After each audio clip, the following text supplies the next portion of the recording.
Hello, everyone.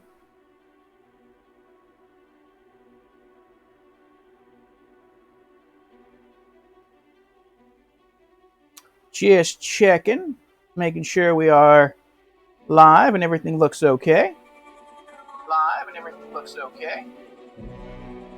Oh, well, mic volume sounds good.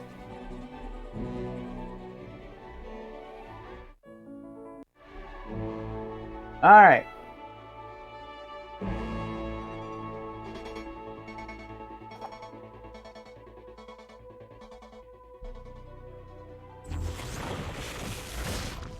There we are.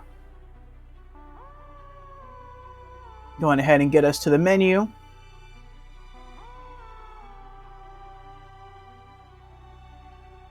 Tasachi's here. Hello, Tasachi. Welcome, welcome. How are you doing today?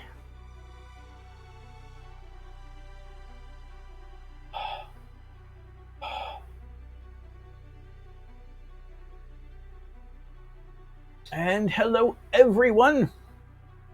Welcome to Monday Marvels. As usual, before we get into the show, we'll go through our opening announcements to allow our other viewers the opportunity to join us for the day's show. So, I hope you are all doing well. My name is Lord Orfeo. I stream 5 days a week, and I stream a little something different for every day of the week. I know that not every person is into every game that I stream, nor is every game genre of interest to every person. So I hope to expand my audience and appeal to more people. And I find that doing so also helps me get, or rather not get, burnt out on any one game or game genre. And so I have created different stream themes for every day of the week. Mondays, we have what I call Monday Marvels, and we can stream any game from any genre, but no horror and no role-playing games. Those genres have their own days set aside for them. And the game cannot be part of a larger series. It must be a one-off, which is sadly the case with Remember Me here. I mean, it's a really great game. It's too bad it never got a sequel. Maybe one day, we can hope. Probably won't, but we can hope. Tuesdays, I take off. That's more of a personal me day. Wednesdays, in the Discord, we have anime afternoons. We watch 2 episodes from a given series. And then afterwards on Twitch, we have our weekly Just Chatting stream, community chat, and gaming news, during which we go over community updates, game news, and game releases for the week. Thursdays are our RPG afternoons. So if you're into role-playing games, that's the day for you.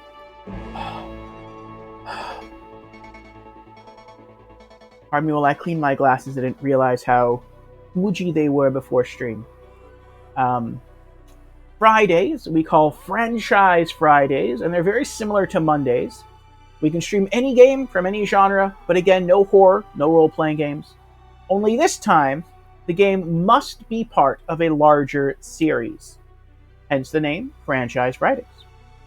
Saturdays, we have Spooky Saturdays, so if you're into horror games or all manner of creepiness, that's the day for you. And then Sundays, I also take off. That's more of a family and friends day. So that is my schedule. If any of those stream themes are of interest to you, then I encourage you to drop me a follow, and I hope to see you sometime during the week. And with our opening announcements now out of the way, just return to the stream of the day. Again, we are here for Monday Marvels, and this is Remember Me from Don't Nod Entertainment. There's still just a little speck right there on top of the lens. It's a little irksome. I don't know which side of the lens it's on, though. I think it's on the outside. Yep, that was it. Okay.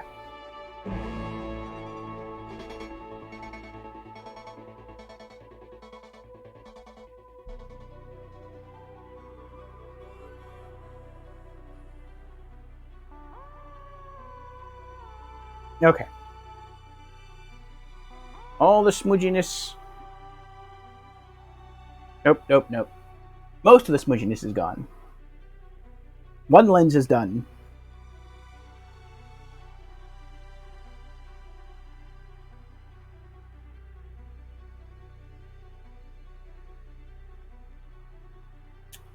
For those of you who do not wear glasses,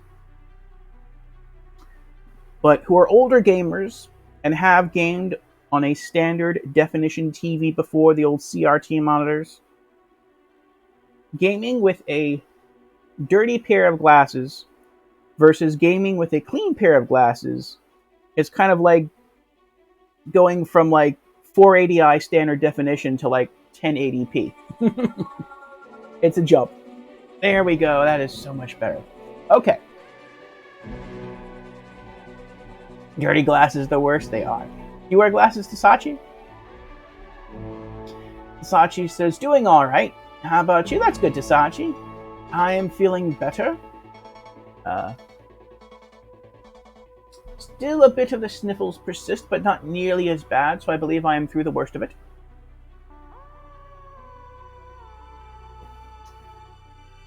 I believe some medicine has helped. A bit of prayer. And right now I'm also enjoying a nice warm cup of chamomile tea.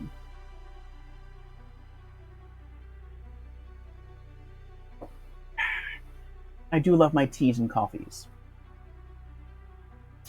And I am interested and excited to get back into Remember Me today. I think we have 3 episodes left and we are done. Each episode, it feels like a blockbuster. It feels like a section from a blockbuster. I wouldn't even say movie. It feels like a section from a blockbuster TV show, but even that sounds wrong to say. I feel like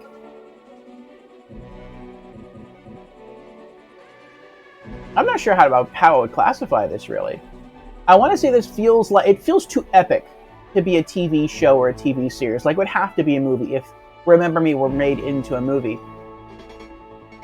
But I feel like the way I've been experiencing it, it would be too long to be a standard movie. Like you couldn't cram it into the 2 or 3 hours. Now, if you speedrun it, I know you can.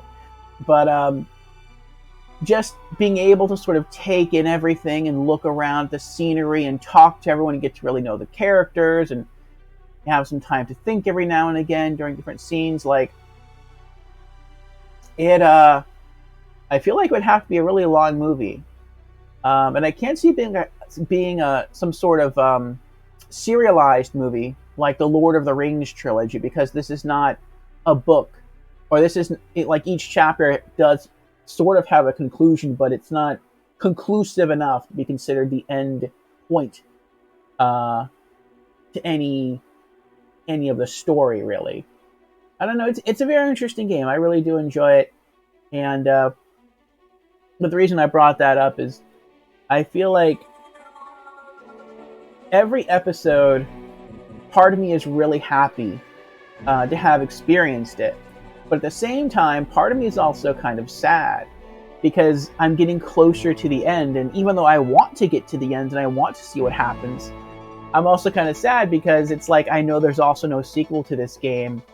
And I want to know more about this world. I want to know more about the characters. I want to know more about the story. And yeah, like I said at the beginning, hopefully one day we get some sort of sequel to this game. I'd even play a prequel. But yeah, I'm looking forward to getting back into it. Hisachi says, maybe when Don't Nod get famous enough to get the money to buy the intellectual property back from Capcom. Oh, I didn't know that Capcom owned it. They said that they had everything ready for a Remember Me 2, just had to have the rights to develop it. Wow, I did not know that. That's awesome. And by the way, Don't Nod Entertainment changed officially their name to Don't Nod. Huh, I wonder why. You've been wearing glasses since you've been a hardcore gamer? Ah. Lost your sight playing the PSP for about 14 hours a day for 3 months. Woof. What were you playing on the PSP for that long?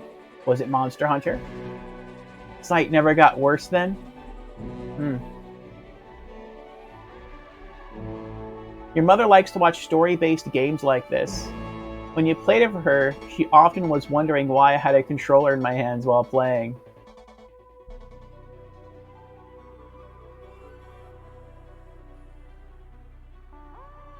There's multiple other media content, including books. You have to check them, you discovered not long ago. Okay.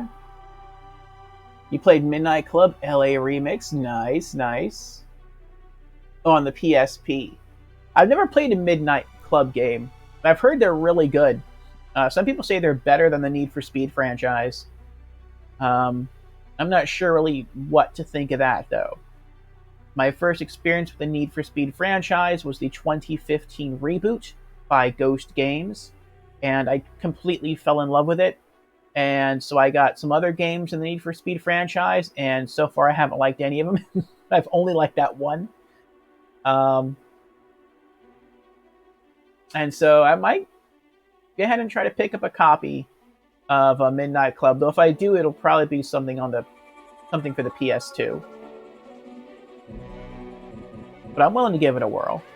You prefer them, but that's mainly physics-based. And for car game mechanics, it's kind of personal preferences, except for Sims. True, true. Yeah. I've had my glasses since I was in high school. I remember it was the 9th grade, and the teacher was writing something on the board, and I couldn't see. And it wasn't too far away, but I still couldn't read what she was writing. Like, I would try to squint a lot, and I was writing down notes, and the guy who was sort of sitting across from me, because our desks were arranged in 2x2, so it was two desks, and he was sitting over here, and he saw me, like, squinting, because he would, like, look at the board, and then he'd turn his head back down to look down to write in his paper, and as he's looking down, he sees me, like, squinting and taking a long time to write. And he kind of, and this is already, like, halfway through the school year. And he's like, well, you can't see? Do you need my glasses? And jokingly, he took off his glasses and he, like, slid them across the table to me. And I was like, yeah, sure, why not? And I picked him up, I put him on. And I guess his prescription was, like, really close to mine, because when I looked at the board, I could read everything. And I was like, oh, wow. So it wasn't too long after that I got a pair of glasses. And, yeah, it was quite the experience. 8th grade for you, but you don't know how it compares to the American education system? Well, how many grade levels are there? Not including college. For us, it's 12. Well, 13. I'll say 13. Kindergarten is also mandatory.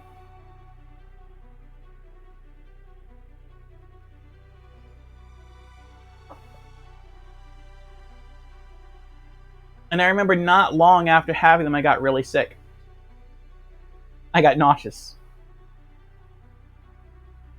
When you were at school, because it changes since, we have 2 kindergartens, then 1st through 9th.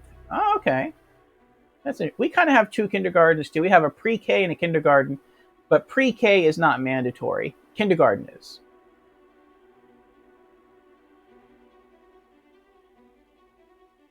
That's cool.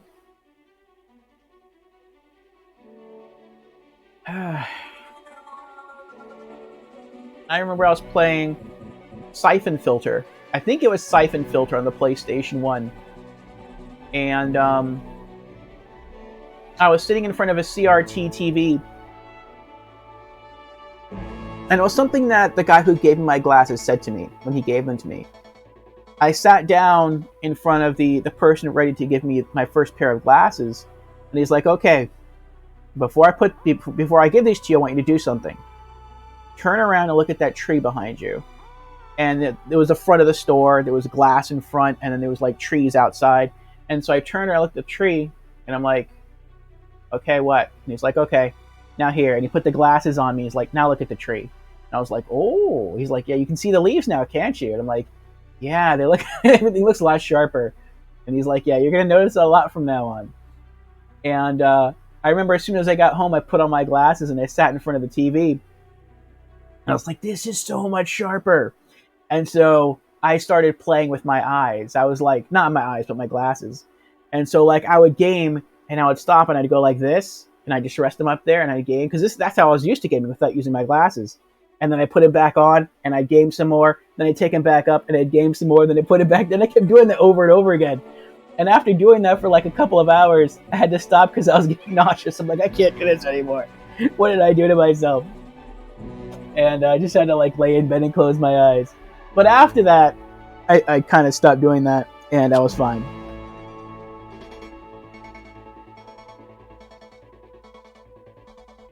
Tasachi says, now kindergarten is as well, but I don't think it really was before. Huh.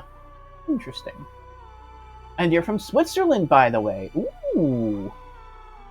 Which you may have seen from your stats. I don't know, I haven't checked the location stats in a while. Like, I feel like they might not be always correct. Like, it says sometimes, like, my audience is just from the US, and I'm like, I know that's not correct, because sometimes we'll have someone in here, his name is Vajolo, and he loves Borderlands, and I know he's not from the US. And, like, I've gone and looked at the stats after he's been in a stream, and it just says US, and I'm like, that can't be right. So after, like, seeing him not be included in stats 2 or 3 times, I'm like, I don't know how much faith I can put in the location aspect of the stats. So I don't really check them that often. And Ink is here. Hello, Ink. How are you doing? Ink says, oh my gosh, remember me. I guess Ink remembers Remember Me. I love this game. This is probably Capcom's most underrated game. Yes, Tasachi and I were just talking about that.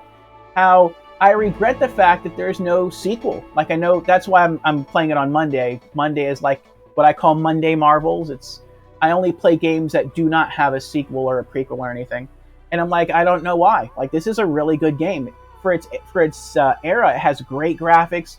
It has really good gameplay. The soundtrack is nice. The idea of mixing people's memories to either prevent them from doing something or to like shift their morality or just scanning their mind to get some kind of code that you can use. Like, there's a lot of really cool concepts in this game, and it's kind of sad that it never went any further. Now, what Tasachi was just telling me is that the developer would like to make a sequel. Capcom is the publisher. Don't Nod Entertainment is the developer, or at least they used to be called Don't Nod Entertainment. Excuse me, hiccups. Now they've changed their name to just being called Don't Nod. And it is and they said that yeah, they would love to make a sequel, but they don't own the rights. Capcom still owns the rights, and Capcom's not really doing anything with the property. At least they haven't been since the original came out on PlayStation 3. And they said as soon as they have enough money, they're going to try to buy back the rights from Capcom, and then they're going to create a sequel. And I'm not sure how that would do, honestly, because I'm not sure how many other people have played this game, because even when it was released, it was kind of niche. People on PC probably would play it, because it's still on Steam. But you can't buy this anymore, well, at least on a like PS4 or PS5, because it was never put on those consoles. So they would probably have to port the original and then start working on a part 2. But yeah, I really love this game. It's awesome. Tasashi says, it's like getting a 1080p screen when you only had a low resolution 4:3 before. Yeah, we're also talking about glasses. Like, I had really dirty glasses, and then I like cleaned them up, and I'm like, for those people who don't wear glasses, going from really dirty glasses to clean glasses, like shifting from like 480i to like a 1080p resolution, like it's amazing. And Dr. Duck is here. Hello, Dr. Duck. How are you doing? And Slick is here too. Hello, Slick. Welcome, welcome. Orfeo, this game is amazing. Thank you for streaming it. Well, thank you for being here, Slick. Sachi says, I mean, people use VPN. True. Slick says, no sequel because Capcom and Don't Nod do not work together anymore. I know that's sad. Slick asks, as soon as they have enough, all the money they make from Life is Strange. See, I don't know. I mean, yes, Life is Strange has been a very successful series, perhaps the most successful series from Don't Nod. And I wonder if perhaps they're not scared, a little scared from that. Like, they tried Remember Me, and I guess the sales didn't sell enough where they basically made enough to justify a sequel. But with Life is Strange, they did. But maybe they're like, they want to be what they consider to be very financially secure before trying to approach Capcom to buy the rights, because it might cost a lot of money. And they're like, well, we made a good chunk of change off Life is Strange. But maybe they're thinking like, but we made enough to make a sequel to Life is Strange, but not necessarily enough to buy a sequel and try to go for the rights from Capcom. So maybe they're like, we want to wait until we feel we've sort of, I don't know, maybe they have like a savings fund. That would be kind of a cool idea. Like, all right, all the profits we get that we don't have to pay out to anyone, we're going to take that money, we're going to chop off 10%, we're going to sock that away, and that's our buyback fund for Remember Me. And the other 90% we're going to use and throw that into the next game. I don't know, maybe they're doing something like that. But hopefully one day we'll get to see it.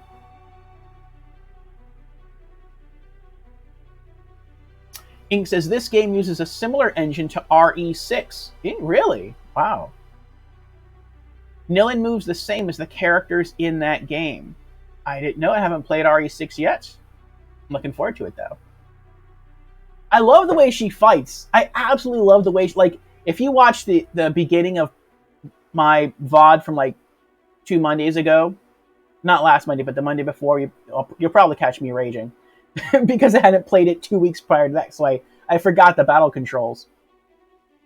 And the tutorial could be a little bit better. Not the one that they give you initially, but when you go back to reread what's in the tutorial, it doesn't always give you all the information. But once you get used to the combat system in this game, it is so beautiful. It's very, very different from your standard hack and slash like God of War, Devil May Cry, where yes, there's combos and there's juggles and there's all this cool stuff you can do.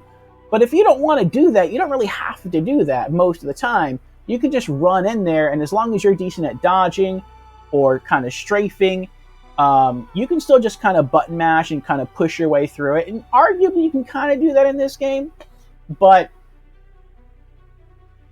what I love is that the flow of combat, is she'll only do her next move in her combo chain if you press the button at the right time. And the right time is when she lands the first blow. And so that's how you pull her combos off. But at the same time, it's not just pulling off combos. It's also looking for the little exclamation marks that pop over people's heads, because that tells you when they're going to try to attack you.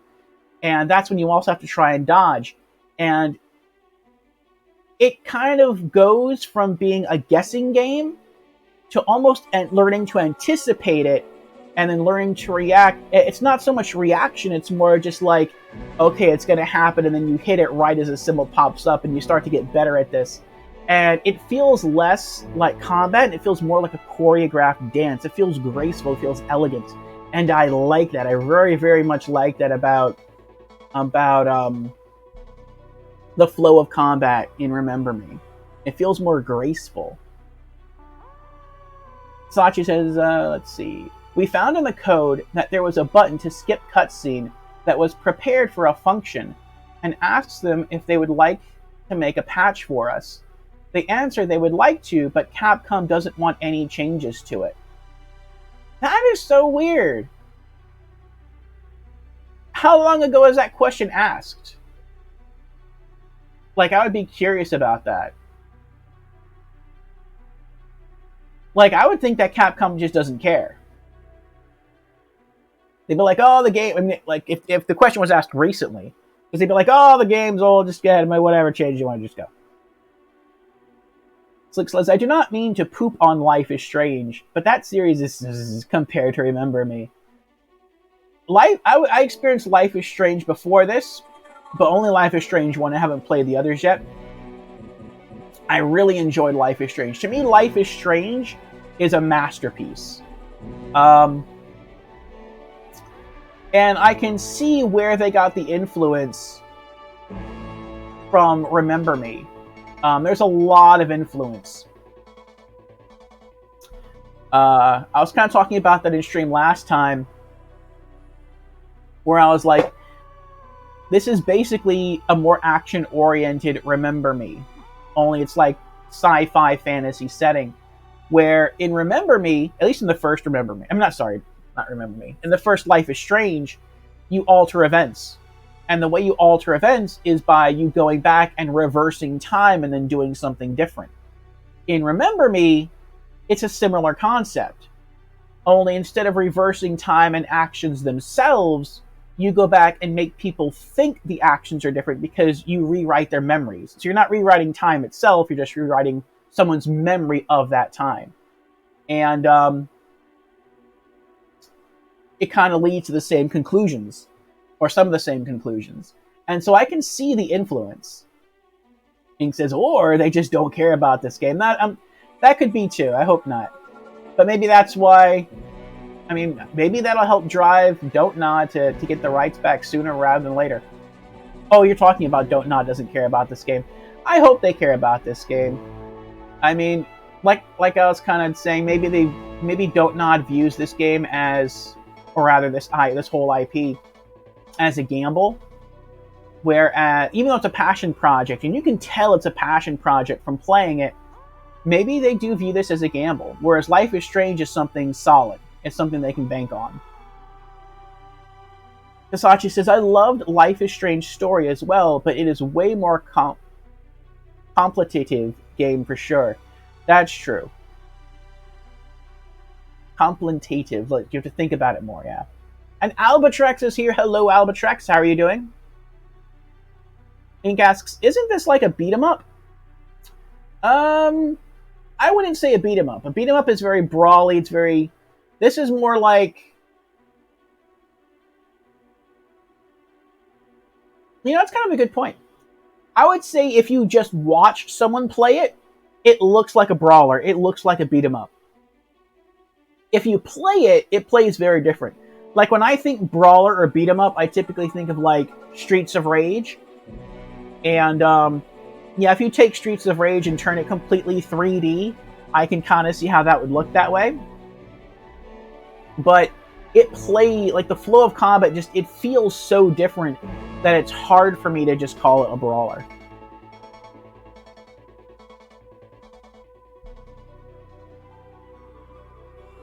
Slick agrees, saying, yeah, not trying to compare them, Life is Strange and Remember Me, and only voicing my opinion. People get mad at me because I would completely obliterate Ghost of Tsushima from history to have a new Infamous game. I haven't played Ghost of Tsushima. It looks good. It looks visually impressive. I have beaten Infamous, but only the first game. Got the Platinum Trophy on PS3. Really enjoyed it. Eventually, I'll play the others on stream, too. Ink says, I never got hack and slash from this. Yeah. Some people do. I think they compare, like, the fact that sometimes the main character, Nilin, walks into an area, there are enemies there, or enemies come out or spawn, and you can't go anywhere else. You have to stay there and kill them all, and then you can move on to the next area where there's more enemies you have to kill, then you can move on to the next area. Like, that's kind of the tried and true formula of a lot of hack and slash, like God of War and Devil May Cry.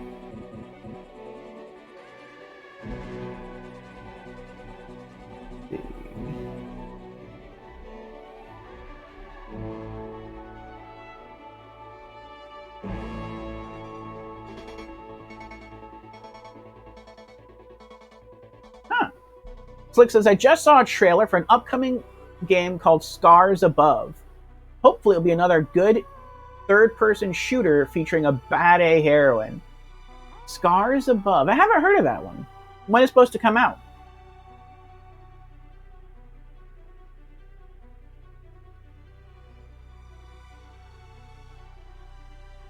Sachi, as we asked Don't Nod from their Twitter account, even got the director to answer more intricate questions so we could mod the game more easily. Huh.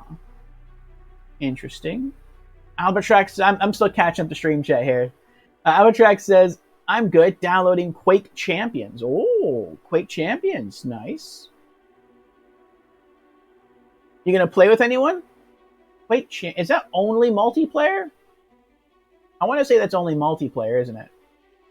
Slick says, the concept of Remember Me is terrifying, rewriting people's memories. Yeah, and you don't really, realize how much of an impact something like rewriting a memory can have. Or at least I didn't, until I started seeing it, laid out in this game. Now, there's definitely, some liberties they take. Like, at the end of episode 5, we wanted to make the owner of the Memorize company more humane, more compassionate. And so we went in and we altered one of her memories, and that changed her entire outlook.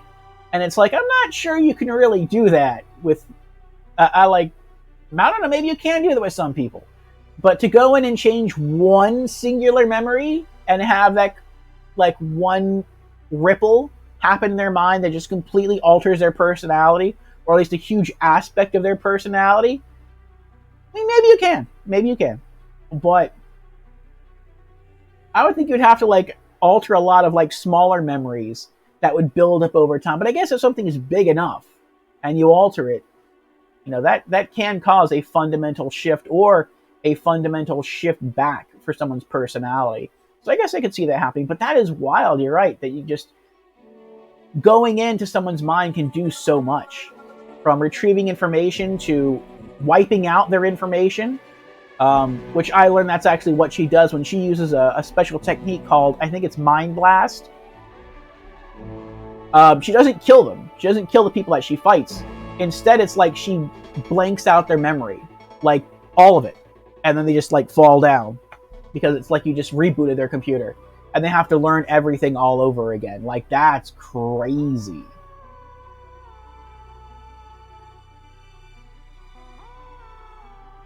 Slick answers the question of the week. What game have you been playing recently? Pokemon. Which Pokemon? Sachi says, okay. In reference to the genre of Remember Me, Sachi says, I think it is categorized as a platformer exploration game. Excuse me. Which I do not forcefully agree with. A platformer exploration... Yeah. I think I was trying to think of the genre of this game a while ago as well. I'm I can't comfortably place it in really any category except for maybe as an action-adventure hybrid. This, it kind of feels like a Metal Gear Solid without the stealth. Well, no, I can't even say that because it does use stealth sometimes. But it's kind of hard to classify. The closest thing I could classify it to would be an action-adventure hybrid. Slick says 2023 is nicely shaping up to be a heroine-driven gaming year. We have Forspoken this month, Wanted Dead next month, and Scars Above soon. I haven't heard of Wanted Dead either. Forspoken I have, and I'm not sure about it. I've seen it, I think it looks great, I think it has potential to be this year's game of the year. Though it's really going to have to go all out to top Hogwarts Legacy, because that also looks really good. I've seen the demo played. The graphics are breathtaking. The gameplay looks fun. The customization looks really cool. The only thing that sometimes pulls me out of the experience, at least from watching other people play the demo, because I have a PS5, so I can't play the demo, is when she swears. When she swears in some of the combat. When she swears, it feels a little weird, because, I don't know, maybe I'm a little old school, when someone swears, it's it's to punctuate something, something crazy happening. And it's sometimes it seems like she just swears casually, and it's it's weird, I don't know. And also some of the combat, it seems like some of her combat moves are kind of weak. But other than that, the game looks really good. And I hope a demo comes to the PC, because I would like to play it. And I'm probably going to wait for more reviews to come out, though, until I venture to try to pick it up myself, as far as actually buying the game.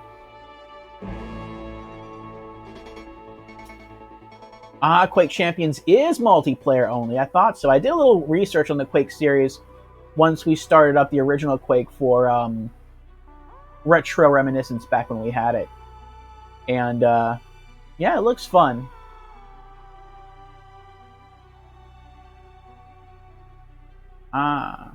Flick says, Madhead Games just says early 2023 for Scars Above. Okay.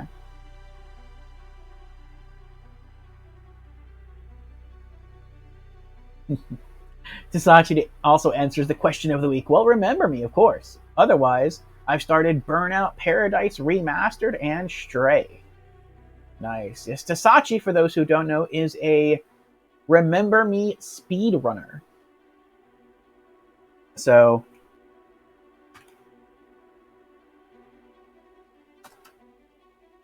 there's his channel link right there if you want to go check him out. Burnout Paradise Remastered looks good. I like the graphics. I like the look of the gameplay. The only reason I never picked it up is because there's no story. And for me, story is paramount in every game. Maybe it shouldn't be, but it is. Or in just about every game. And I know there's challenges in Burnout Paradise, but there's no like campaign, and like that's what I really want. So Stray looks good. I would play Stray. I don't have it, but I would play it. It looks good. Looks as I tore through Burnout Paradise Remastered so hard. And Slick is also playing through Pokemon Scarlet, to be clear. Okay. Later this week, I will be playing Dragon Ball Kakarot and One Piece Odyssey, which both come out Friday.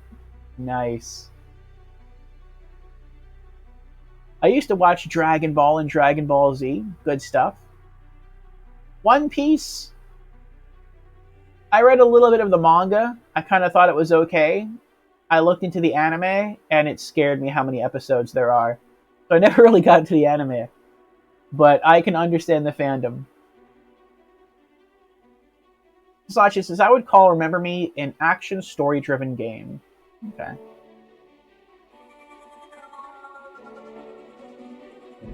Slick says, even I felt she was swearing a bit much. Yeah.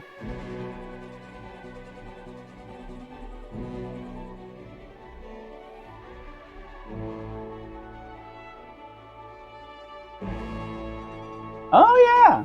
Sachi says, thank you. As in, thank you for the shout out. I see you move the dot. Nice. Yes.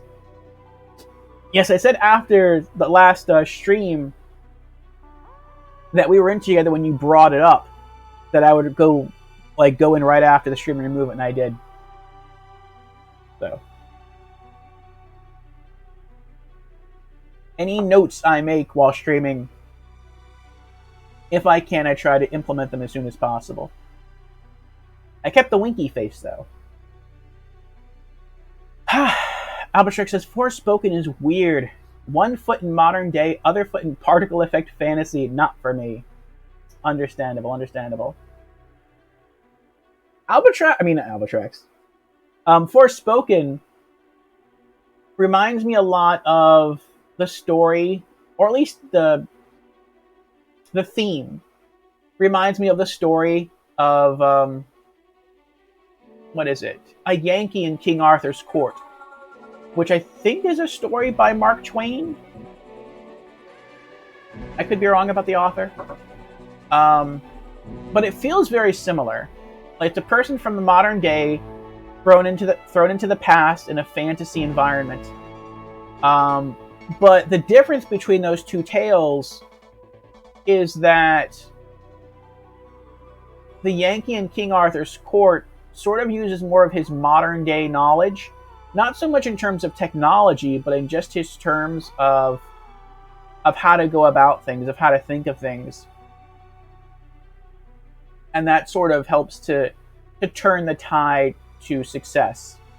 Whereas I feel like in Forspoken, it's similar to that, but the main character is more so adopting the ways and adopting the powers of the past, or of this fantasy land that she's in.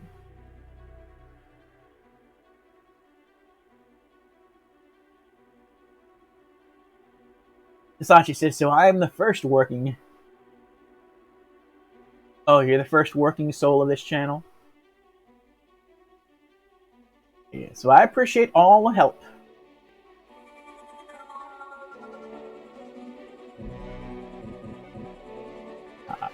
Slick's in New York. My father was born in New York.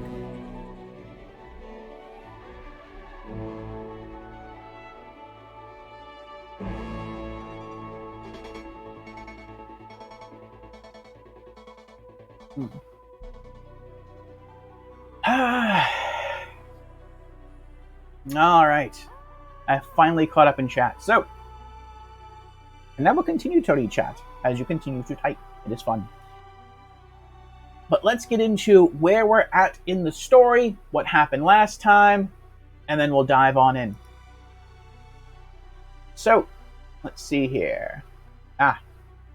So last Monday, we navigated the catwalks of a flooded Peri, fought a tense cinematic battle against an airship, and remixed the memories of our own mother in the hopes of bringing about a more compassionate treatment for those mutated by the memorized tech. This afternoon, we seek the darkest secrets of Memorize in, as you can see, episode 6, which are supposedly buried deep beneath La Bastille, which is the prison that we escaped from at the very beginning of the game. And in fact, this will be our third time there. The second time, we went up to try to get our memories back. We went through the sewer system and then up into the prison itself to fight Madame. We tried to get our memories back. We got some of them back, but we didn't get all of them back. Now we're told if we really want to know how evil this company called Memorize is, the darkest secrets held below the prison. So now we're back in the same sewer system, only this time we're supposed to go down instead of going up. So we'll see what we find.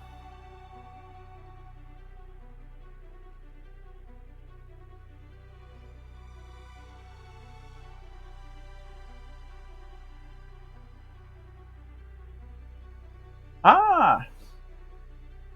Oh, that's right. I'm sorry, Tasachi. Neo Peri, not Peri.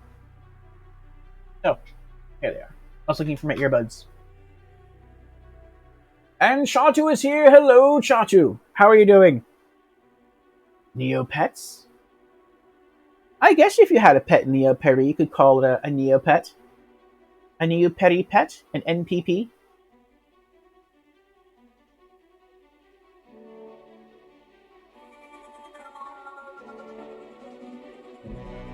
I have an NPPP.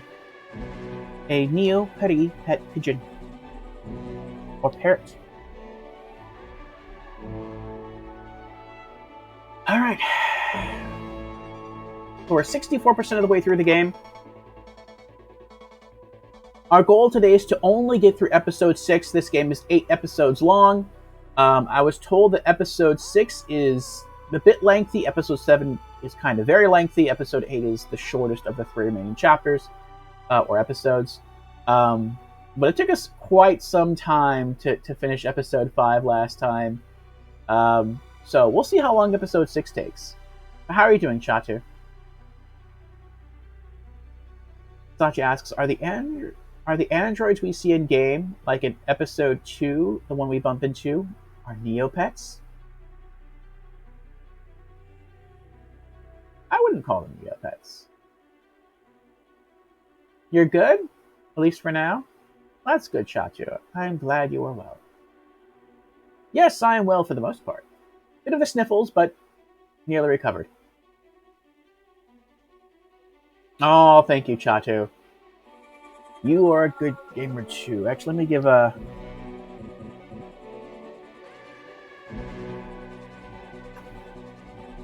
There we are. Chatu there, a shout out as well. Chatu likes his racing games, and he was one of the inspirations for me a while back to start Slipstream Sundays when I had a stream dedicated just to racing games. He also likes KO the Kangaroo.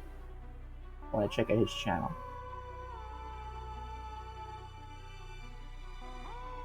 And thank you for the well wishes, Chatu. Albatrax asks, did you finish Borderlands 3? I did not know. 14 hours was that stream, and we did not finish it. We got closer, though. More like Neo slaves, to be honest. It does seem they get a little mean with their servants, their robotic servants. Alright, let's load it up. Continue story.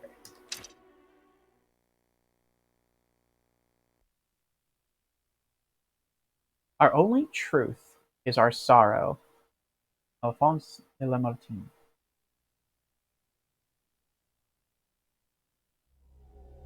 I am the daughter of Scylla Cartier-Wells. I am the lost heir to the Memorized dynasty. This is one screwed-up joke.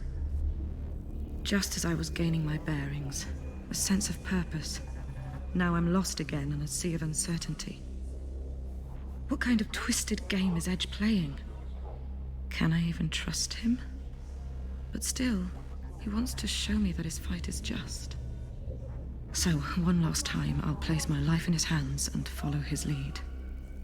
He said that Memorize's most shameful secrets are hidden, buried beneath La Bastille. This was the justification for me to remix my own mother, a mother that I had forgotten I had. Eating my past to create a better future. I'm tired of running, and I want answers.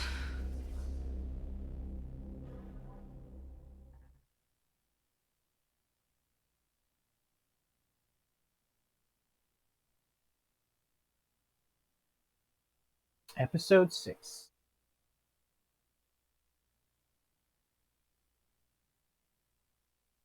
Rotten Core.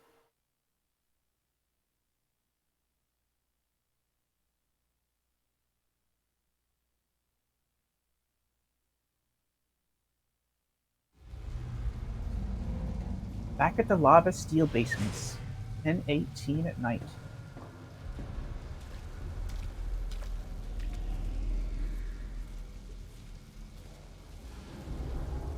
Alright. He's gotta be tired. Unless this takes place the next day and she got some sleep. Kinda doubt that though, her clothes just look kinda dirty.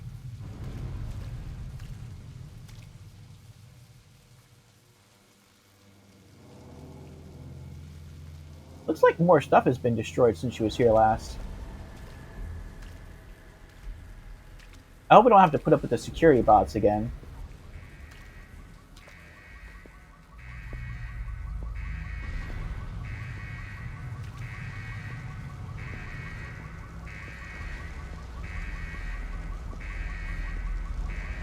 Haven't I seen this place before? Yeah, she was here before. I'm just saying I hope I don't have to deal with the bots again. Nilin. Nilin. I don't feel like chatting right now. Bad Request is still locked up. Dr. Sebastian Quaid has him under a special security protocol. Find him and free him. Let's get this straight. I'm doing this for Bad Request, not for the cause. There's an elevator in front of you. It'll take you below the Bastille. There, you'll understand everything. Get in the elevator.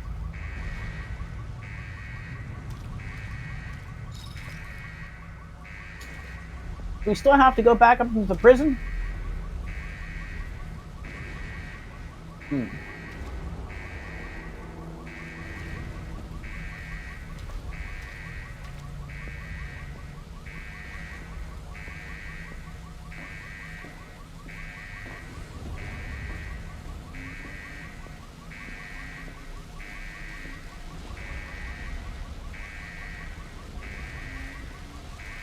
I wonder if this is the way we walked before. I feel like it is. I thought these are where the security bots were. Maybe I did see this door before, but maybe I just didn't realize it was a door because I wasn't given the option of opening it.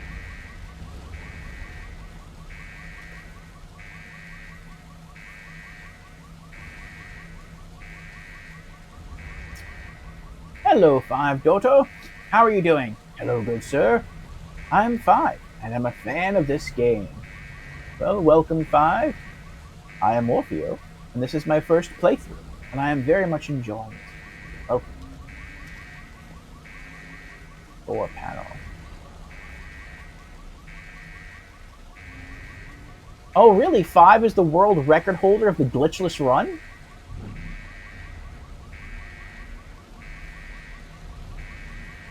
No, not. What? Oh, I have to press the there button.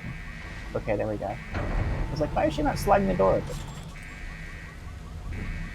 Takes me a little while to get used to it again.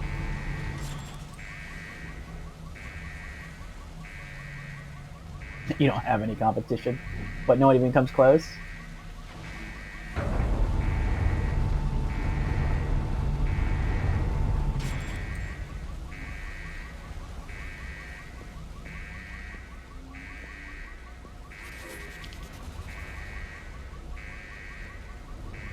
I didn't like that.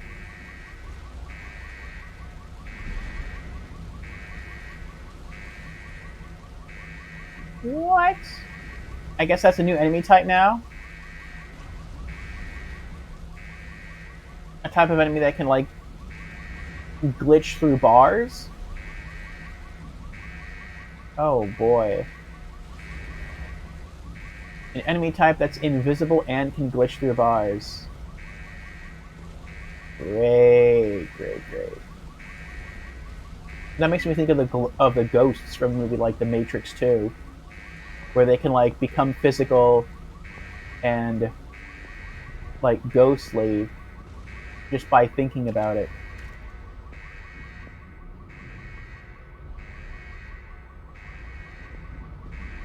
You can't win a fight against enemies like that.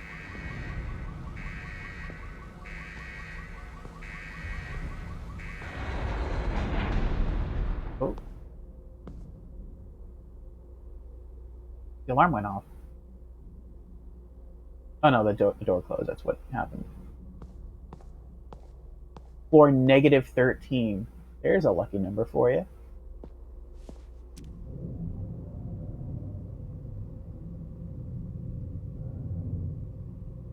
I like the glass floor, being able to see the elevator coming up. Not the most inviting option, but here goes. Swap silencing. Swap silencing. Swap silencing.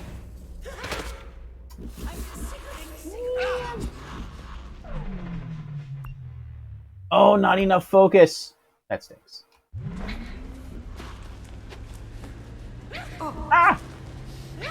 Ow! Be quiet.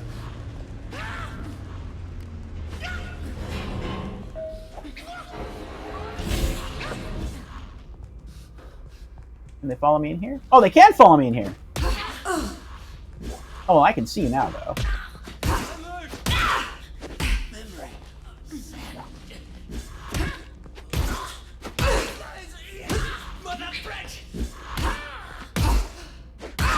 Yeah! And now I have to select. I forgot the combos. We're gonna go, since we've taken damage, we're gonna go for full heal. So it's square, 2 triangles, square, 2 triangles. Okay.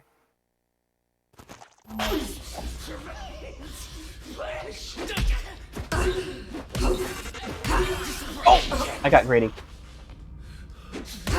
Ah!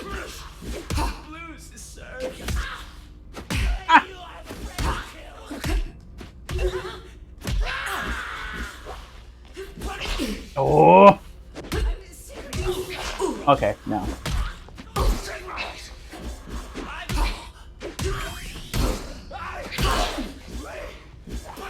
Jeez! Ah!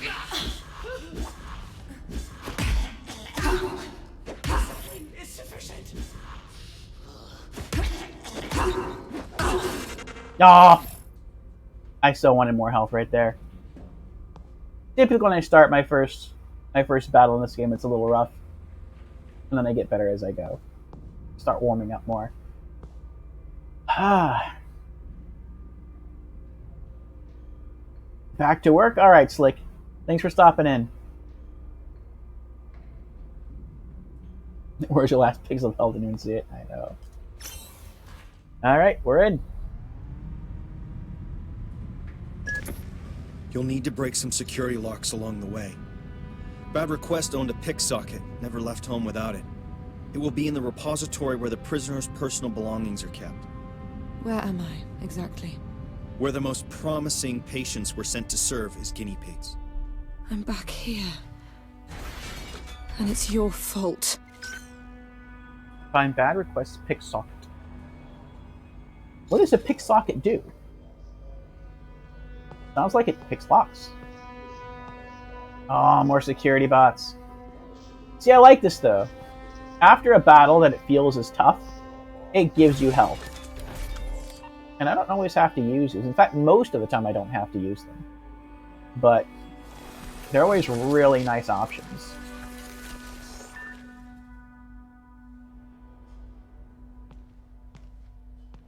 Also, if you are interested, 5, I play different games every day of the week. I know not everyone likes every kind of game. And so this game I play every Monday. At least until I beat it.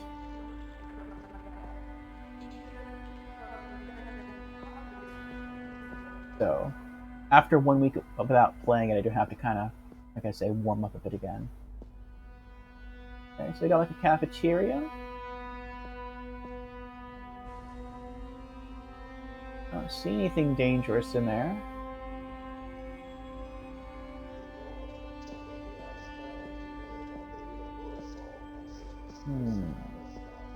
Let's go this way first. Got a control room. Alright. Show me the missing thing here. Oh, it's close. Bad request. What? Nilin. It has my name on it?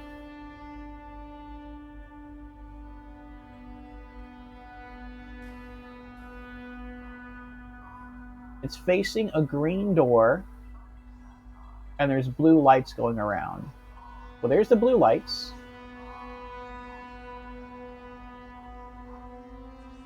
Oh, it doesn't say belongings, though. So I guess I follow the blue lights. Bad request cell. And it's somewhere nearby. This is interesting that it's so open, too. Sasha says, you were in prison in episode 0, if you remember. Yes, I do.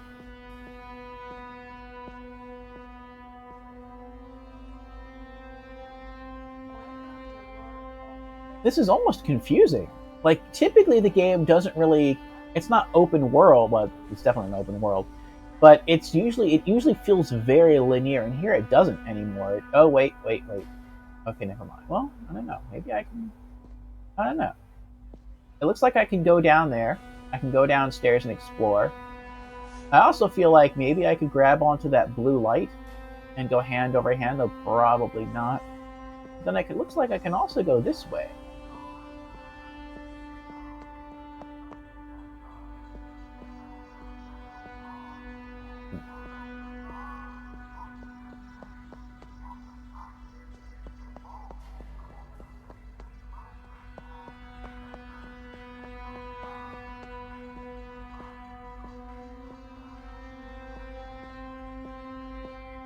I cannot go this way. Okay. Huh. Maybe I'll eventually come full circle, and I'll have to use the elevator to escape.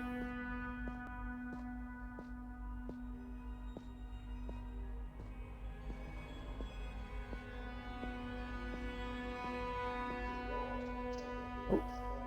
That.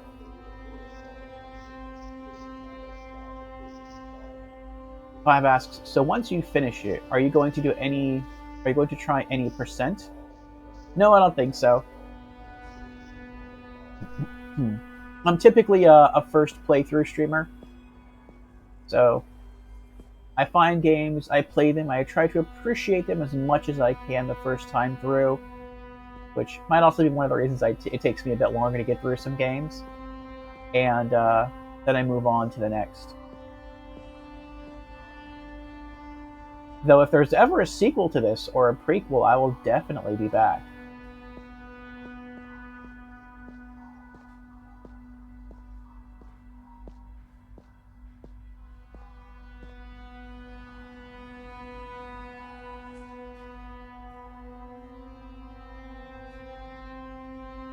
I love everything about the game.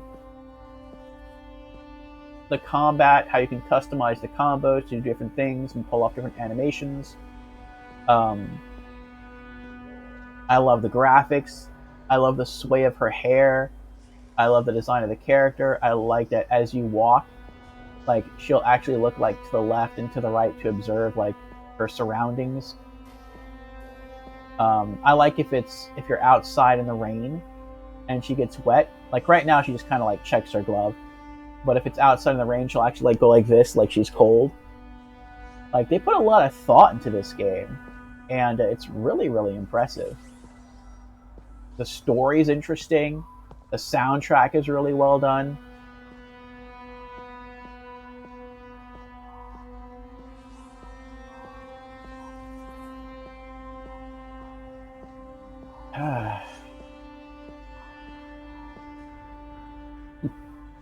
Whatever, how long it takes you to finish the game, you use the media to have a good time, and that's what matters.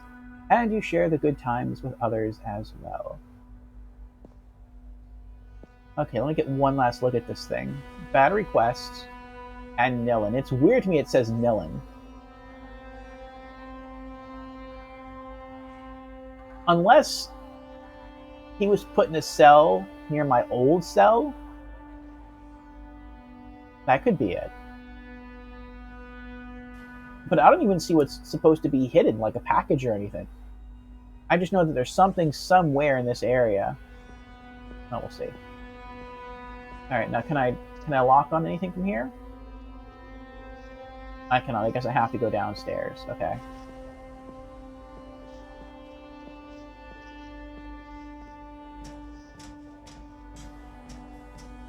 I love the way she walks downstairs, too. Which sounds weird. Shout out to Olivier. Oh, I'm not sure I can pronounce that last name. Deriviere for the soundtrack. Unknown artist, but he did an awesome job here. There's only 2 games where I've like watched someone descend a staircase and was impressed. This game and Alan Wake. In Alan Wake, like as I don't know if you've played Alan Wake, but in Alan Wake, as you walk down the stairs, the character looks down as he's descending to make sure he doesn't trip. And it's like every footstep is almost like 1 foot per stair. And a lot of games from this era don't do that. It's just, your character might take like 2 or 3 steps animation-wise on the same step as they walk down, depending on how fast or how slow you push the analog stick to move the character.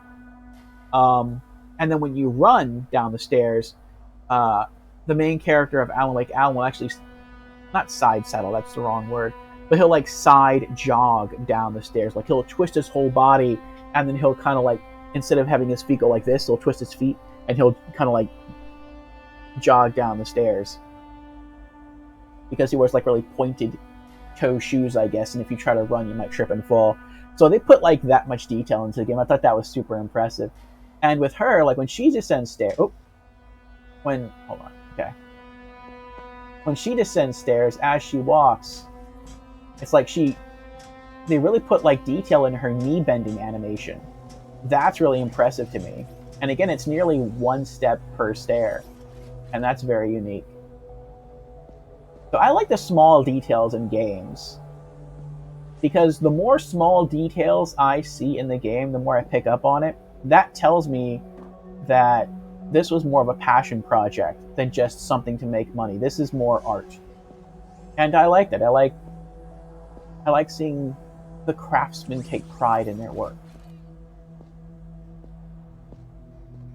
You know, it's something that they did not have to do because no one else was really doing it at that time. And I would say very few people even do it now. And just to see stuff like that, I think is super cool. Wasn't there something right? Okay, here. It's like, wasn't there something like right here? Inmates?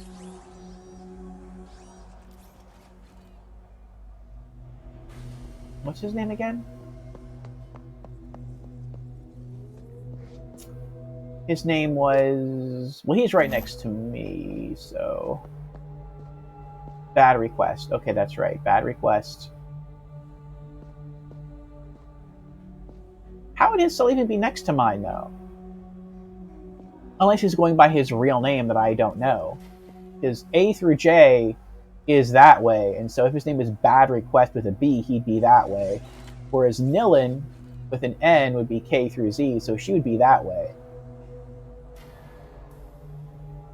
But then Nilin isn't her real name either. I wonder why she's called Nilin then.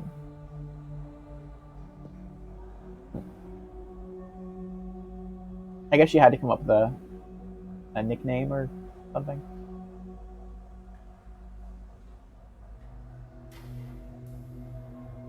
Not bad, just one too much E at the end? Oh, okay. Bad request, yeah. Well, let's see what happens if I just try to walk this way without moving that thing.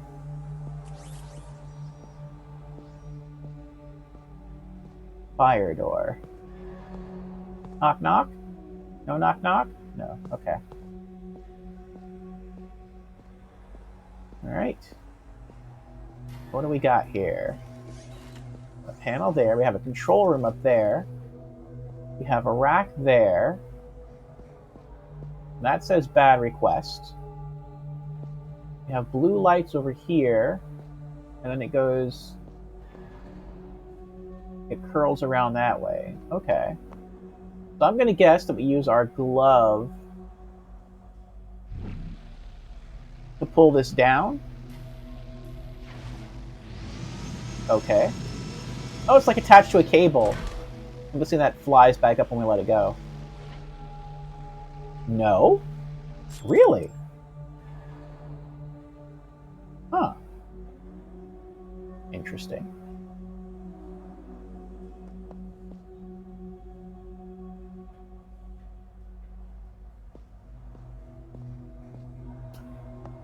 I feel like either I try to climb this, then turn around and jump over here, maybe get his belongings that way, or maybe that's not possible, and so instead I climb around here, and then try to jump onto that platform, and then from there try to jump into the control room, and then use the controls to bring his belongings into the control room and then loot them there.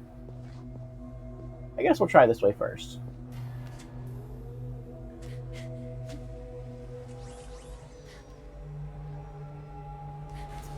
Oh, it doesn't give me that option.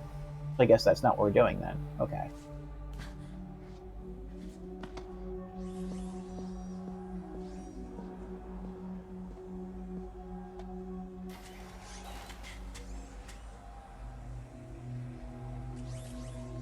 It doesn't seem like that would be the right solution, but I think it is.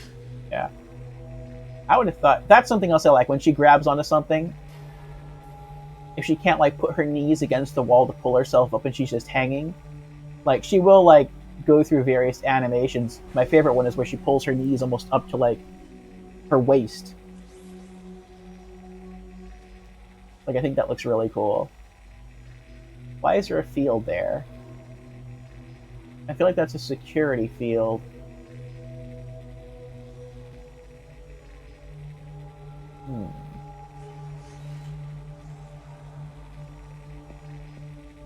This control post is now active. Please step back so the glass may close. What? What about his stuff? I need his... Well, from the control room. I guess I can just use the controls. Using everyday moments to do some masculation. We don't have the same everyday moments, though. Waniska belongings. Oh, can I go through her belongings? I guess not. Okay.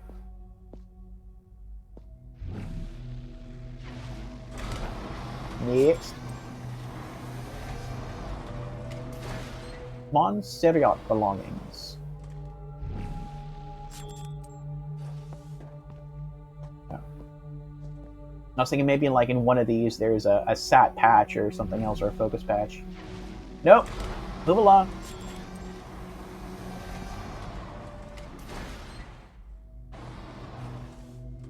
Baggiati? Baggiati? Nope.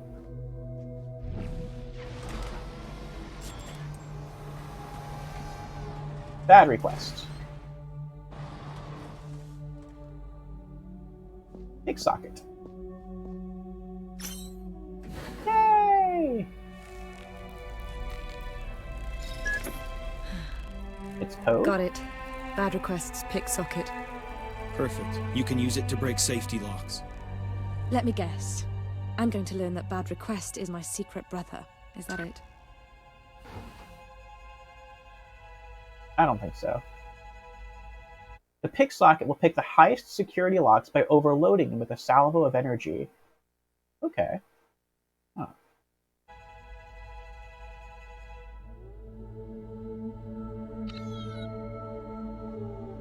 Window panel. Press L1 to target this window pod and R1 to suck out its energy pack.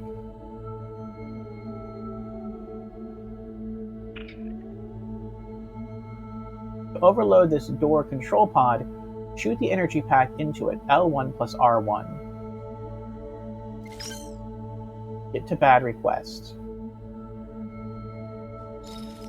Okay.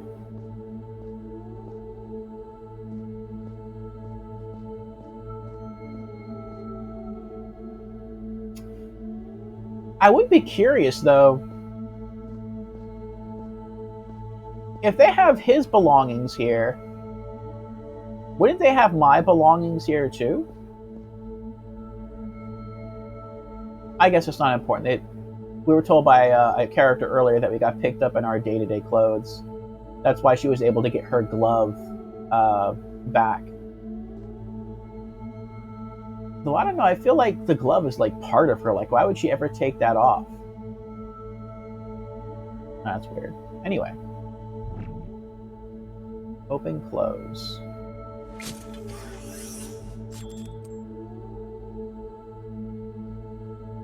Can I put it back if I want to? I can.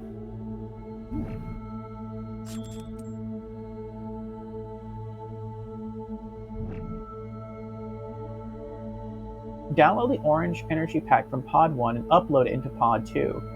Target the pods by holding L1 and upload by pressing R1.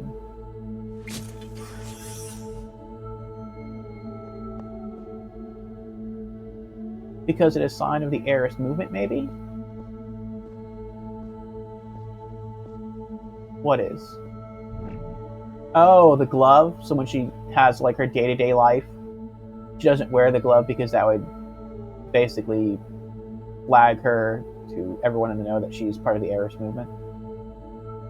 The glove lets you pillage a remix, yeah.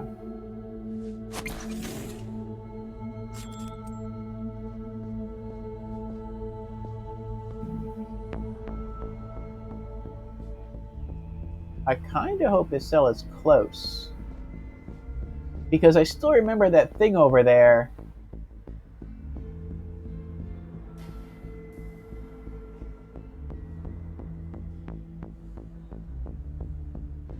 Oh, there's a glowy down there.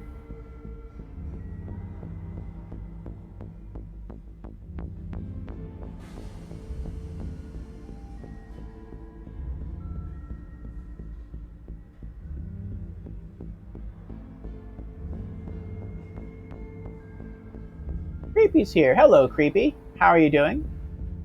Creepy has redeemed. Hello. I am new to streamer. Welcome, Creepy, to our stream for the very first time. Again. How are you doing? And Creepy has redeemed. Hydrate. Very well. Cheers, Creepy.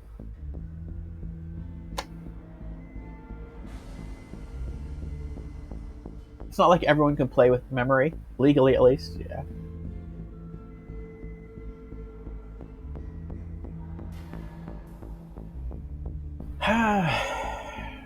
Guess that is something only mods can do.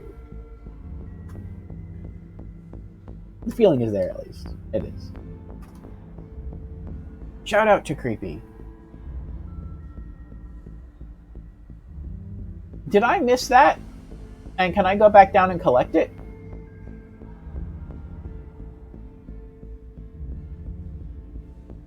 Don't do that. Or am I now trapped in here?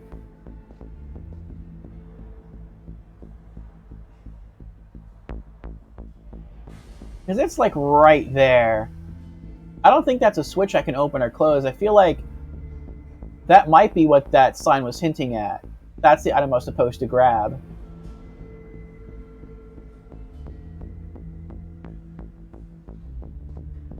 Of course you're entertaining, Creepy. Can I go back and collect it? No, yes? Yes, that's the question I'm asking.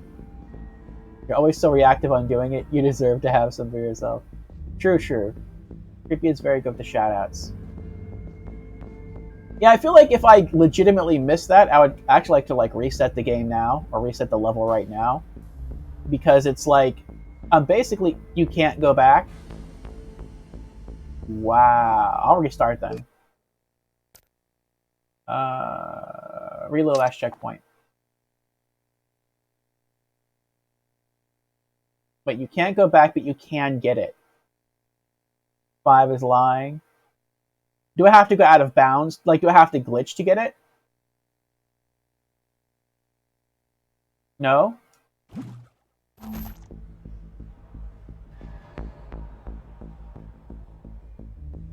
Could I have gotten it before I came in here?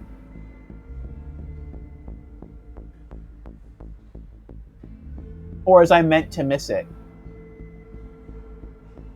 No, I could not. No, you needed just... Oh, okay, I needed that. Yeah, because I walked downstairs and I don't remember seeing, like, anything glowing at me. But I was like, oh, maybe, I don't know, maybe I just didn't notice it.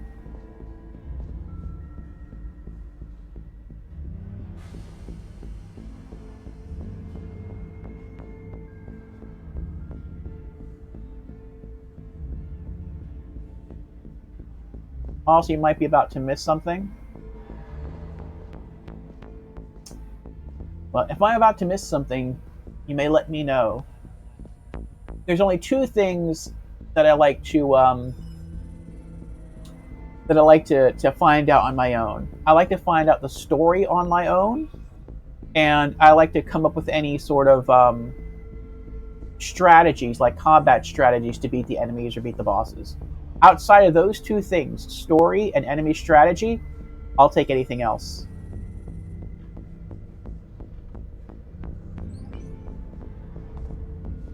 Might check for other racks. Ooh. I hadn't thought of that.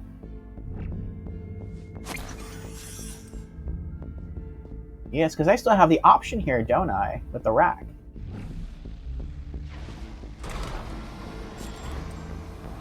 Who's next?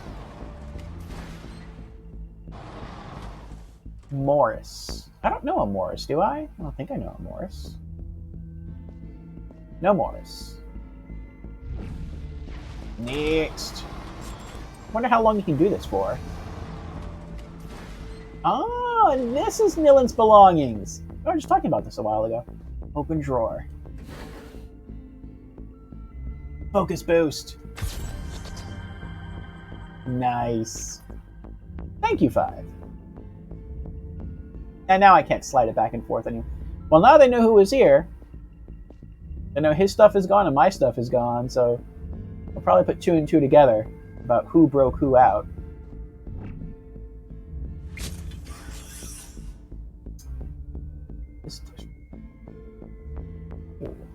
You had a fight with a desk drawer, creepy?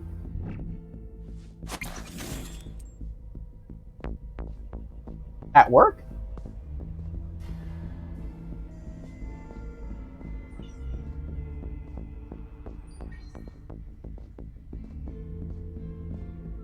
Okay. Now everything over there is blinking. So I guess that tells me what I can and cannot gain access to. Oh, wait. So those circular blinking things, that's not necessarily... Oh no, I think that thing is something I can collect. It's just those things over there maybe are just switches I can open or close. I'm trying to find like the thing that whatever it was that was blinking over there. Oh, was that it? That's why it's not there anymore. That image that was showing me the belongings, or not the belongings, just the names. It was talking about what that digit image was showing me, the focus boost. I'm sorry, one moment.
Oh, okay.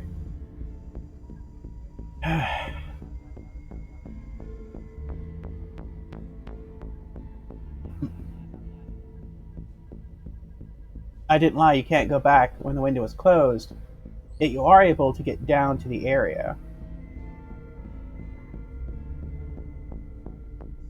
Yeah, okay. Well, last time I didn't see on that digital sign that appeared,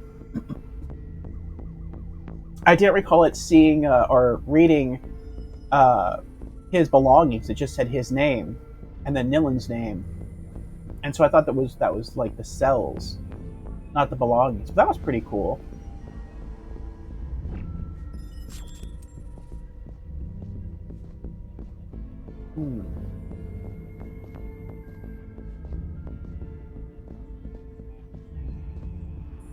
Nope, can't do anything with the computers.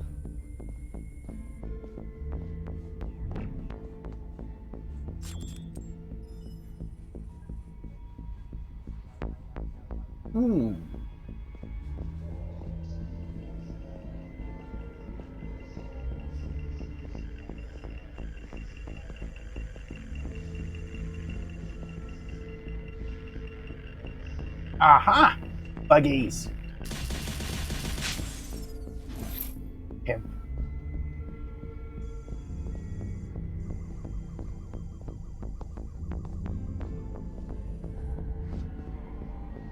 Not sure that you want a transparent screen. The pickpocket can shoot through windows. I can see businesses liking that to some degree. Your boss walks in and they can just see what you're looking at through the screen so they know you're not goofing off on social media.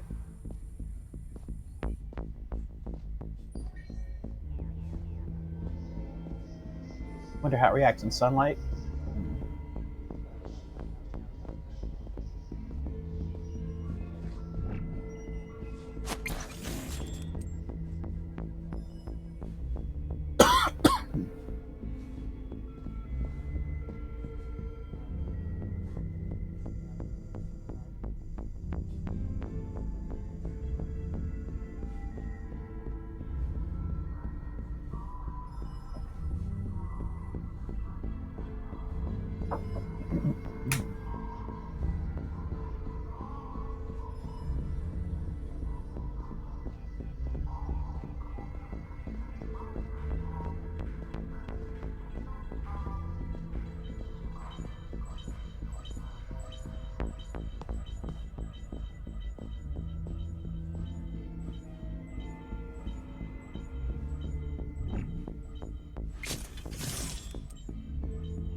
Eradicate this terrible plague. Citizens of Neo-Paris, I'm speaking to you this troubled hour to announce the immediate cessation of the reconversion project.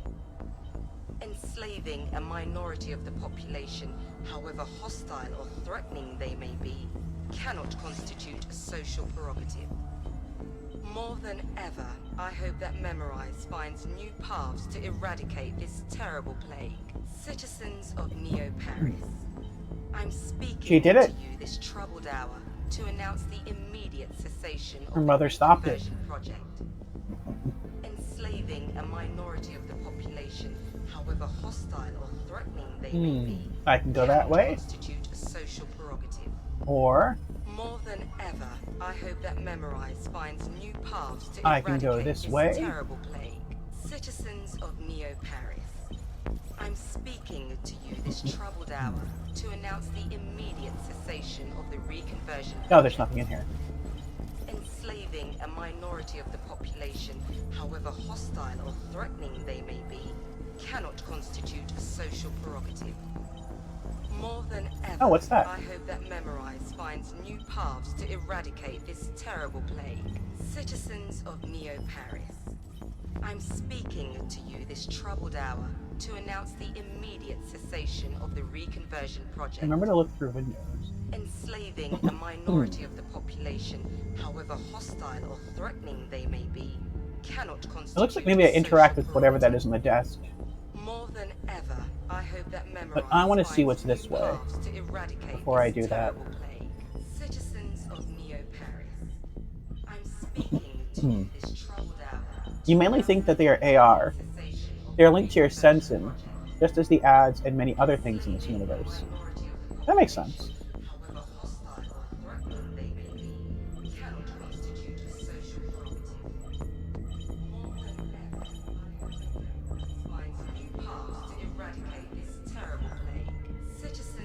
Wait, what?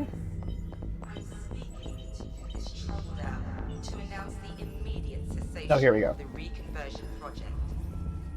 Enslaving a minority of the population, however hostile or threatening they may be, cannot constitute a social prerogative. More than ever, I hope that Memorize finds new Yes! Neo-Perry history. I love these bits of lore.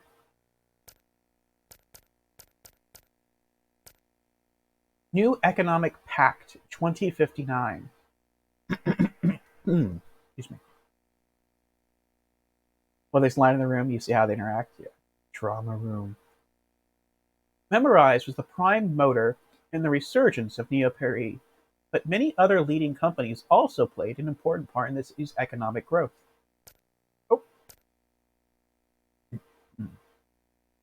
2059 was the year of the new Economic Pact, the era of the great projects, and the return of employment opportunities. Every part of the city buzzed with the same optimistic energy as the Métairie slowly rose up around it. Stunning cathedrals of glass and titanium fanned the old Haussmann buildings as the city was reconstructed or reinvented street by street. At the center of this feverish activity, a handful of brilliant people in Neo-Perry planted the secret keys to the city's future prosperity. Amalia LeBlanc Koenig.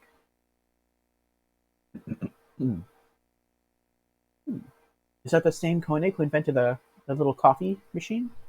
Had just discovered the hyper-fertility chain that enabled vertical farms to be built above ground, so that, for the first time in its history, the city was able to produce more food than it consumed. Interesting. Darren Grimaud designed the industrial version of the REC, Rain Energy Converter, during this period, a coating that converted kinetic energy from raindrops into electricity to power vehicles. That's cool.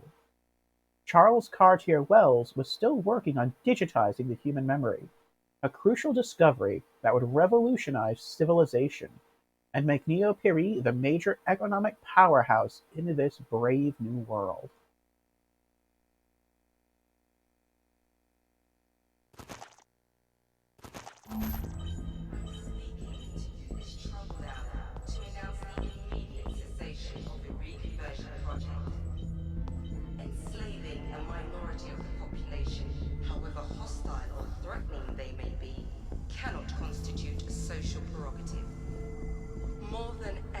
I hope that Memorize finds new paths to eradicate this terrible plague. Citizens of Neo-Paris, I'm speaking to you this troubled hour to announce the immediate cessation of the reconversion project.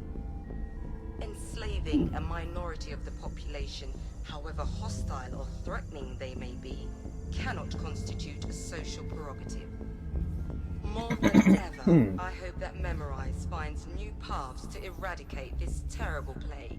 Citizens of Neo-Paris, I'm speaking to you this troubled hour. Okay, so it's not something on the desk.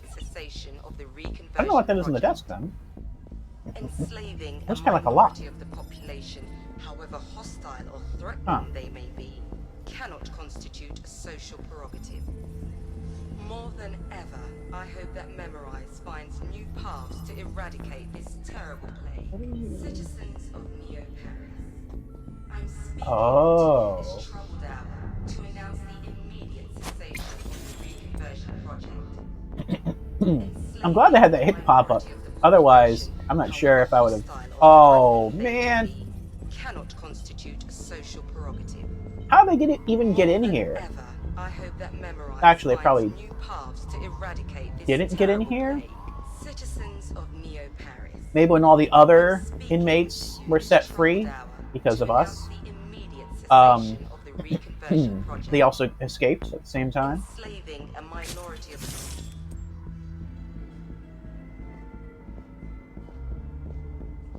Okay. So it looks like there is one robot taking care of another robot, and the device is on a counter nearby. Look for one robot taking care of another on the bed. Oh, we were just here!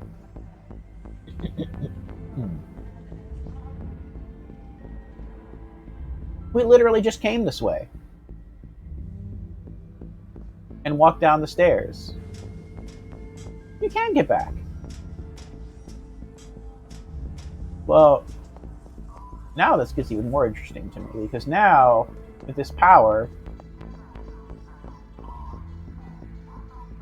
I can go through that door, potentially. I can't go through there.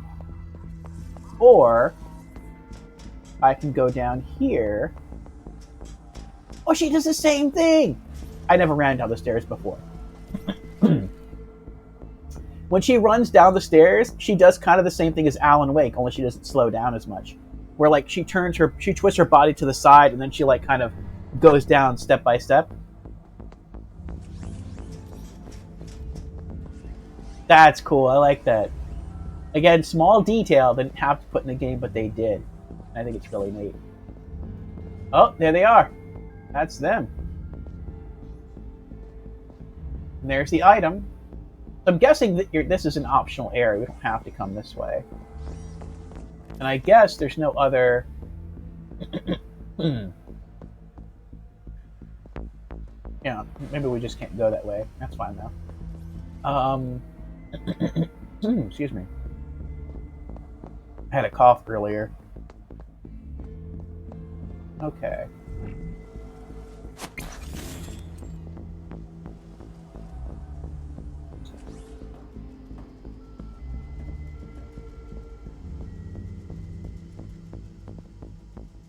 That patch. Yay, 35. Hope you're all okay. Once I liberate my comrades, I'm coming back for you. And then the sweeper bots. You'll be next.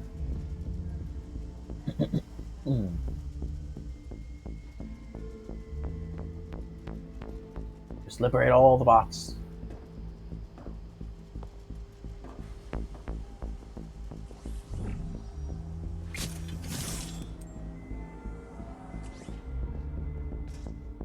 Nothing under the stairs, is there? No, okay.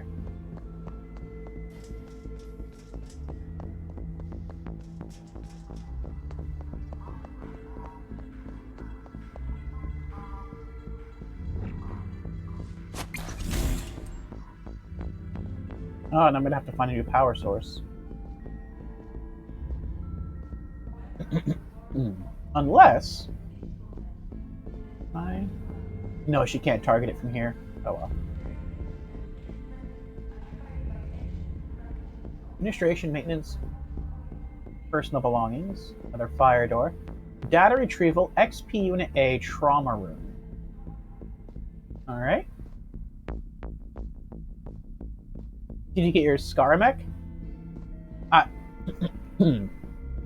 got one so far. I don't know if there's any more. I don't know if I missed one. I can't go back now, though.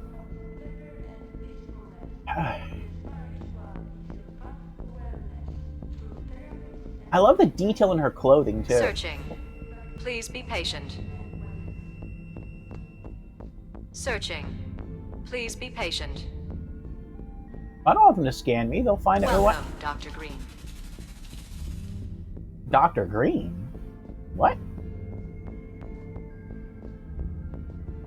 Is that a side effect of the thing we stole? Dr. Green. That's weird. And by the way, you almost said a word-for-word line that happens later in the game. The one you saw from the belongings area? From the belongings area. Yes.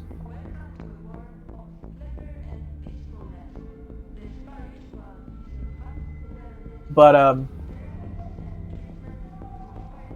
like, I like the fact that you see, like, her cloak, or not cloak, her shirt, her jacket, is dirty. And when she first put it on, it wasn't dirty. Like, it was pristine. It was pure white. And it's like, the more she goes through the game, the dirtier it gets. And I like that. That's realistic. I also like her jeans. How when you look at them, they're kind of like stonewashed jeans. They're not just like plain blue denim. Like, there's a gradient to the color, and I like that. Like, it starts to get whiter around the thighs a little bit, and it's like specks of blue. Like, that looks really nice. Like, just the little details in here that they put in the game, and the texture work on her jacket as well. Like, it looks all so good. No cutscene.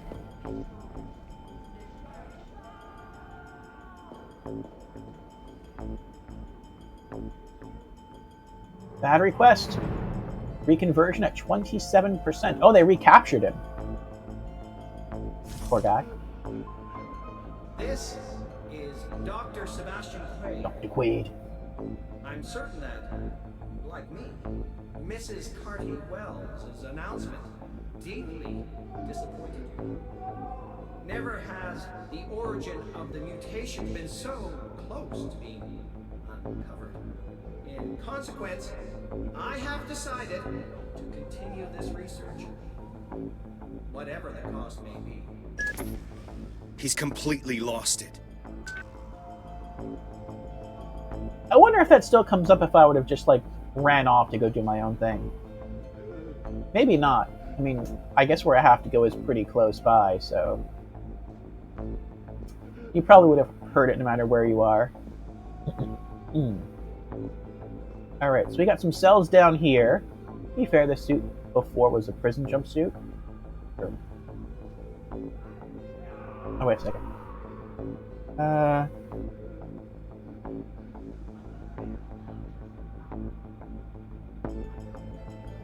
Oh, you always wonder about that, but you never pay attention at that point?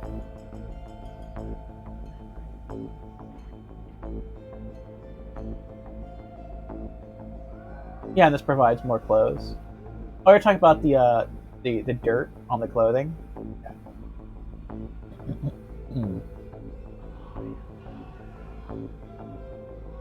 True as well.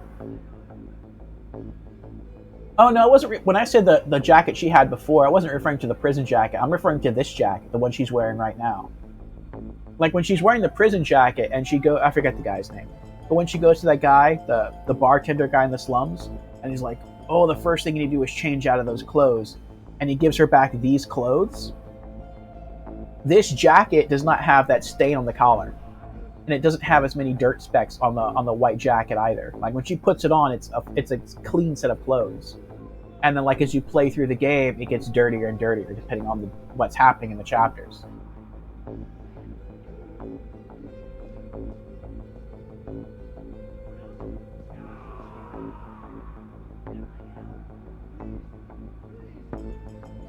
What you say sounds more like trying to make female character hotter. Maybe. Oh, there's something. It pops up, but I can't reach it. What a tease. Isn't that what most games do? Asachi, you had a PSP. Did you ever play Parasite Eve, the Third Birthday? Alright, so maybe I can go in here. I can definitely climb the ladder, because it's telling me to climb the ladder. I can probably get to the second floor, maybe even the third floor. I really want that, though. Maybe we can cut through the trauma room. Or go check on some other people here. 23% reconversion. Which game did you say? Well, it's not called Parasite Eve. It's just called The Third Birthday. But it's Parasite Eve. Parasite Eve 1 and 2 were both on the PlayStation, Sony's original PlayStation. And then The Third Birthday is also a Parasite Eve game, but it wasn't called Parasite Eve. And it was exclusive to Sony's PlayStation Portable. And in that PSP game, not only did the character get different outfits that you could unlock, but as she took damage in combat, her clothing would get ripped off her, like little by little. Like she'd get holes in her jeans, they'd rip off and also become a pair of shorts. She'd get holes in her shirt. It was kind of revealing. And then like whenever you got your armor fixed, like her clothing got sewed back up again. It was interesting. Memory deletion, 42%. That stinks. That's gotta be scary right there. Like you're just sitting there and your memory is just disappearing bit by bit. And you can't hold on to anything. Those poor people. Down there. Like an elevator shaft. Oh.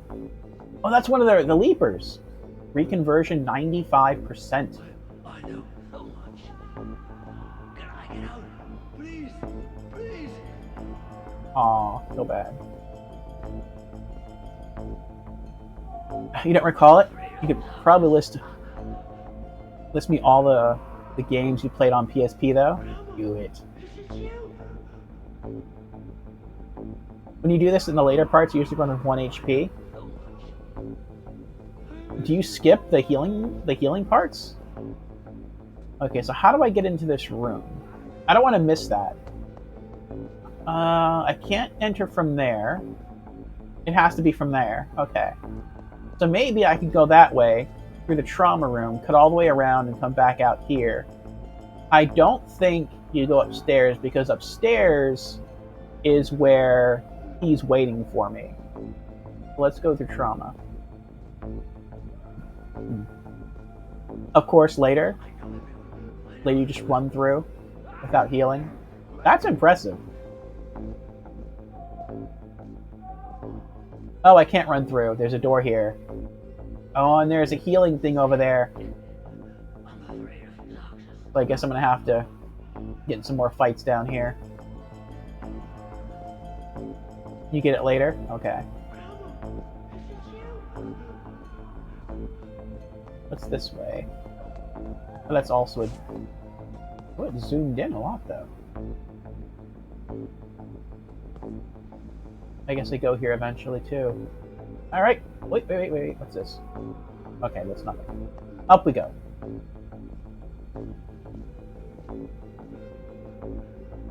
Rabbit!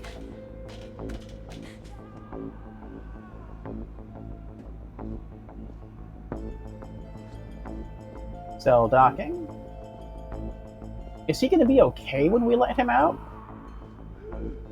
Waiting for inmate. Reconversion 64%. I'm not too clear on what reconversion is. I guess that means like first they wipe your memory, that's memory deletion, and then reconversion is what they kind of like install into your brain a new submissive personality, maybe? To make you more manipulative? Well, not manipulative, but to be manipulated easier.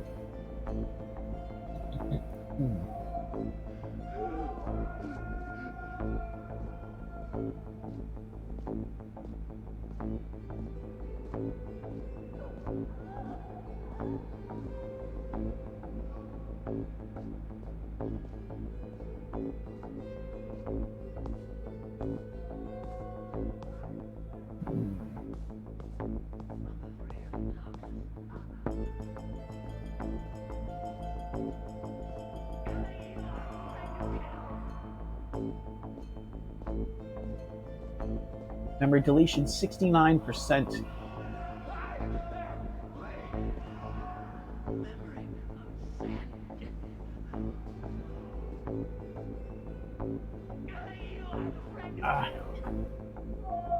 Oh, I'm gonna have to use the restroom real quick. I'm sorry. BRB. Can I get out? Please, please.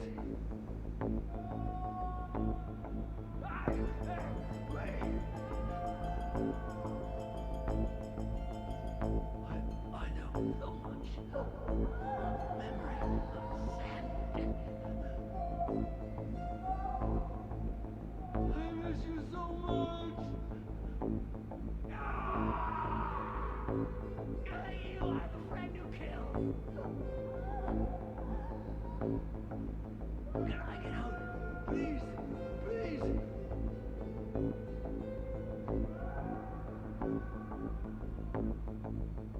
I know so much.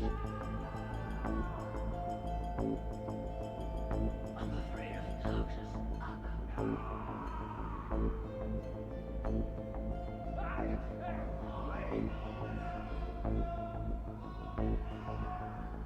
Can I get out? Please, please. You are the friend you killed.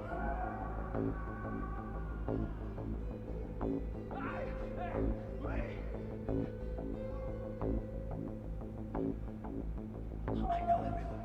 I know everyone. I'm afraid of Noxus.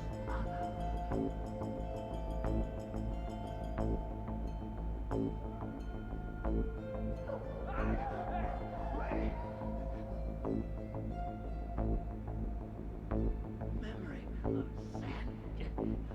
Can I get out? Please, please.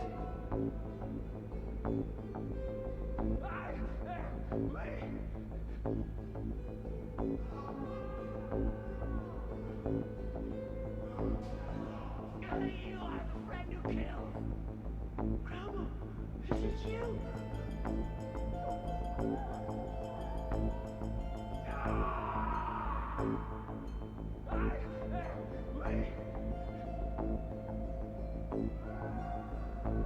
Memory of sand. You are the friend you killed.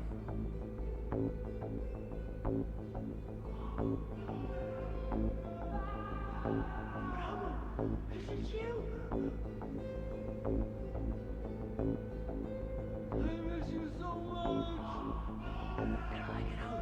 Please, please.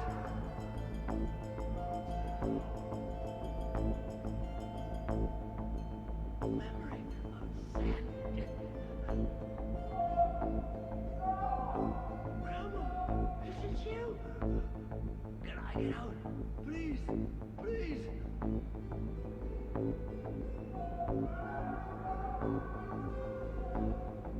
You are the friend you killed. I know everyone. I know everyone. Grandma. Okay, we have audio back.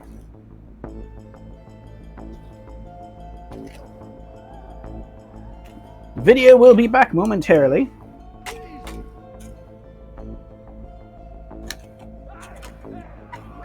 I'm just going to take some medicine real quick, and we will be back to the game.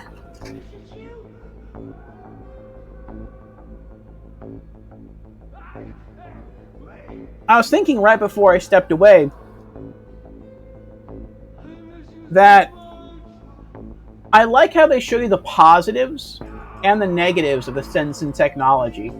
Obviously, the negatives kind of are pretty bad. People can control, to some extent, what you think by, well, directly implanting like memories or suppressing memories or deleting memories. But I like the positives. Like when you walk up to a shop, you'll get like a Sensen AR image pop up, and it'll say something like, business closed, or you'll get like opening hours, or when you walk up to something on fire, it'll say like caution, and it'll actually tell you like how much degrees that thing is. Like stuff like that's also really cool. Like, that's the kind of tech you would want in a from a device like that.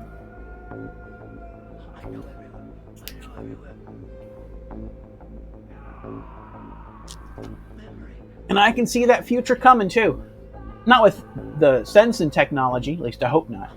But maybe with like smart glasses. Like you see a shop and maybe it would get cross-referenced with something online, and then it would give you like the hours for the store, the phone number if you want to know it, the store manager's name, stuff like that.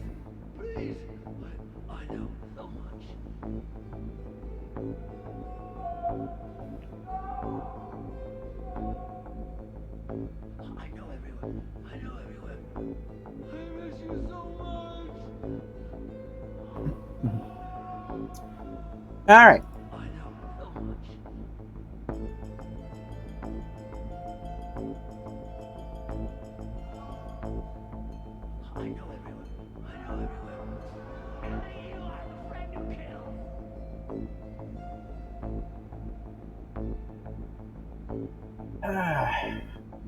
He says, you know, doing voice work, I know these guys are in a sound booth shouting nonsense. It's probably pretty fun, too. Sasachi says, the PSP games. You said do it so? Patapon 1, 2, and 3. I've never played Patapon, but it looked really fun. Wipeout, I don't know which one. Okay. Wipeout was pretty cool. Burnout, Midnight Club, Sid Meier's Pirates, Clank, Secret Agent, Untold Legends. Oh, there were 2 Untold Legends games on the PSP. Brotherhood of the Blade, and then I don't remember the other one. Maybe the Warrior's Path, but I really don't remember.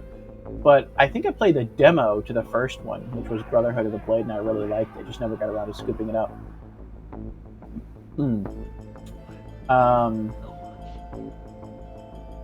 Tekken 5 Dark Resurrection. I forgot that was on PSP. Wow. Tekken 5 was on the PSP. That's crazy. Daxter. God of War Chains of Olympus. That one I beat. I enjoyed that one. Echo Chrome. Yeah. Final Fantasy VII, the PS1 port. Yeah. Some multi-games, UMD, like with the Mortal Kombat in them. Flat Out Head On. And I think there was a Little Big Planet as well. Yes! Little Big Planet on the PSP is my favorite Little Big Planet. And I have beaten them all. I beat 1, 2, and 3. 1 and 2 and 3, I think, were all on PlayStation 3. Beat them all. Beat Little Big Planet PSP, and then Little Big Planet on the Vita. And the one on the PSP is my favorite.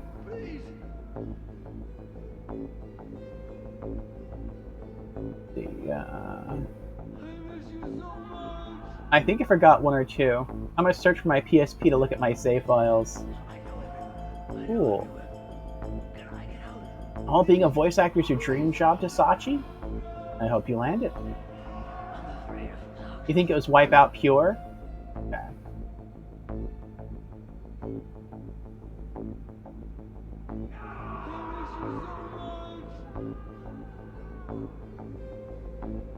Oh, you think you had the Warrior one? The Untold Legends Warrior one from PSP? Okay.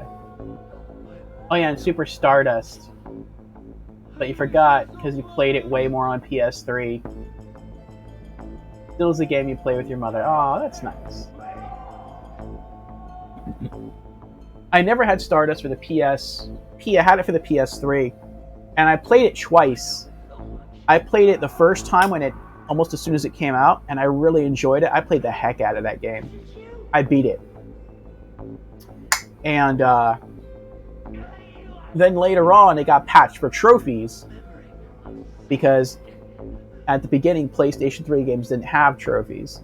And I started replaying it again, but I feel like I had already had my experience with Super Stardust, and I was kind of rusty, so I beat it again, but I didn't beat it as well as I did before. Like before, I had nearly master the game.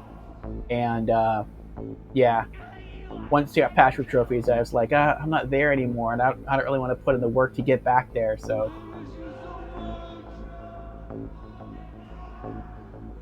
Can I get out? Please, please.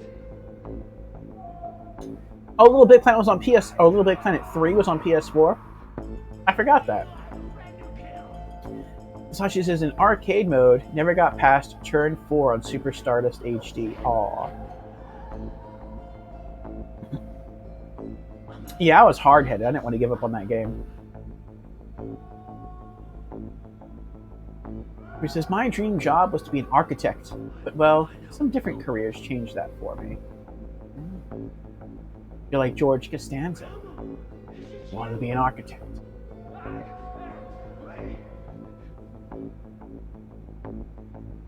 You know that there is 6 levels before repeating.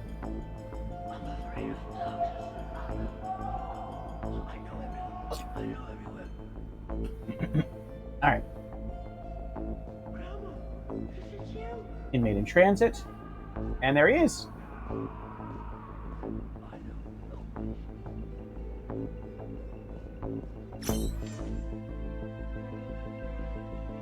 Oh, it looks like he was going through reconversion. Looked like maybe 27%. The doctor inside my head. Bad. We're going to get you out of here. Cell closing for patient transfer. Please stand back. Unaccompanied patient in restricted area. Oh. Oh no!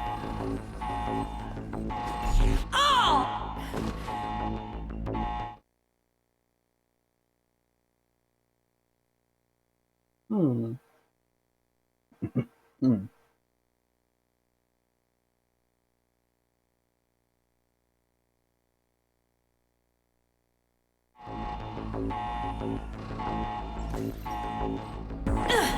Oh, she just jumped. Oh.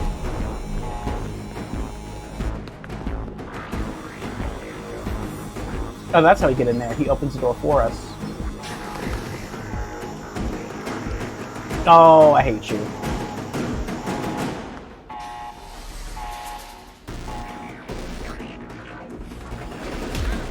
Ah!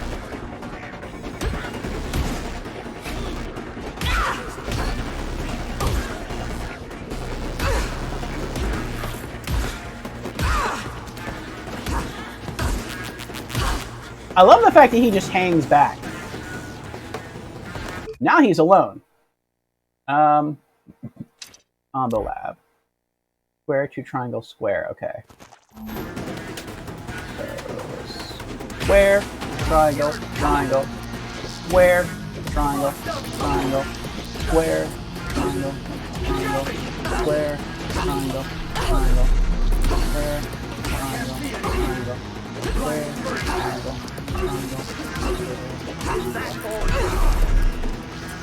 Like that, don't you?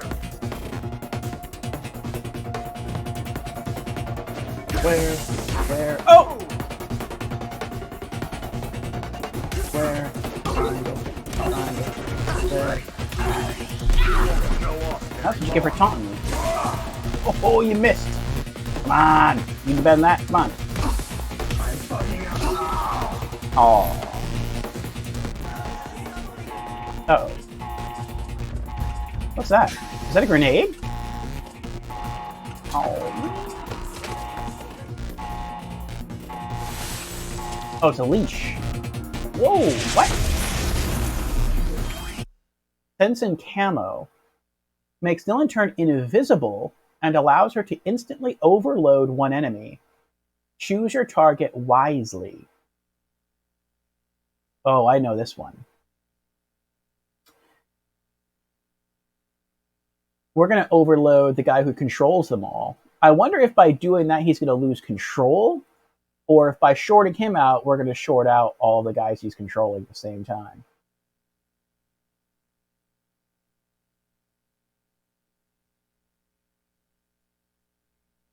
Tenzin Camo. Okay. Makes no turn invisible and allows her to instantly overload one enemy. Choose the target wisely. Open the pressing wheel and trigger the Sensen camo.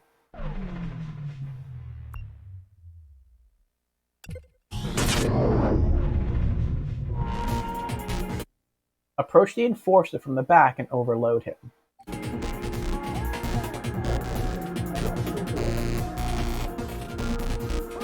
How do I overload him? Oh! Overload. There we go. Warning. Instant overload only works from behind a target. Invisibility lasts 30 seconds and will stop if Nilin deals damage or uses another S-Pressin.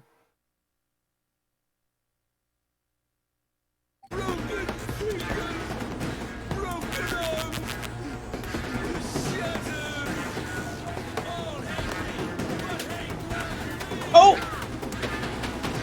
I wasn't sure if they were still going to attack me or not. I'm like, I just set them free. Maybe they'll be grateful. Maybe they'll be on my side. Maybe they just won't do anything. And they'll be, nope, nope.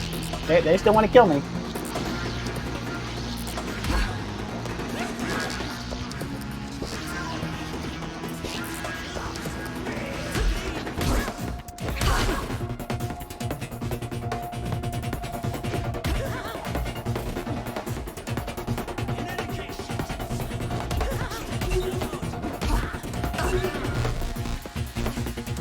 What was the long one? 3 triangles, 4 squares, and a triangle. Okay.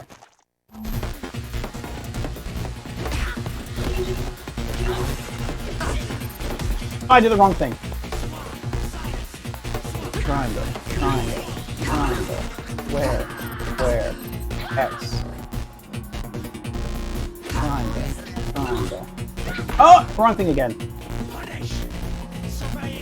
Triangle, triangle, triangle, square, square, X, X, triangle, ah! Triangle, triangle, square.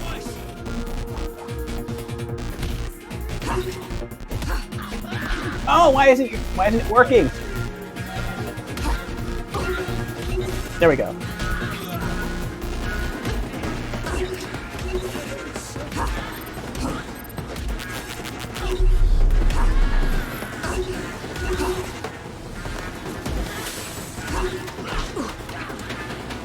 What was that?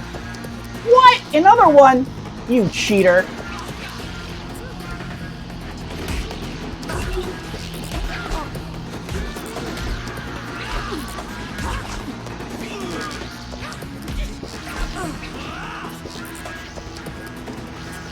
Alright, you know what? Fine.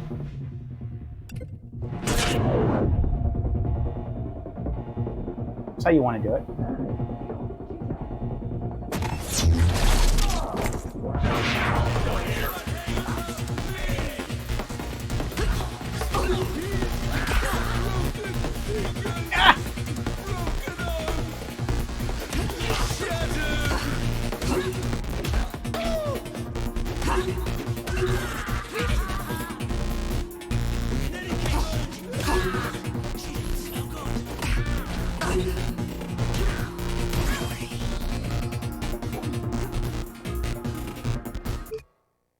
What was the all health one? Oh, it's square, 2 triangles. Okay. Okay. Square.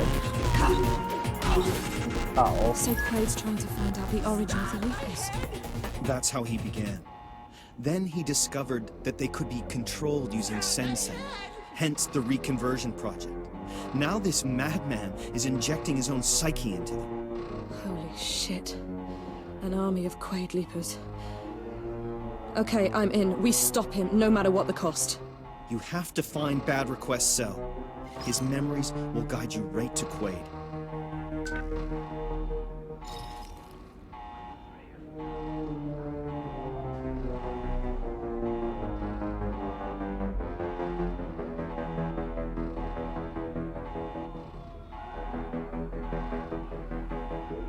Whew.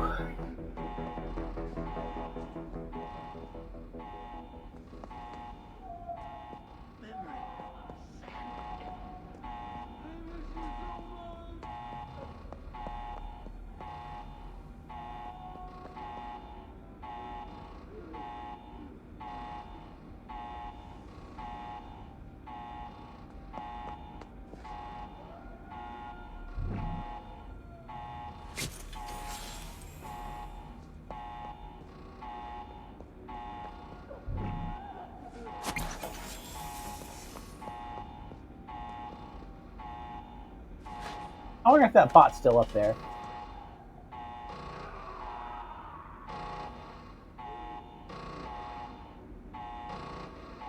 No, see, it's still up there.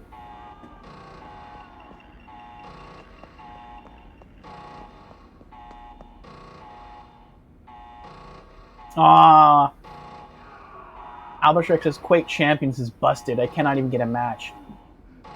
Is anyone playing it? I know that sounds weird, it being Quake Champions. They should, but I think that could be the issue.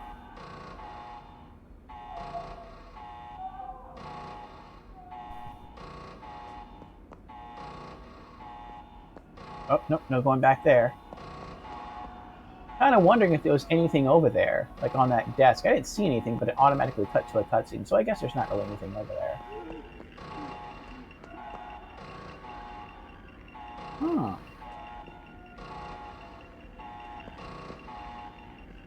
Interesting. Looks like we can get up here and open the door, potentially. Maybe that's what we're supposed to do.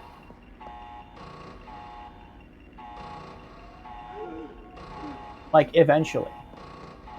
It's to get back up here, maybe through here somehow, and then open the door, climb into this cell, and then it'll take us with it. That could be it.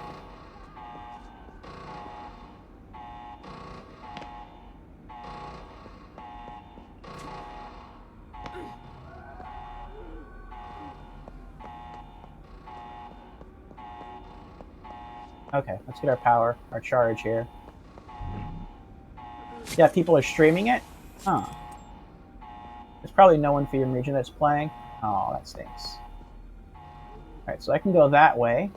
I'm guessing that's the way I have to go. To get up there to get into the room. Or I can go through Trauma Room. I don't know, maybe I'm not supposed to go through Trauma Room.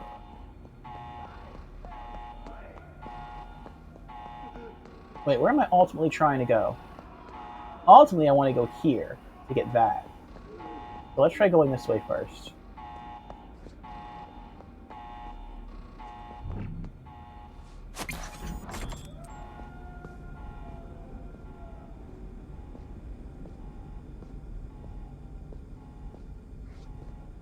Oh, wait.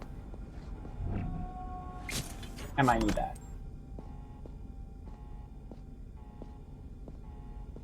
Creepy redeemed hydrate. There we go. Cheers, Creepy.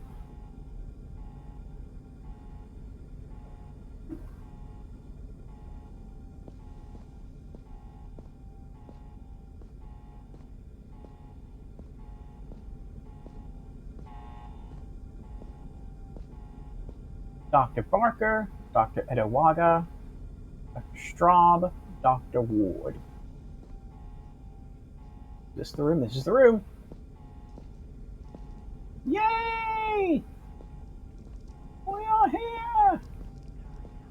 I hear a bug. Where is it? It makes that staticky noise.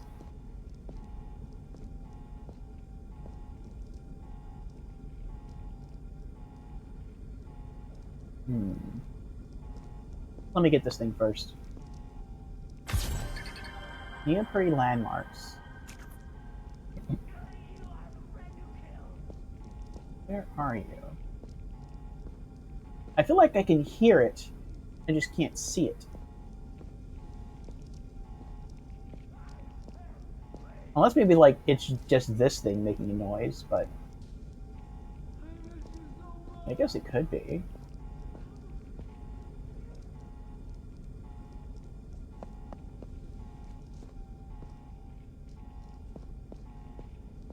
I guess maybe it is. Alright.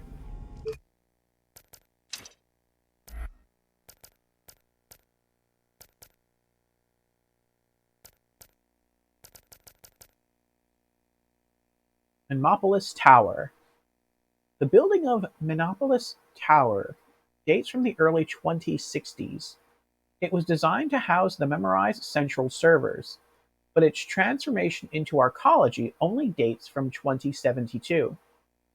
Permanently evolving and almost entirely self-sufficient, Annapolis Tower represents the most ambitious, large-scale, and social memorial experimentation project in the city. Inspired by the Radiant City built by the architect Le Corbusier in the 20th century, Charles Cartier-Wells commissioned a gigantic archaeological tower in the center of Neo-Paris based on the philosophy of a perfect city. According to its creator, this complex heralds a future where human beings will experience peaceful and total social symbiosis through integral memory sharing. Its height and shape, a slender tripod, make it immediately recognizable, but what makes it absolutely unique is a gigantic orange cube suspended in the air and supported by the three buildings forming the complex. Dubbed the Conception Cube, or the Energon Cube by the Transformers, this orange heart houses both the memorized central servers and the laboratories and apartments owned by Charles Cartier-Wells. That sounds both cool and like really frightening at the same time. It's being suspended in the air, but like it's a cube of like what? It's floating. It's being like held there by energy beams, or it's being held there by like actual physical like constructs protruding from the three towers. If it's pure energy, man, that would scare the crap out of me. Like, well, first off, how do you even get there? Maybe walk across an energy bridge? And what happens if the power goes out? It just falls? Memopolis. Oh, wait, did I read everything? I did not. Okay. The residents of Memopolis, the residents of Memopolis enjoy special status in Neo-Paris, and life in the tower offers an enviable lifestyle: comfort, luxury, security, tranquility, and freedom. However, in exchange for these ideal conditions, the residents have agreed to share their memory and experiment with new social norms through an increased use of the Sensen. To a certain extent, they are primarily citizens of Memorize rather than citizens of Neo-Paris, apart from the purposes of administration. The philosophical principles of Memopolis draw on anthropological theories of collective violence, whereby acts of hatred and brutality arise out of a fear of others. Charles Cartier-Wells' hypothesis is that pooling memories of all the individuals in a group will eradicate their mutual fear and therefore the mistrust, lack of empathy, and aggression that normally accompanies it. The Memopolis slogans, "Don't be afraid," "Don't ask what you can do for Memopolis," "Ask what Memopolis can do for you," are perfect examples of this new social contract. Interesting. A little frightening that your memory isn't personal, but interesting.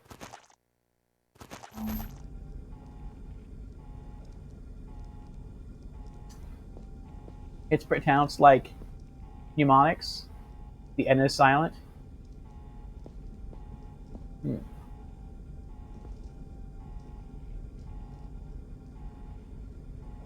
Find an alternate way to get to the upper floor. It's trying to show me the room over there, I know. I feel like there's a bug here.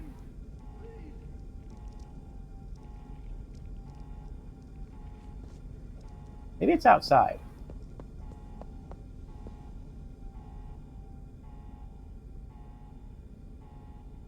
No, I don't hear it here.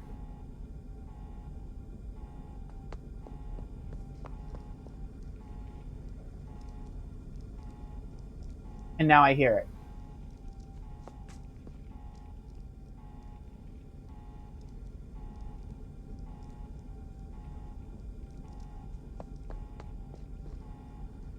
Unless it's out there? I don't think it's out there.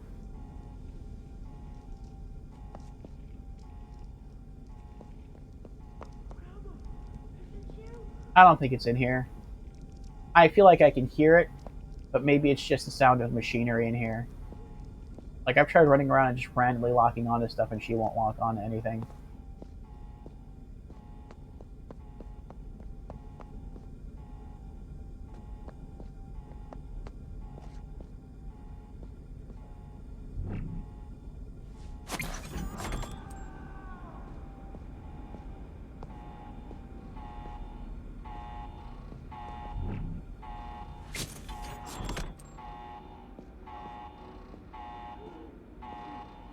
Okay.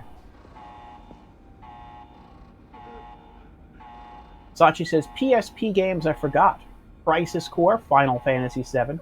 We'll eventually be playing that on RPG afternoons. Dissidia, Final Fantasy looks good. Lemmings. Loco Roco. Loco Roco looked fun too. Kingdom Hearts, Death by Sleep. You mean Birth by Sleep? Ratchet and Clank, Size Matters. Star Ocean, First Departure. It was both Wipeouts, not only Pure. Okay. Ys, The Ark of Nepishtim. Worms, Open Warfare. Prince of Persia Revelations. Need for Speed Carbon. Luxor. Monster Hunter Freedom Unite. Of course, how did I forget? Yes. I want to say Monster Hunter Freedom Unite is the best game on PSP. And Untold Legend was French translation, so may not be right name in English. The Fellowship of the Sword. Okay. There was more than one or two, I agree.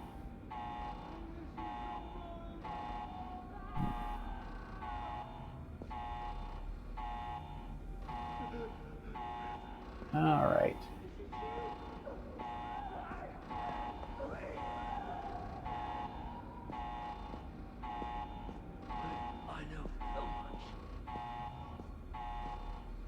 To the trauma room.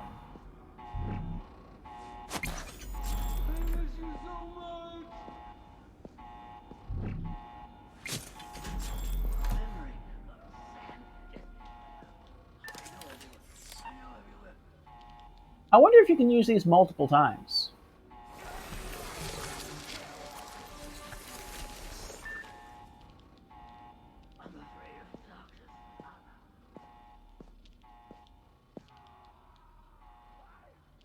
Alright, I see the door. The other one is World, by the way. I only played 2 Monster Hunters, but I have better memories of Freedom Unite, yeah. And the quality. Like, it's still playable, and for PSP games, that's a huge plus. Yeah. The other one is World, by the way. Monster Hunter World? Okay. I played Freedom Unite first, and I fell in love with it. And then everyone I played with stopped playing it, but I wanted to play it more. And so I went backwards instead of forwards, and I tried the original Monster Hunter for PlayStation 2, and I couldn't get into it. The weapons were just too weird to wield, the way they had the combat system set up. So then I got the original Monster Hunter Freedom for the PSP, and I played that, and I started getting into it. It's just the only thing that I didn't really care too much for that was that I had to main the Greatsword, which wasn't bad because the Greatsword was like the last weapon that I really started to try mastering in Freedom Unite. Like, I was by default a longsword user. That was my main weapon. But I had used every weapon except for the bowguns and the Greatsword. The bowguns and the Greatsword were the only ones I didn't really use that much, but I used everything else for something. And yeah, I tried training myself in Freedom Unite a bit with the Greatsword to go into Monster Hunter Freedom Original, and it wasn't bad. So what did I just do? What?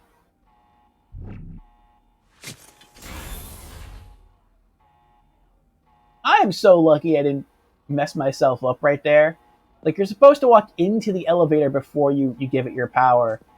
But luckily, it came back down for me.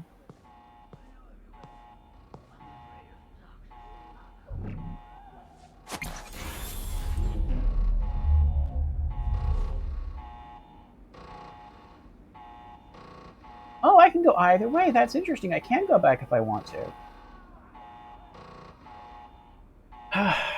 And I had fun in the original Monster Hunter Freedom, but I never made it too far. It was just about that time I felt like I just wanted to move on to something besides Monster Hunter. Oop them to death. Shield Lance is good. Shield Lance. Oh yeah, the standard Lance. I use that one too. Sasachi says, I always was a support player, and so I play the War Drums on Freedom Unite. War Drum. Oh, that's In the US, we call that the, what was it? The something horn. The hunting horn. Which was kind of a bad alone, so you got to double sword for DPS, the dual blades, and reaction time capability. Okay. Yeah, the horn, right, yeah. I had the horn for defense, or not for defense, for support as well. Like, I felt bad hunting horn or bagpipes. I felt bad, like, helping new players, because I didn't want to just go in and kill everything. And so how I would help is I would heal them, and I would buff them, and I'd just be like, go at it, go have fun. I'm like, what are you going to do? I'm like, I'm going to stay here, and I'm going to buff, and I'm going to heal. And so basically they would just kind of like solo the mission, but I would always be there to help them out.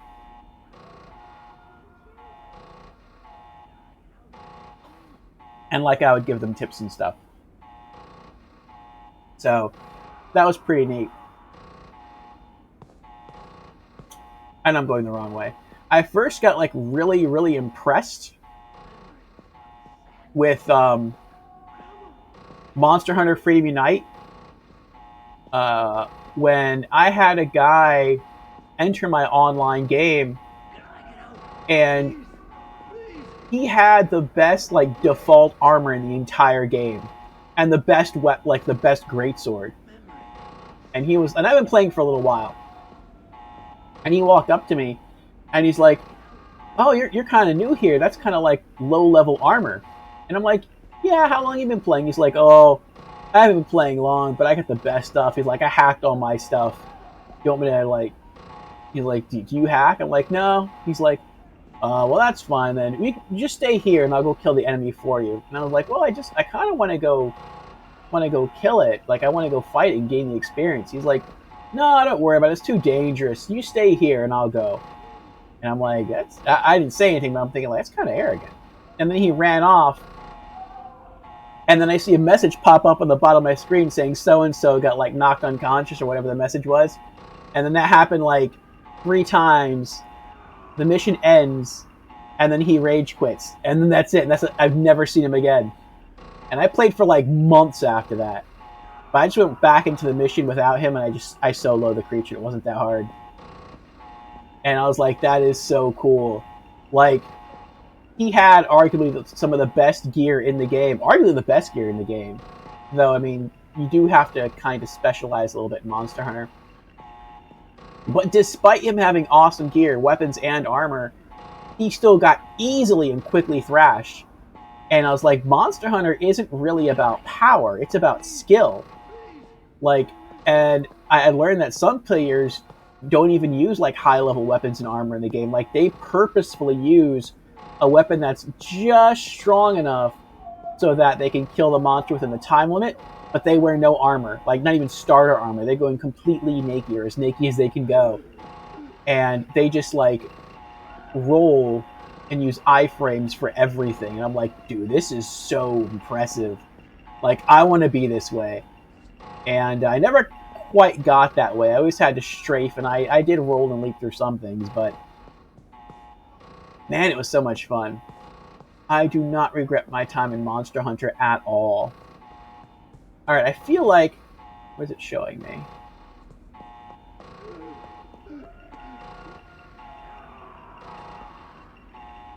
I feel like it wants me to go that way. Like, that's the solution. That is... Okay. So then why can I open this door? Why is that a solution? Let's find out.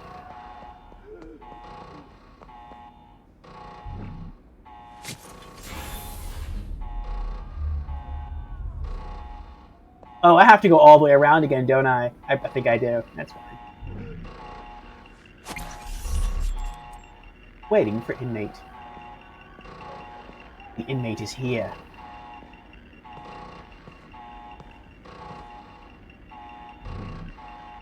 Aha! That's the bug that I heard before. I was under it because the room where I found the landmark thing was like right under my feet. That's what was going on. Alright. Now I'm a prisoner. Send me back to my cell.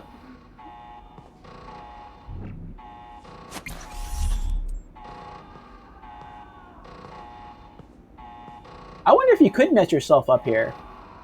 Because this energy here is what I stole from the ladder down there. So if I jump off the railing, there should be no way...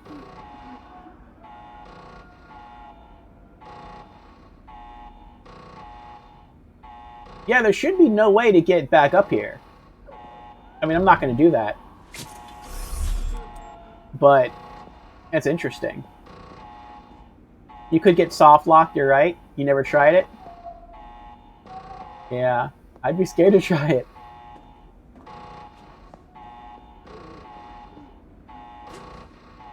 I mean, I guess you could always, like, reload your last checkpoint.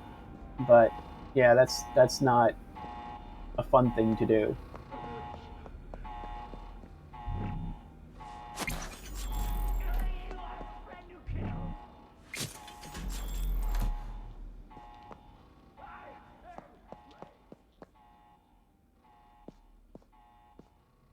Oh, wait. Not do that again.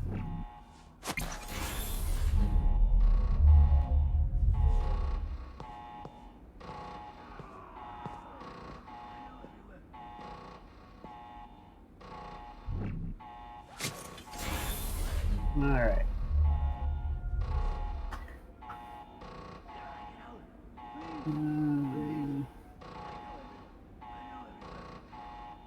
Such as Star Ocean was my first English game. I wanted to try it, and it wasn't in French, so I still tried it. I was like 14 years old. I didn't finish it because I wasn't as fluent as now in English. That's impressive that you started it back then. Star Ocean's an RPG. That has a lot of text. Or those kinds of games have a lot of text. Which is helping new guys. You were always... You're going to tank the damage, and you wail on them. That's fun, too.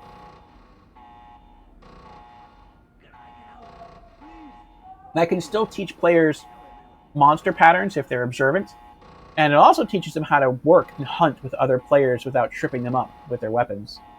Which is especially hard for, like, people with big weapons like great swords and long swords. Alright, you can see I'm constantly drinking. So, unfortunately, I have to use the restroom again. But I'll be right back. Sorry.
All right. Thank you again for your patience. Let me turn up the brightness a bit.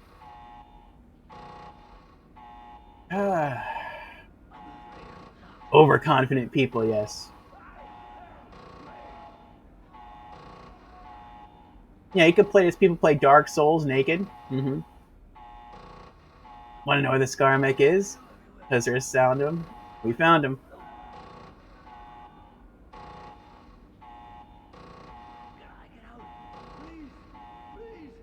Nice, creepy.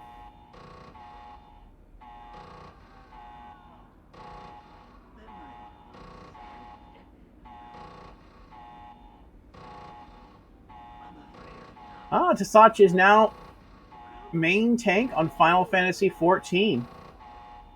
You were first to healer.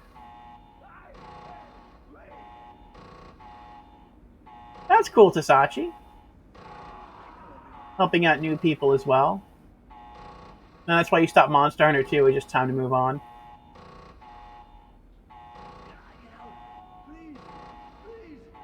Learn English through video games. It's cool.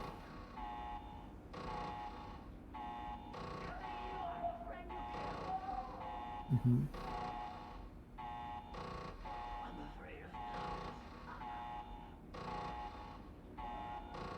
And Creepy redeemed Hydrate. Here's Creepy.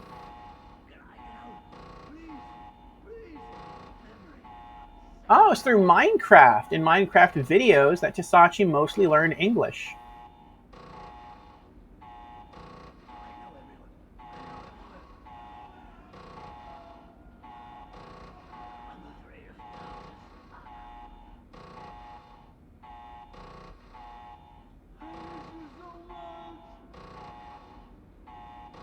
You hate the term healer. Why do we say that if we don't say tanker and DPSer? That makes sense.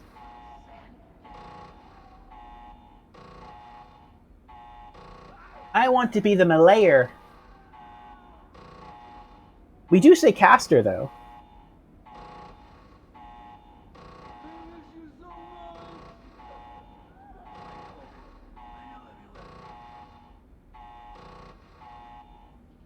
Okay.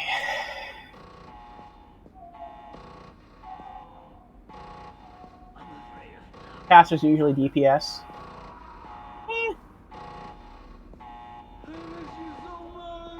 Or support. Don't care which version holds. Just keep it to one version.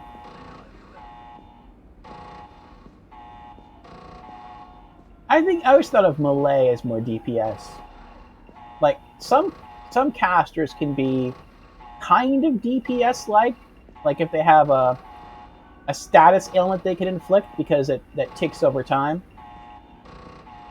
But a lot of the casters I knew, at least knew in like EverQuest, they couldn't be called DPS. Okay. I'm coming, Bad. I'm coming to get you. And that's because casters are always limited by how much mana they have. So once they're out of mana, they can't do anything anymore. They hit harder than melee, hit for hit, but they can't keep it up for too long. So it's kind of like a balance. Can I pull that with me? Probably not. Oh, okay. Alright. Oh. Next is through a fenced area with a crate and a light. Okay? So, and a red wall. Alright. Oh, that's right there. That's it. I can see it from here. So I just gotta figure out how to get in there. Huh. Alright. Oh, that's probably death. Okay. Alright. So I guess I just run and jump. You can do that, I think. Whee!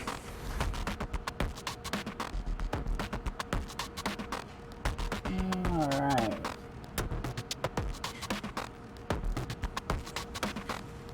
Oh, I like the soundtrack here.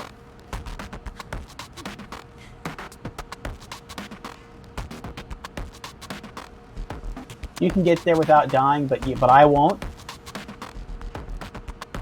There's a hole there. It looks like she can just like pull herself up and just slide right in there, but I guess not.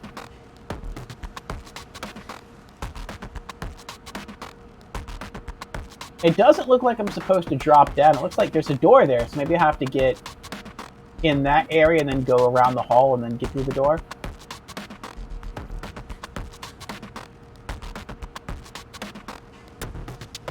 Because when I played Diablo 2 back in the day of Battle.net, I had a paladin that was solely defense-based. During duels, I never went below half health, and even had an opponent one-hit KO themselves because of thorns returning 500% damage. That's crazy. Hang in there, Bad. I'm almost there.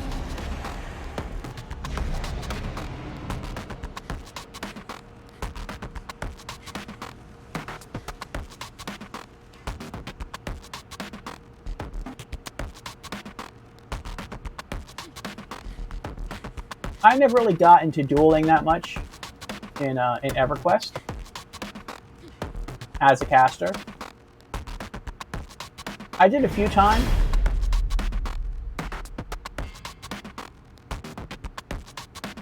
It's not gonna come over here and crush me, is it? I did a few times.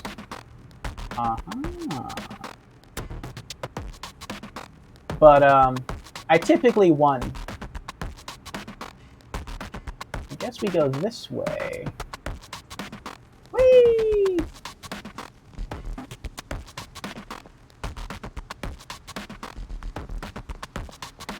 Oh. Ah, the cell dispatch system.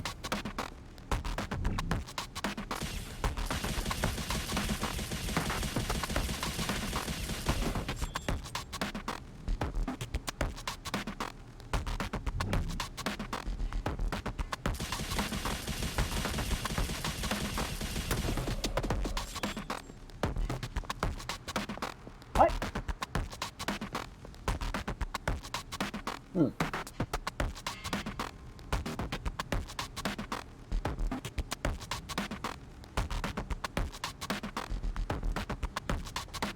Junk Bolt, not spammer? Oh.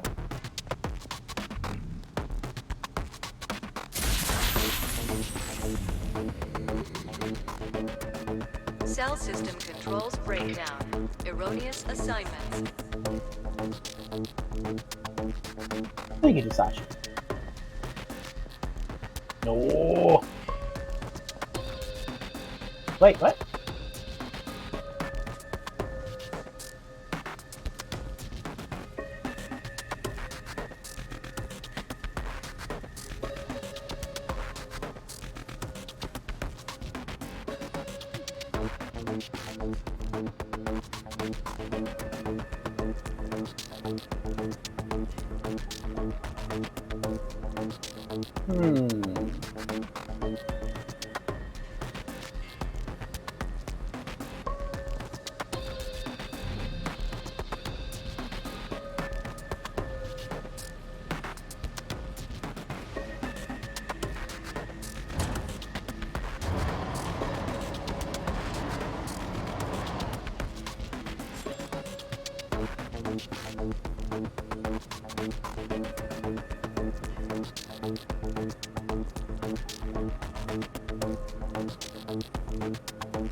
I guess I can't get in that way. Okay.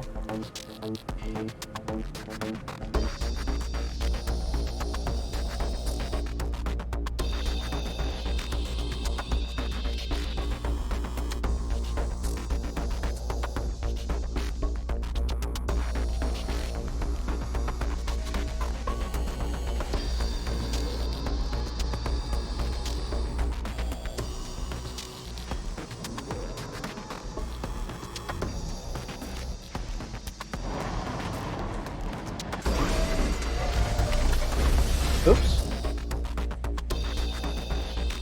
Oh, there's nobody in there.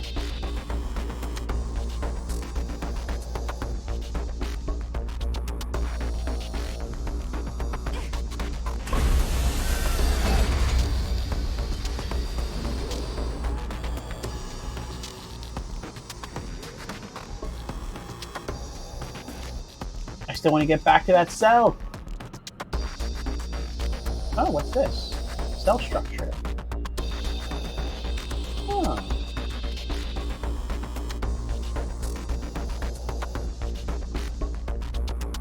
Probably not be standing here when I shoot that down.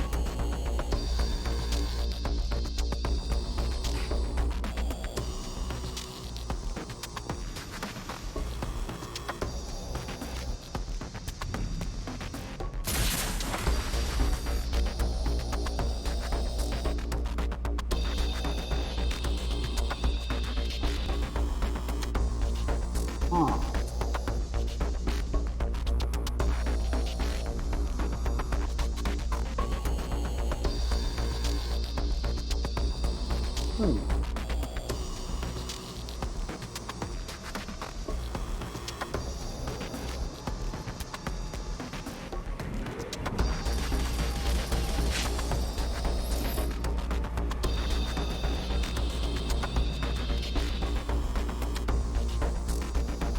I'm so used to being funneled into one direction.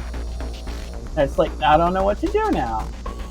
I mean, it looks like I can jump over here and then we jump directly to a cell. But it's like, what was that for? Why did I just corrupt that thing to knock that block down? Like, what was the purpose of that?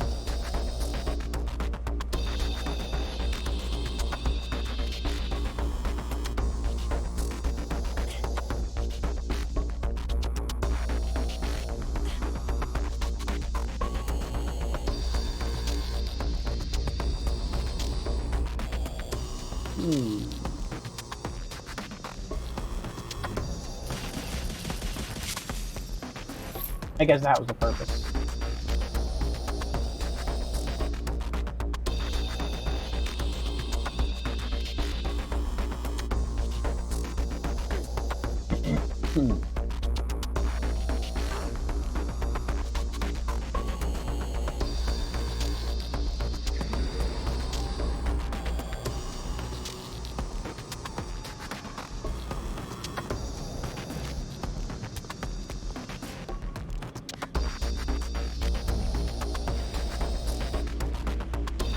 I feel kind of nervous about this. I mean, last time we pulled a cell down, we killed, well, I don't know if we killed somebody, but if they were in there, they would have been dead. Hope you don't. Oh! I'm not giving up.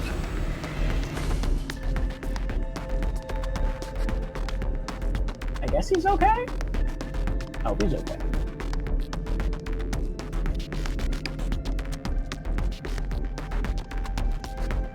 It hurts me to not see you take the skip here, not gonna lie.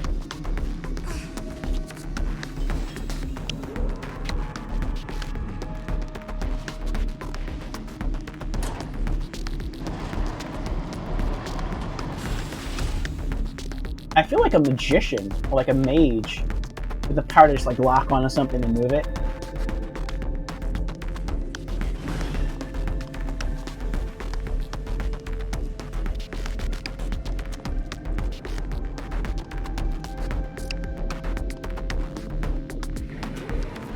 The next area was the slowest in the speedrun before we found a skip for it.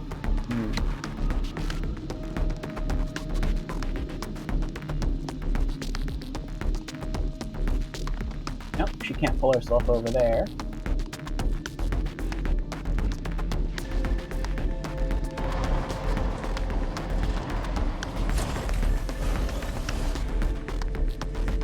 Oh, there he is!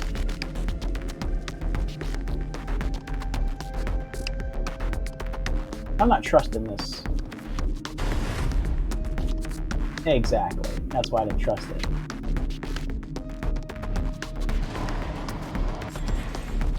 Yeah! Oh.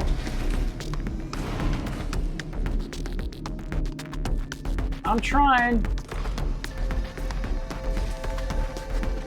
I'm also kind of surprised nothing has tried to squish her yet here. People aren't really supposed to just be like running around.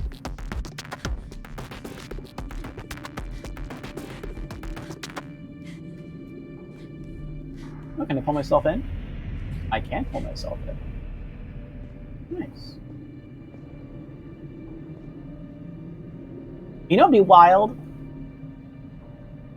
if right here she tries to extend her arm to open the cell, and as she does it, like the wall in front of her just drops and locks her in, and then she like something happens, she gets gassed, passes out, and then when she wakes up, she's like back in a prison uniform, and then you find out that she's been in prison the whole time, and these like the last memories that she has, and it's looping over and over again in some weird like memory white torture sequence. That would be totally cool. It'd be really jacked up, but it would be really cool.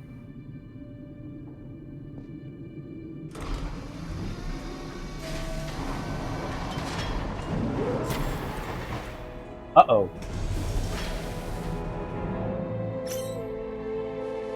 Oh, God. What have they done to you? Nilla, my lost sister. That's what they were preparing for you when I broke you out of here.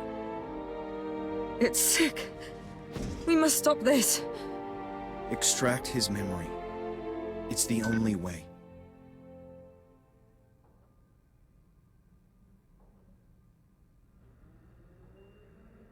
Excuse me, brother. This time I'm going into your head without your permission. So empty. So true.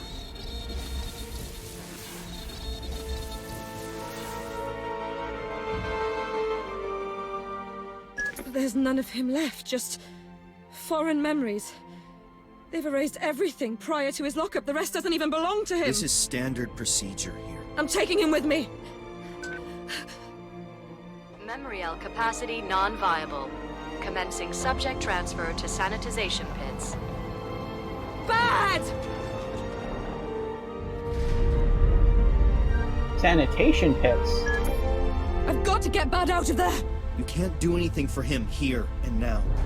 Follow the remembrance that you just stole. They'll lead you to Dr. Quaid. He's the one that you need to stop.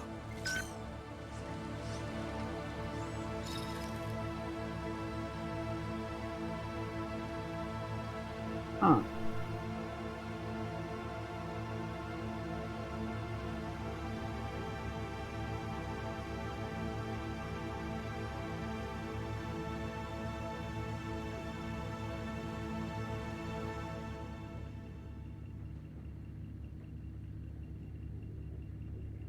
You just escaped that thanks to Edge.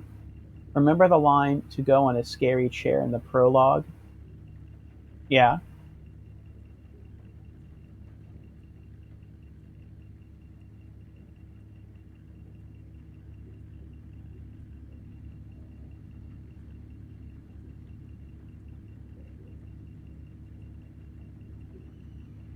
I thought she was talking to herself, though.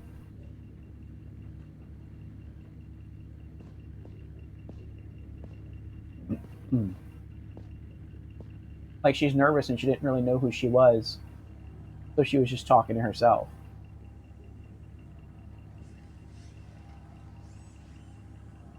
Made in transit.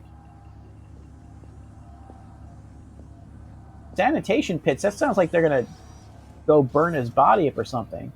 I mean, it seems like maybe they implanted a memory, but then once we stole his memory, it somehow detected that he no longer had the memory implanted, which is the one that we stole, and so it's like, oh, I guess the machine's like, I guess the memory implant didn't take, so he's useless.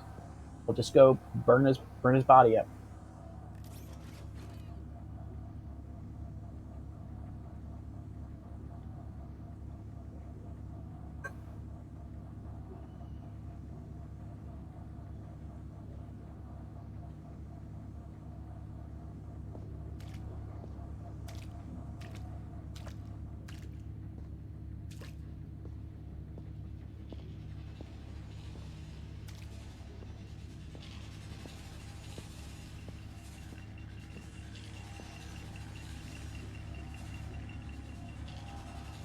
I feel like I hear a bug. Oh, what was that? Did I saw something? Hmm.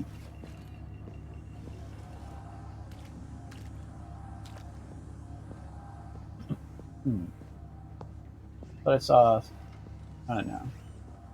Another one of those invisible leapers run through here.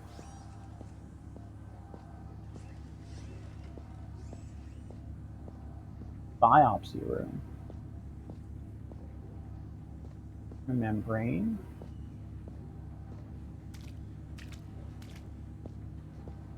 I'm also kind of surprised I haven't seen like any actual people here. Other than like a few security guards.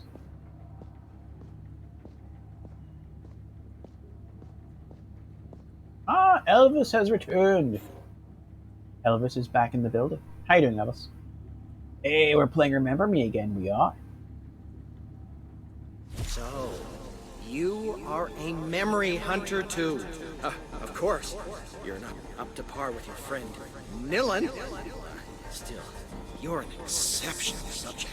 By isolating that which makes you so particular, I'm certain we'll understand Memorial illness better. What did they do to him?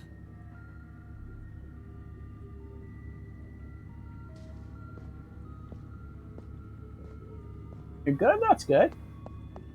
Yes, we are having fun with Remember Me Again. This is episode 6 of 8. And we're trying to find out the darkest secrets of the Memorized Corporation hidden beneath the prison called La Bastille. And before we could discover the really horrible stuff, we had to retrieve a memory from a person who helped us earlier on but was captured and imprisoned himself. And we just tried to free him and we failed. So now we are following his memory to try to get further into, or deeper into the area, deeper into the complex, try and find out the dark information that we're supposed to uncover, and then maybe we can help him.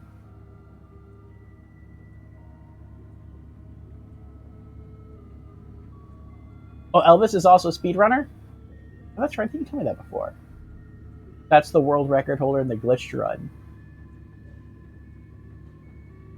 I'll leave that one to Orphe. Oh, I love how you'll find random runners in your memory playthroughs.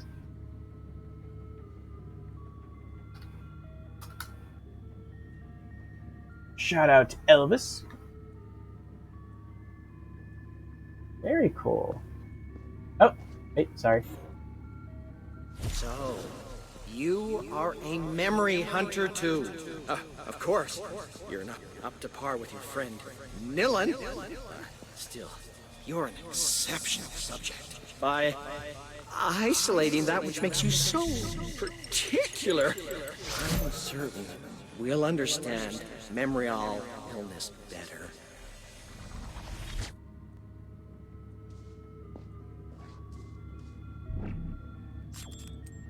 What does it say?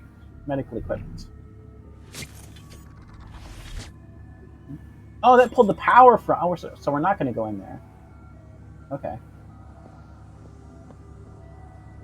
But now we have the power to progress. I got you, I got you. We have to get over there now. Okay.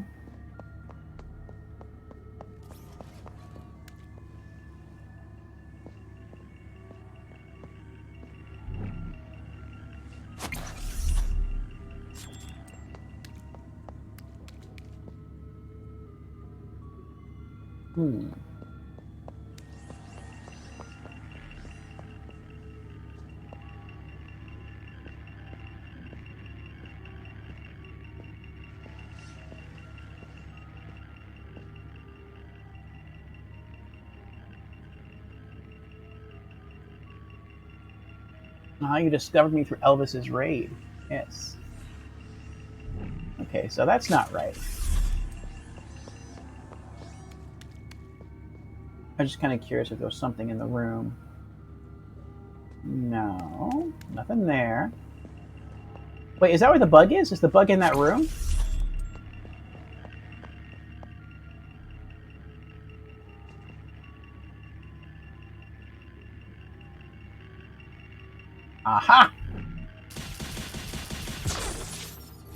Yay!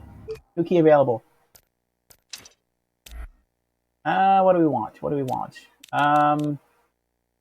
We could do a triangle power pressing, or we can do a triangle S pressing cooldown.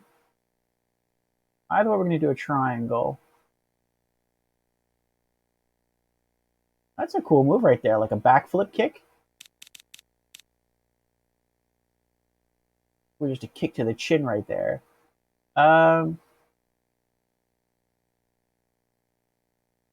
Let's do power.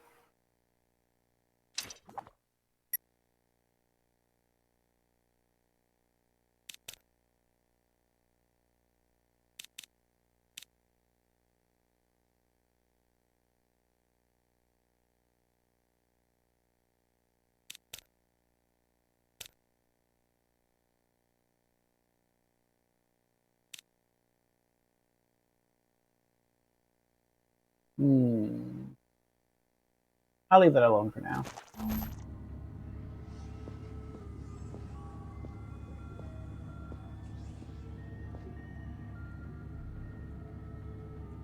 Yeah, the knee move looks cool. You always take your feet to people's faces. I had 2 unlocks? Oh, you're right, I do have 2 unlocks. Oh, thank you, I didn't notice that. Okay, so we can still do that triangle S press and cooldown, or we can do another square. I want to unlock a lot of the heals and a lot of the powers. So I agree, that does look really cool. It's like a breakdancer move right there. Yeah, I'm gonna go for the heal one. I prioritize heals. Heals and chains are the ones I prioritize, and then from there I'd probably go power and then S pressing.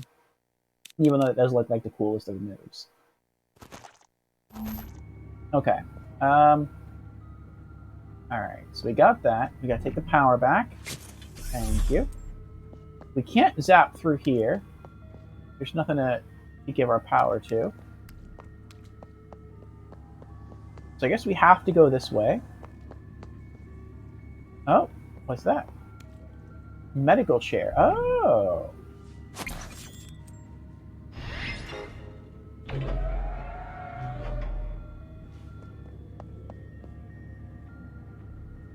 Oh!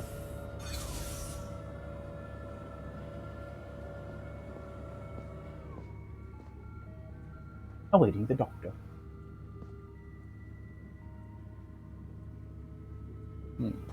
I was just thinking...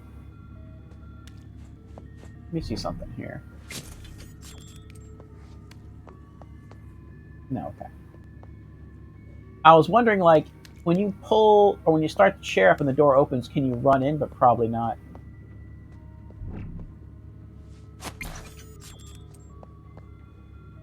No, okay.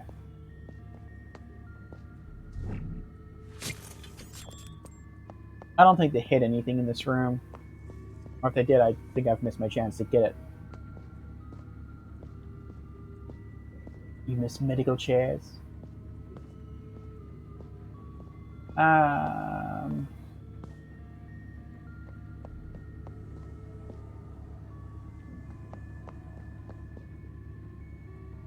What?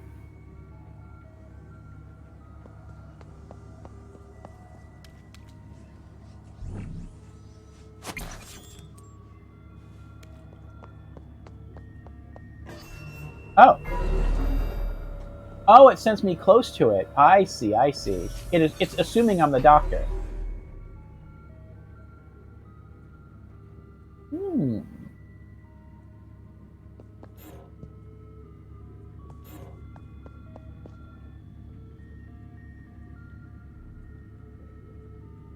Oh, I finally got a person over there. Over here, though. We got stairs. And then we have a locked door. Under my control, you will leave your private myopia of individuality, discover the vast oceans of cognitive leaper resonance. I envy you. I really do.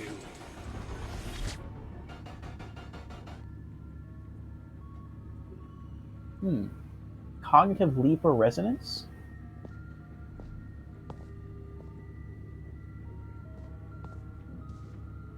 They were turning him into a leaper on purpose?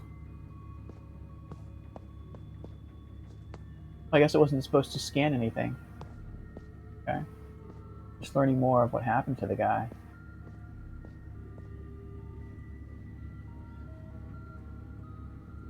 I mean, the skip isn't called medical chair skip for nothing. Yeah, but this part is nice and chill. Just you and your chairs hanging out. What did the sensor recognize you as in the room? With the belongings again?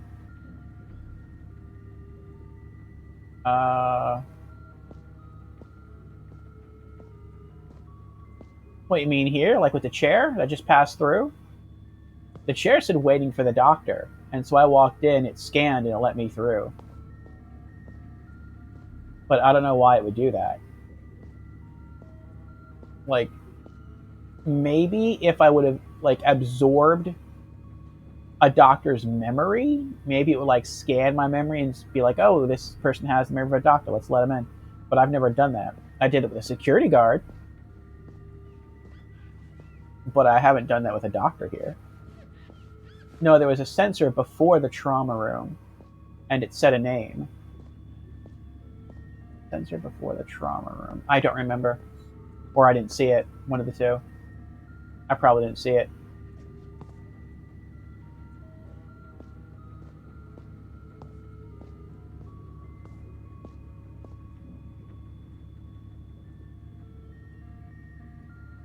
You did react to it? Then I don't remember. You can tell me.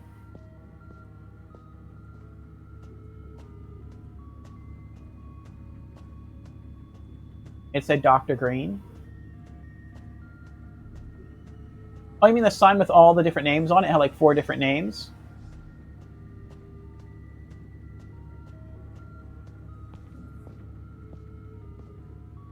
Green tooth.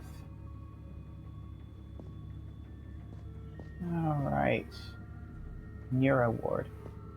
Green teeth maybe, yeah? Huh. Okay. Memory deletion. It's right near there. I'm kind of irked we missed the last memory thing. Back with those moving cells. Like, I was trying to think of how to get there and I couldn't figure it out. Uh-oh. Man.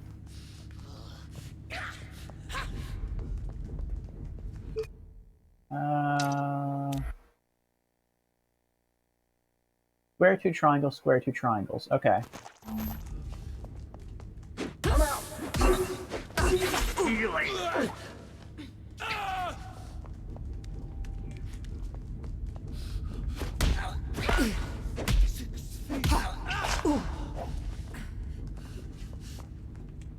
I'm hurt! I'm true!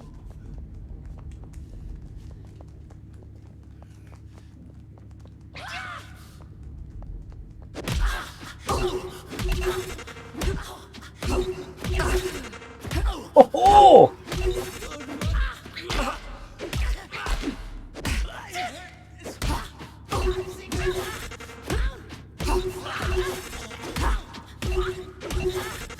I found a stagger! And since they're all heals, I can't die. Yes! That was pimp status right there. Oh, yeah. You lost your lackeys, didn't you? Oh, oh, oh. What was it again? Let's go for the full. 3 triangles, 4 squares, and a triangle. Actually, no. Not for this guy, because I'm going to take damage constantly while I'm hitting him.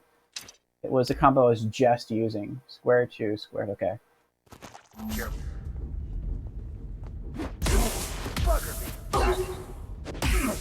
Got me! Black screen! Bam! Wanna try it again? Your face. Ooh. You're no good. What did you do to me? He's angry. Fucked up shit! Yes. Beginner's luck. Oh! My senses down. Is that all you? You think so? Mm-hmm.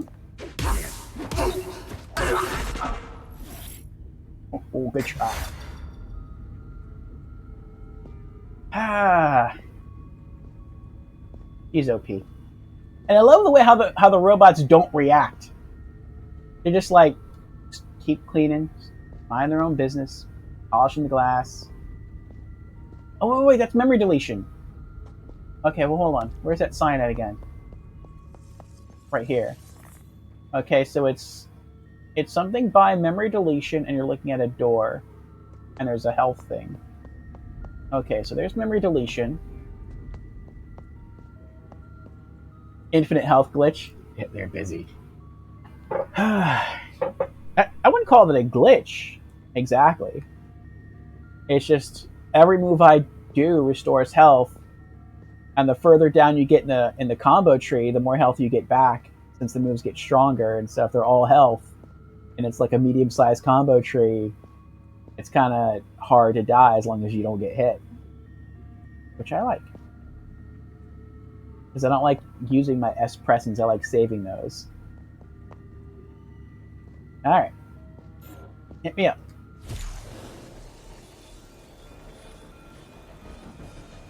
Quaid's Hell. Do not allow the pain to swamp you. Pain? From now on, we can suppress it by acting directly on memorial roots. Incredibly comforting for both of us, is it not?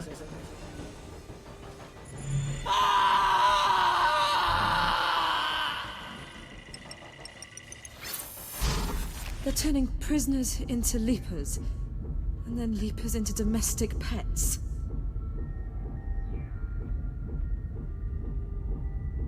Interesting. So I'm guessing... Oh, look, no Dr. Green here. Edogawa, Barker, and West.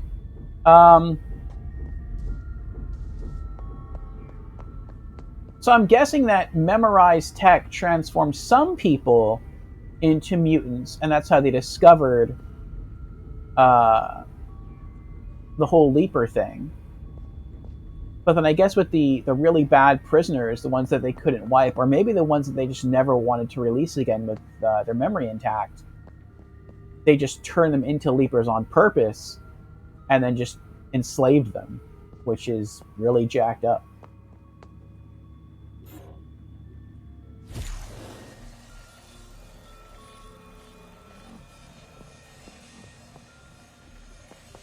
Do not allow the pain to swamp you.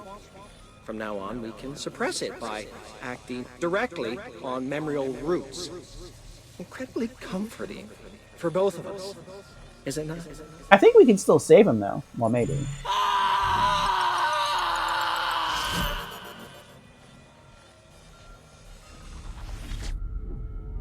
Like, I don't know if we can stop him physically from becoming a Leaper.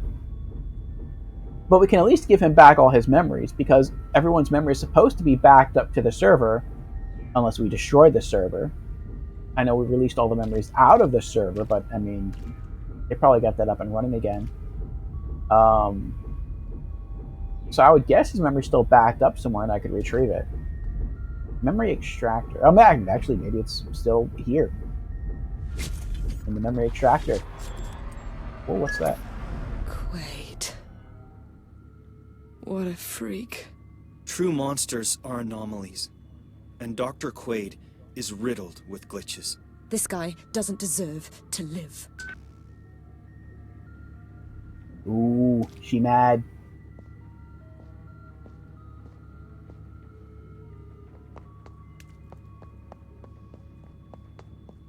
Oh, there it is. There's the health thing. You know, at full health. Because my boss. With no S presence. Okay, so if the health thing is here, and the memory deletion sign is here, then that means the bonus thing, or whatever it was, is nearby. Let me have one more look. Okay, so we're standing next to the door. We're looking, so the health thing is on the left. Okay, and we're looking at the door. Okay, so that means the camera is like right here. So what am I missing? Where...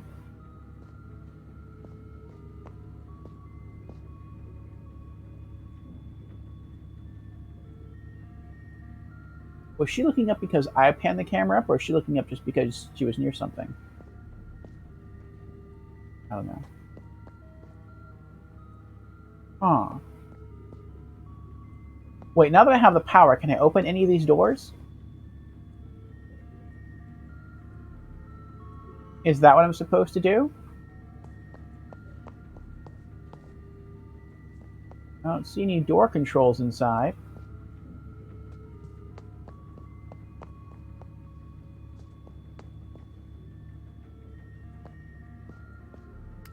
Or, if I power this back on,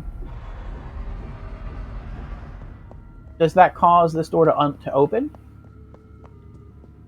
No. Okay.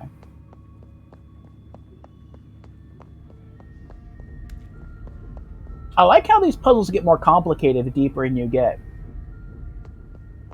Like the first one of these you see, and I would say like the first several of these you see, it's not that hard to find where the bonus is, whether it's a sap patch or focus boost or piece of lore.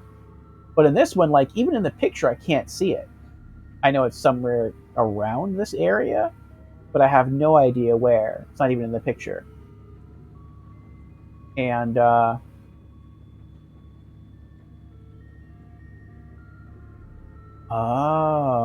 I see. Hold on. Where's the memory thing again?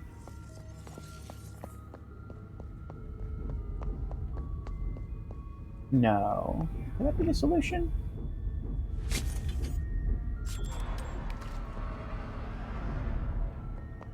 What if I come back this way?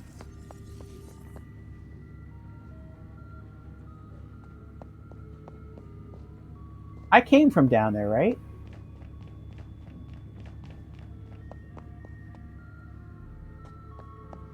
Yeah, I did. Okay.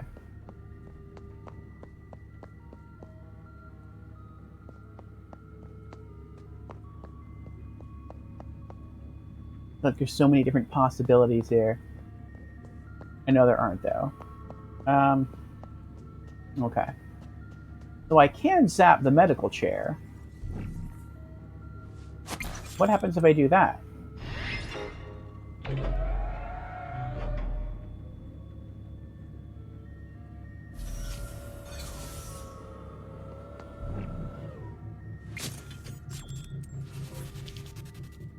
What was that?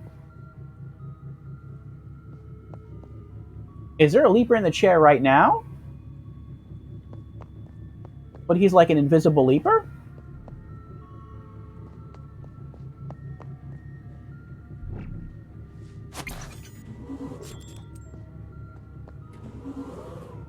Oh my goodness.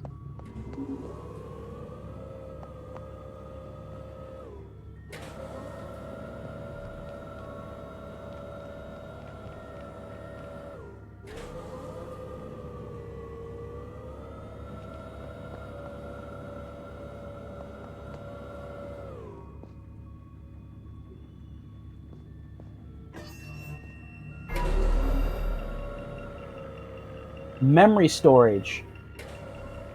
That's probably where I'm supposed to go.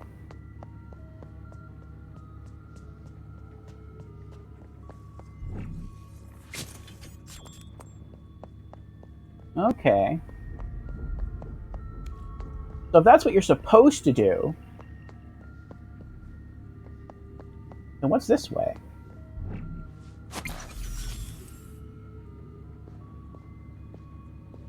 No, that can't be right. Because once I walk in here, if the door closes behind me, I'm locked in. Oh, unless it doesn't lock behind me. And the camera's pointing this way because the sap patch is here. I feel like I'm going to get attacked here, though. Ah, it was here. Focus boost.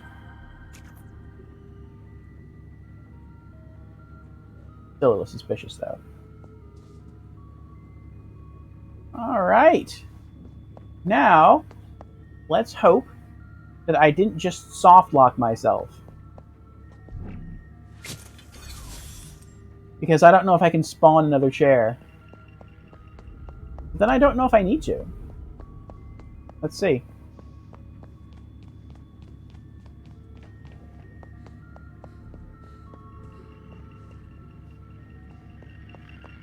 I guess I do.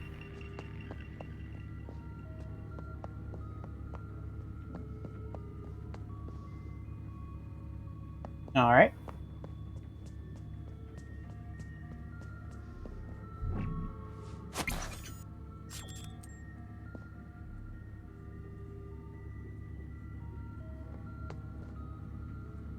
Is the chair coming back?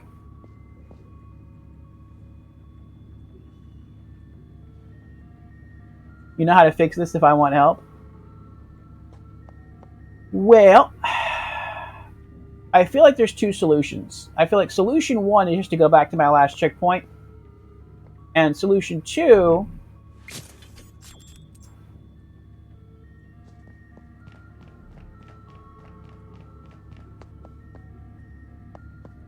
Let me try to figure it out. I feel like maybe it involves going further back.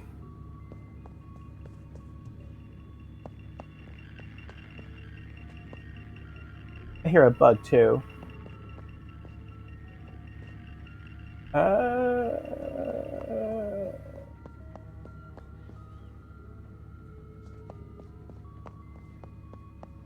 Does the fix involve going out of bounds?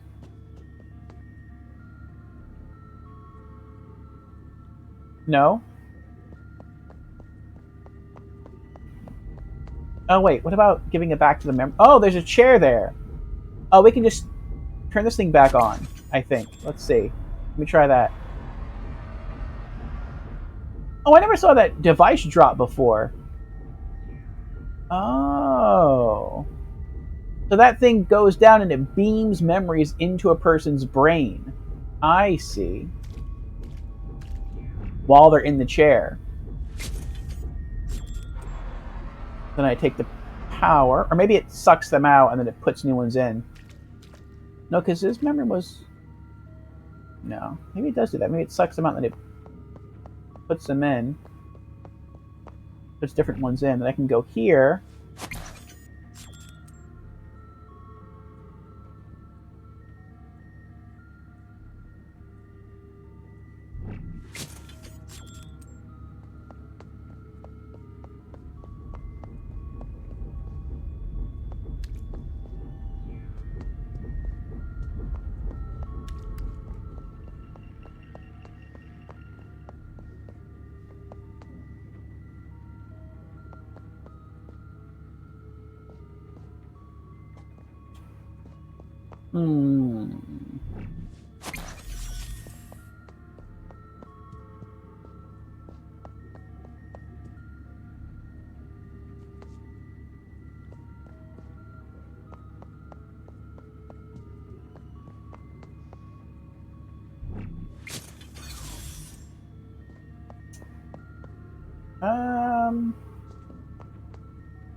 Okay, the chair is still there. Now, how do we get the chair? You gotta pee? Okay.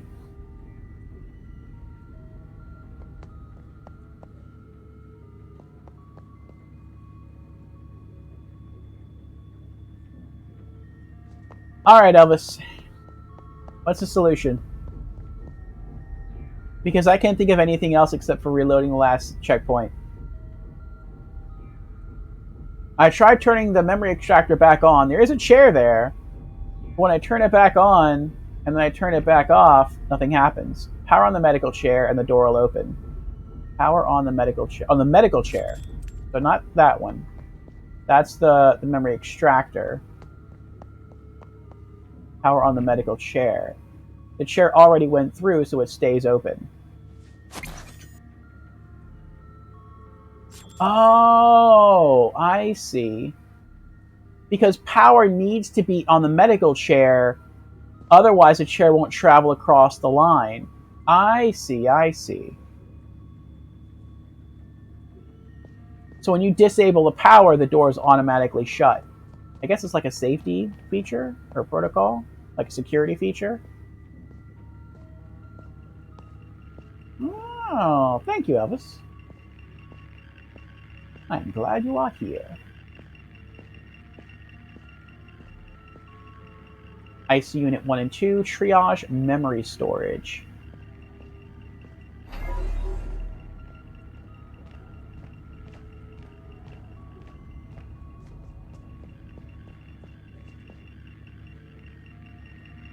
There you are. Yes.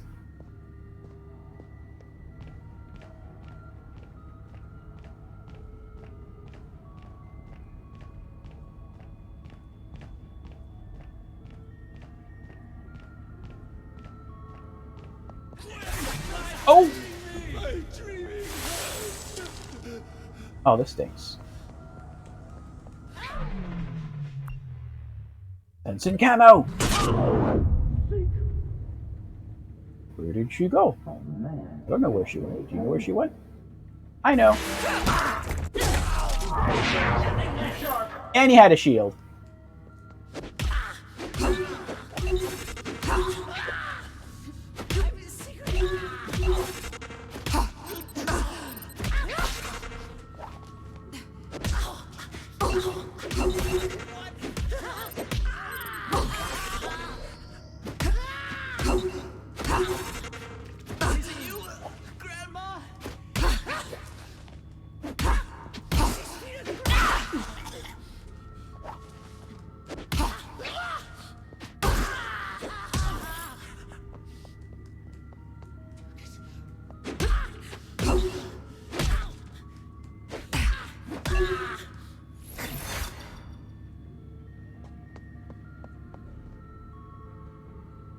Alright. Yes, and also a design feature, in case they don't want you bringing the power forward. Also makes sense. Alright, so I came from there. Where are we going? Memory storage is to the right, so I probably have to go to the right to get his memory. Maybe. Or go to the left for Triage and XP Unit B.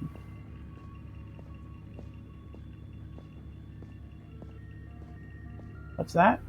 Standby mode.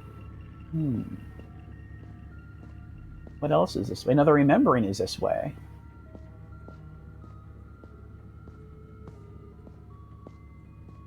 That's like a rocket ship. That's huge. Another remembering.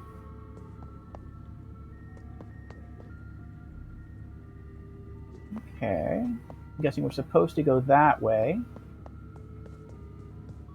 Ah, more medical chair stuff.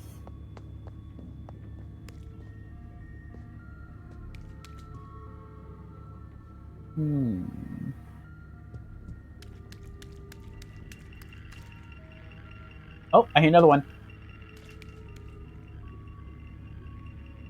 Where are you?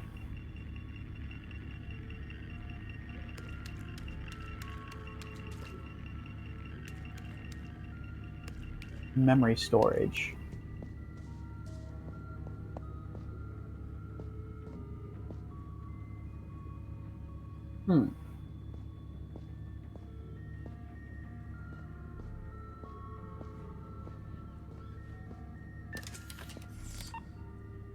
I've taken damage? Must be a really tiny amount of damage.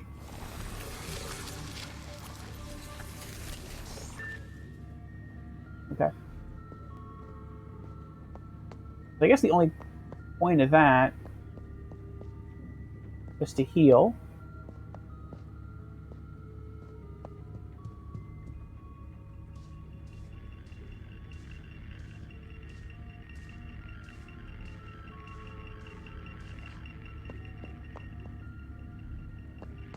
Oh, maybe it's inside that room.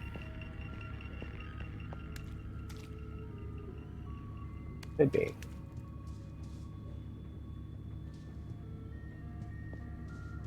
I don't know.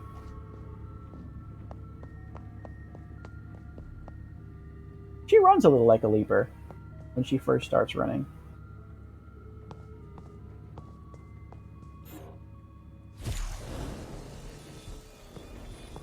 Cataloging test subject. Please be patient. Subject number 84217. Bad request. Memory Hunter. Transfer authorized. We will see each other very soon. I think this could be the beginning of a beautiful friendship. Oh, I get it.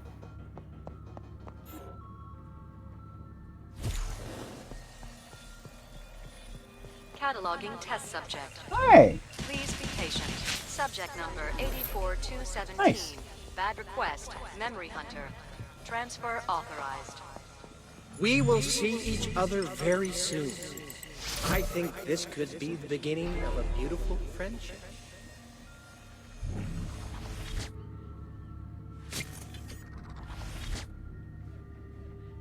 Your power is mine now.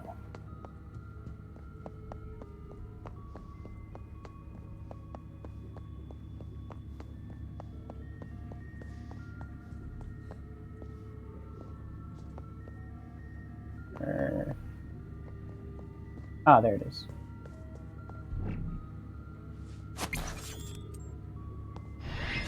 Knock, knock.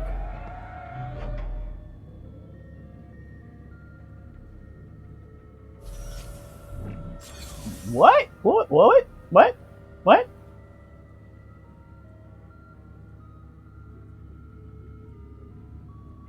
What?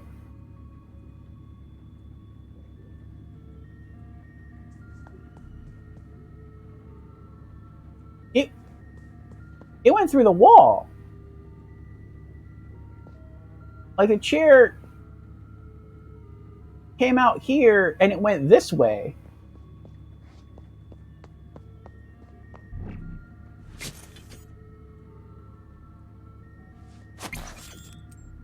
I mean, I'm guessing it's still open, like operated the track or whatever. That was weird, though.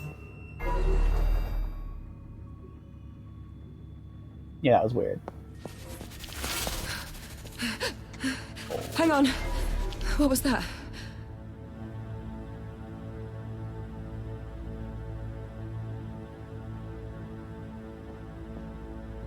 I'm on the other side.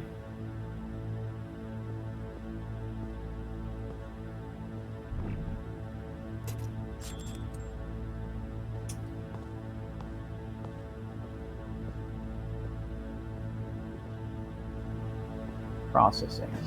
Subject number 84178. Nilin. Errorist. Transfer authorized. Oh, so it does know who I am.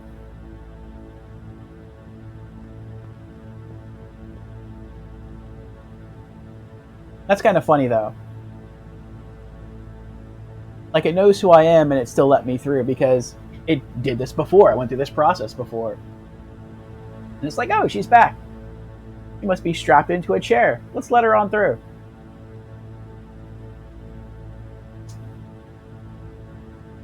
We kind of cheated the security system there. This hallway. These colors. I've been here.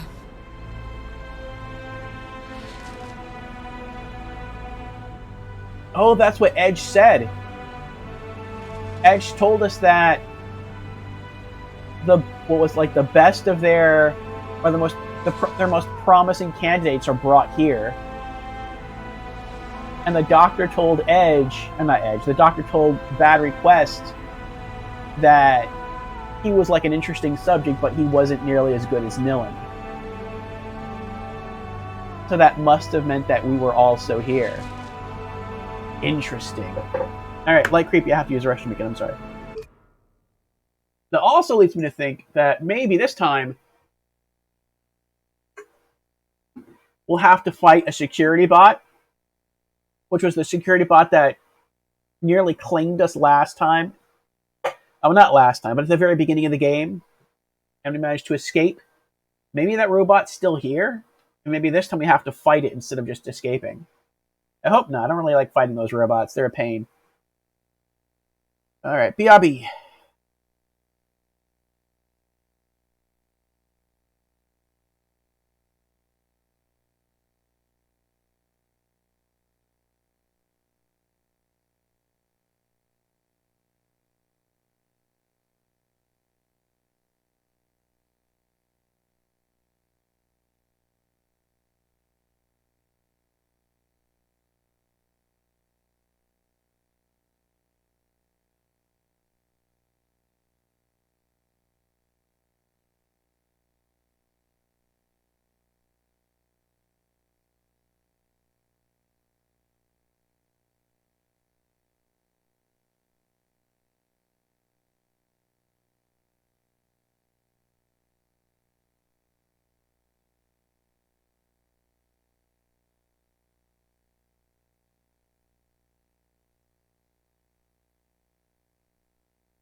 All right, thank you again.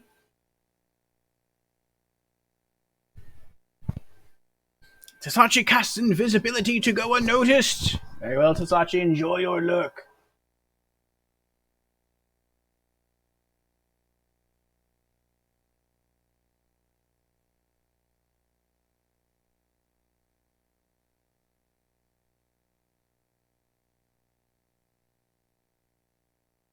All right, back we go.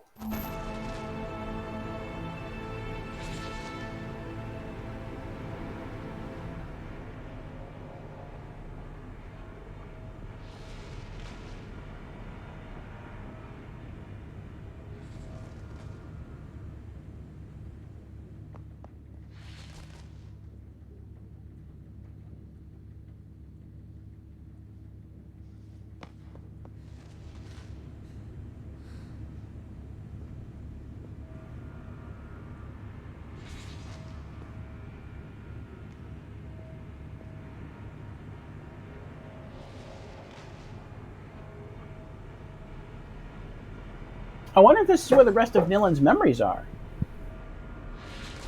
But that doesn't really make too much sense to me, unless the people researching down here have kind of formed their own little thing. Like, they don't talk to Madame. Or not Madame. They don't talk to the head of Memorize anymore, like her mother. They've sort of splintered off into their own faction.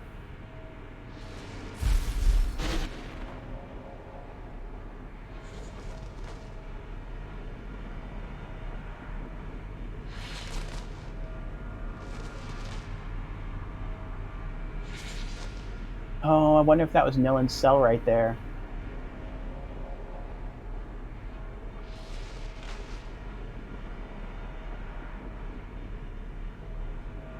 I feel like it was. Cell docking, Sensen. Nope, maybe I'm wrong. I thought maybe that was her cell. And then if you just go that way, that takes you to the chair that, I guess, disposes of you?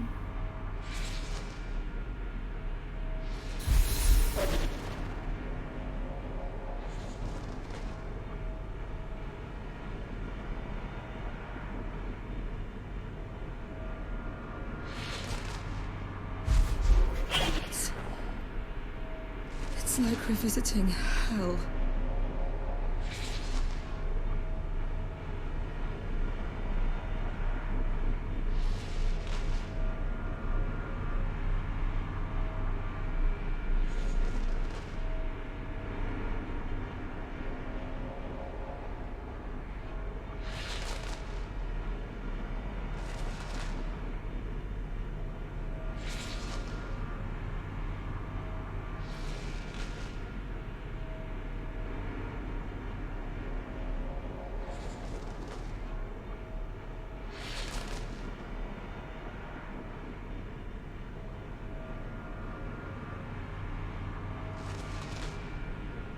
Do you remember? I remember the beginning of the game. I think she's starting to remember. This is the place they tried to dismantle me.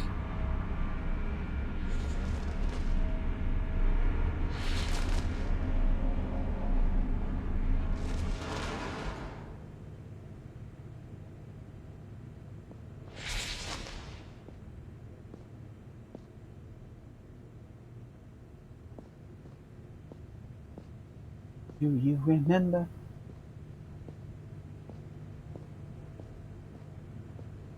I don't remember the rest of the song.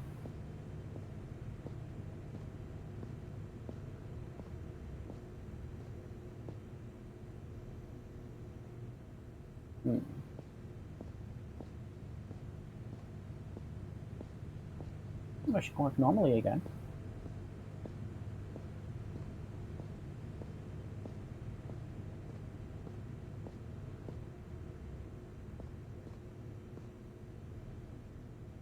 Was this her cell?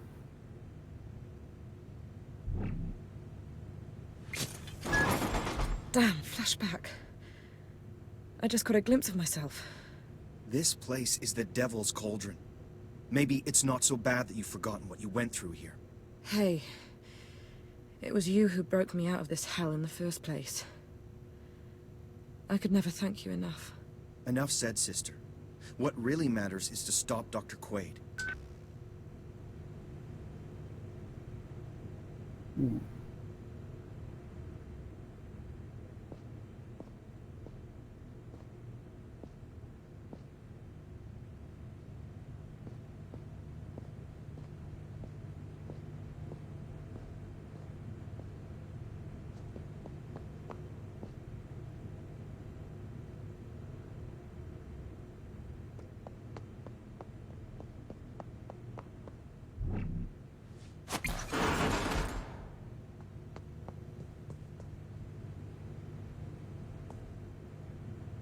Aha!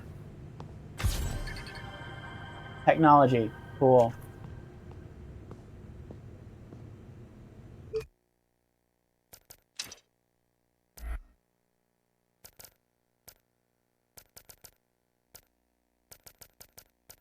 SAT technology.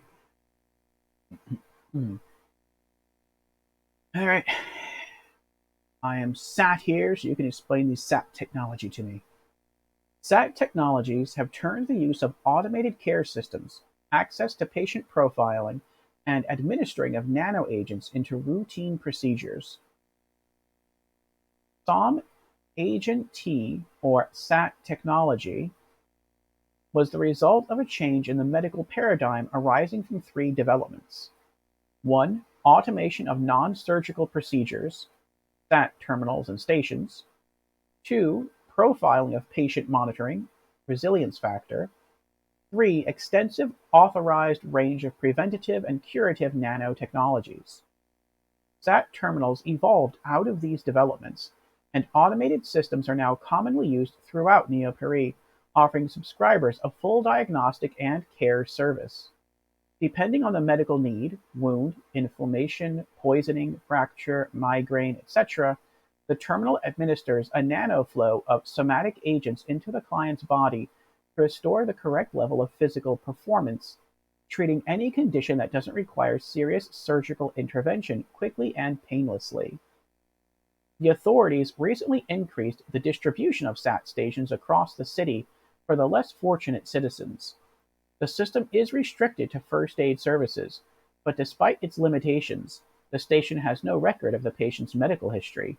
The SAT station dispenses an anonymous, free service which is accessible everywhere and which could be vital in an emergency. That seems weird, but okay, let's keep going. Applications were developed outside the public sphere to permanently boost an individual's resilience factor by flooding their organism with restorative nanoagents. Dubbed SAT patches, the applications were developed for the exclusive use of the Saber Force, but are also available on the black market. Oh, that's cool. And that's what she's been grabbing. That's what boosts her health. I see. The reason I said that's weird... Oh, thank you, Creepy. Do you remember the 21st night of September? The reason I say that's weird is because memorize is like about knowing what's in your head, knowing your memories, and then possibly rewriting your memories or stealing your memories or wiping your memories. So they're all about knowing you. But they're not going to work with any kind of SAT technology to figure out who's using what machine. Your medical records are completely anonymous. Like, that doesn't make sense to me. It would make more sense to me if they kept track of who used what machine and when and what exactly was being cured, but they just didn't let the public know they were doing that. Which I think could involve some really interesting choices. And who knows, maybe this does actually take place in the story later on. But if they are doing that, it would kind of make sense that, like, they know where Nilin is at some points in the game because she uses a SAT station. I think it would also be interesting if there were some sort of like lethal nanomachines, because I don't know, maybe they just can't like program nanomachines once they're in your system to kill you. But maybe there's like a lethal range of nanomachines that they can use to paralyze you or kill you or something, or poison you over time. And they have like a blacklist so that if they sense a certain person using a SAT station, then those alternate like nanomachines are released. Or if nothing else, they're just put in your system to track you, to track where you go. Like, that would be pretty interesting. And it would especially be pretty interesting, and I know this probably didn't happen, is if you never use a SAT station, maybe those things aren't put in your system, and so they can't track you. And so, drop my controller. And so, maybe it's easier if you never use a SAT station to eventually stealth your way through the game. Like, maybe you can even like walk through security bots and they just don't detect you. Like, that would be really, really, really cool. They could have added another layer onto this game with the SAT technology as they're explaining it to me. But it's interesting that they don't do that. Maybe that was just too much work to put in. Tasashi says, I don't know why they call it SAT station here, where on the side station it's called SAT hatch. Sat, not side.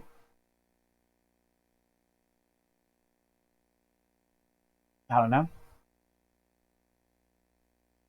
Maybe it's because it is a sat station, but it has to open a hatch in order to cure you.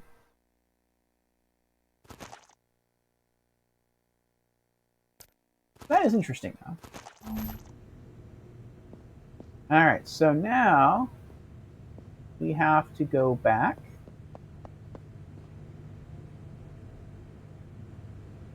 Oh, I forgot to pull the power back from the door. There we go. Okay.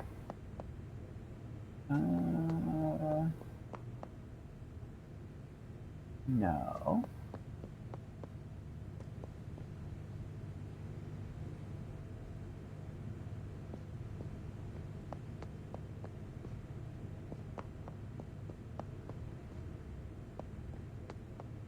It seems there's something following me.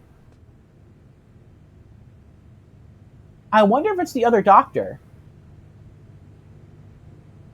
The doctor that we fought in the subway system that we thought died. But we just... maybe that's Dr. Green? Maybe like he's walking next to us, and then when it scans, it's like waiting for doctor. Oh, the doctor's here, and then it opens the door. Maybe that's the person who's walking with us. That could be him, because I don't remember his name. Hello. I'm going to try to pronounce your name, but I'm referring to Perf. Perfidious Panem. Hello, Perfidious Panem. I shall call you Pith. Or do you prefer Perfidious? Or Nim? Like The Secret of Nim. That was a great movie. But you ask, how am I streaming from PS3? Tasashi says, I did wonder that as well. So I have my PlayStation 3 connected to a capture card, and then I have the capture card connected to my desktop computer. And so that's how I'm doing it. So I am fortunate. I have a fully backwards compatible original 60 gig PlayStation 3. And a long time ago, I went to a computer store and I picked up a 120 gig hard drive and I swapped that out so I have a bit more storage. And yeah, I hooked up a capture card to it and it works. So yeah. I'm not using a splitter then? Oh, that might be what you're getting at. Still lurking, by the way. Okay, Tasashi. Dr. Johnny Green. No, I'm not. So, yes, you're right. If I were going through HDMI, PlayStation 3 through HDMI, then I would need an HDMI splitter due to protection. Or at least I think I would. I know you do if you're running the game off a Blu-ray disc. I'm not. I have the game digitally. So maybe it would still work for me. I'm not sure. But the OG PlayStation 3 also has a component to it.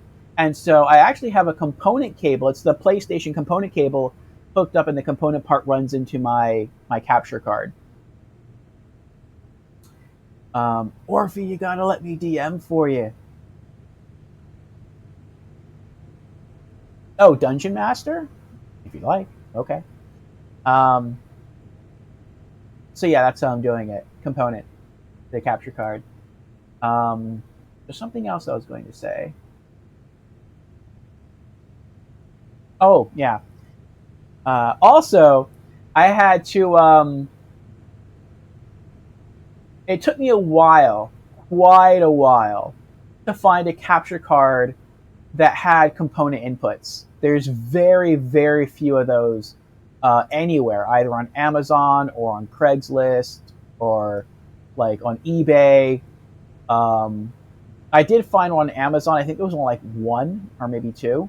Almost all of them run exclusively through HDMI. Probably a few more did run through like composite and component back in the day, but I never got one back in the day. I didn't get a capture card until like maybe 2 years ago. And so there was literally only one left, I think. And but it works. So yeah, I knew it was either that or I get a splitter. And my PlayStation 3 wasn't always in this room that it's in now. It was someplace else. And I needed to try to minimize space, and I just didn't want another box, like, clogging at my shelf. And so I was like, you know what? Let me just use Component. So, nice. You just got the super slim. You want to stream some trophy hunts? Thanks for the info. You're welcome. Oh, cool. I mean, if you got the super slim, though, that means it does not have Component. So you would have to go with the HDMI splitter. Unless all your games are digital, then they might work. Yeah. Let me be a player. Oh, Tasachi likes D&D. I saw you two talking about that earlier.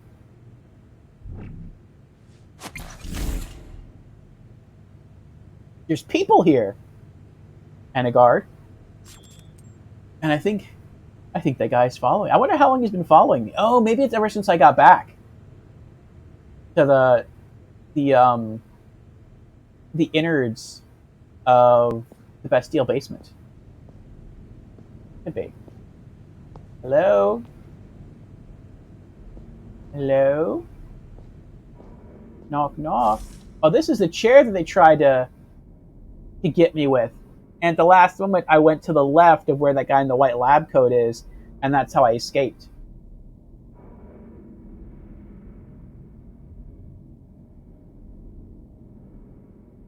I think that is what's going on. Dr. Green is following me.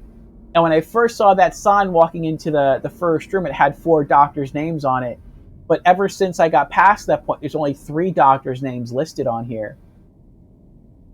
So I think that's what's going on. And again, it also explains how, like, it says waiting for doctor, and then I get close to it, and stuff open. Oh, it's right there! There's the device. I just have to figure out how to get in there. I guess at some point these doors open. That's what the image on the cart's going to show me. It's weird to me, though, that, like, I'm this close to them and they don't know I'm here.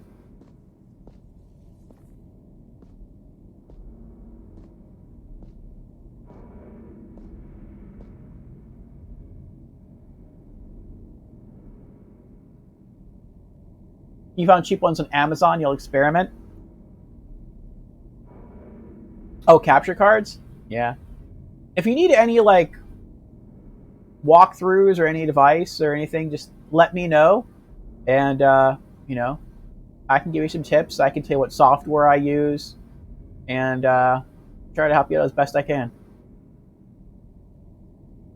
Anyone who streams Remember Me, I'll come watch. Try to check reviews, what you buy first. You know, many capture cards are bad. Yeah, I was kind of shocked mine worked. It wasn't that expensive, and I think maybe it wasn't that expensive because it had, like, component. I think it has one component input, and it has one HDMI input.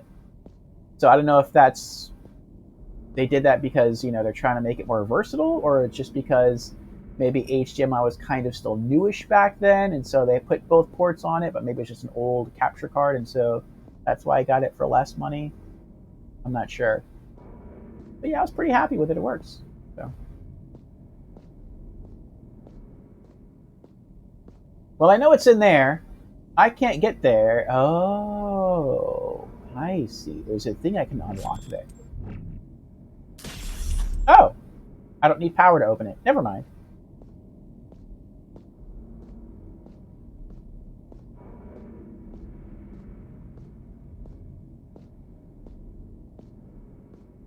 I feel like I'm going to walk too close to one of these chairs, and this person's just going to, like, react and jump out and try to grab me. Maybe not this person, but somebody. Yay, Sap Hatch. One more. Though I know we've missed some. I know we've missed at least 2. But I don't know if there were 2 Sap Patches, or 2 bits of lore, or focus boosts, or something else.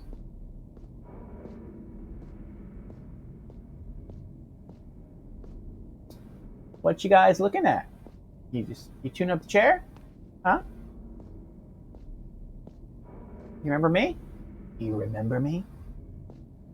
You will. Before I wipe your brains. Ah, Memory Hunter. Right on time.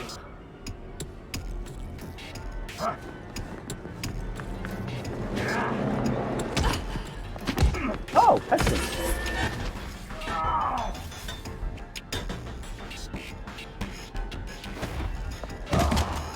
Sebastian! Oh, you didn't expect that, did you? Oh, you're.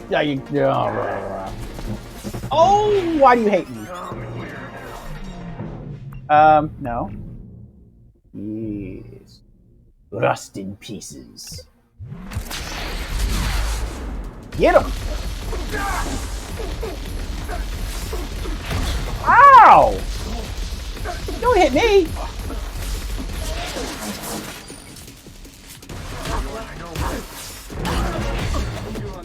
Why are you still hitting me? Oh, because Rust in Pieces...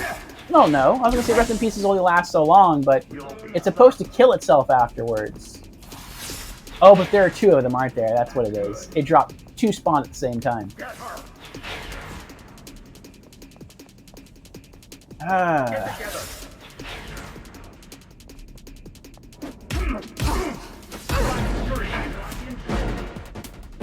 I want to take the black-suited guy out first,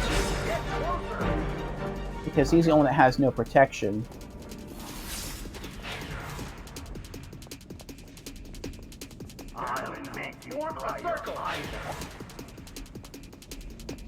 They're doing a good job guarding him. There we go.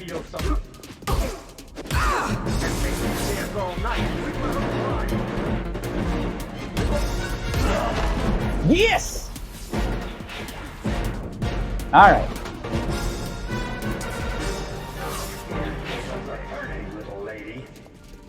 Oh.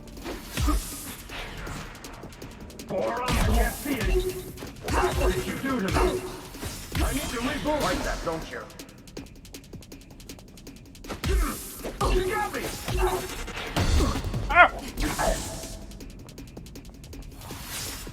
Cover her flank.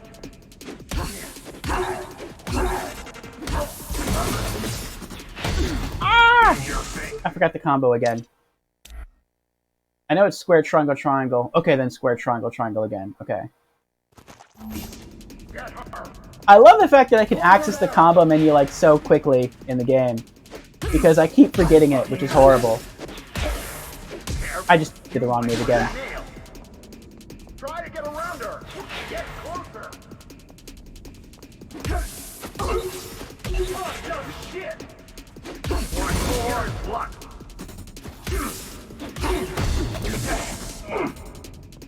Get together. You know what? Come here. Huh? You like that? Leave me alone. Oh. It's getting old.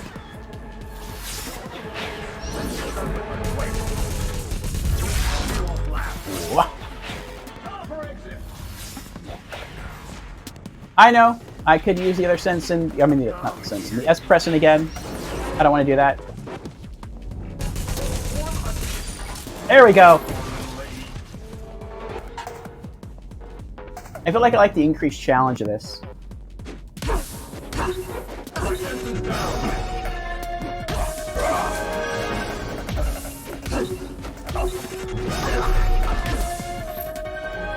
One left.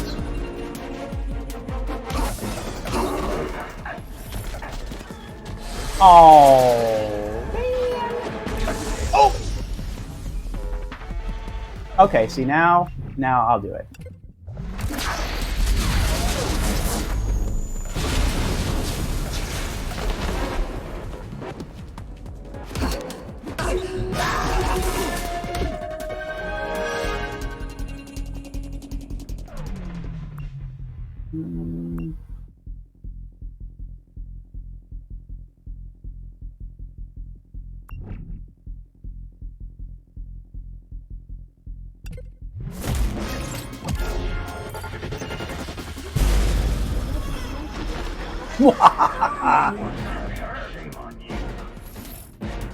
Yes!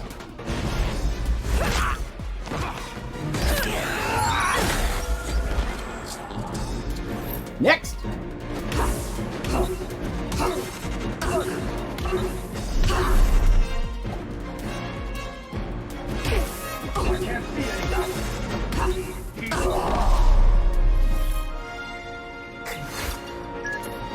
Johnny Greenteeth is here. I already told you. Johnny remembers a lot of things that others preferred to forget. Whew.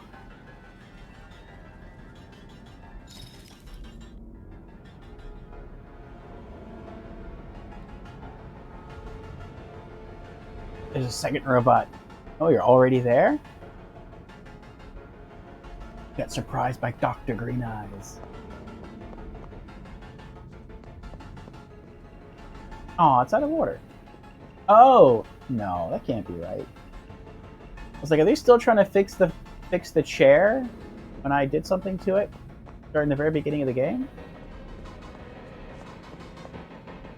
They're probably just doing some maintenance, I guess. Wait. Is there a heal station anywhere in here? Was there a heal station in this room?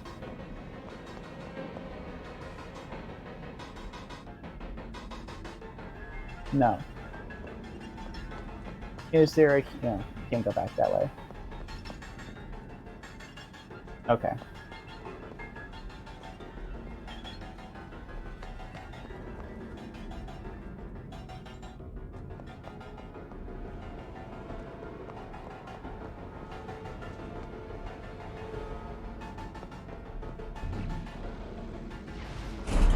Knock, knock, Doc. You okay?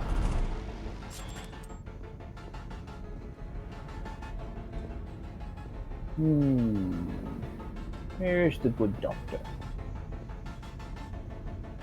Oh, there's some health. What's this, though?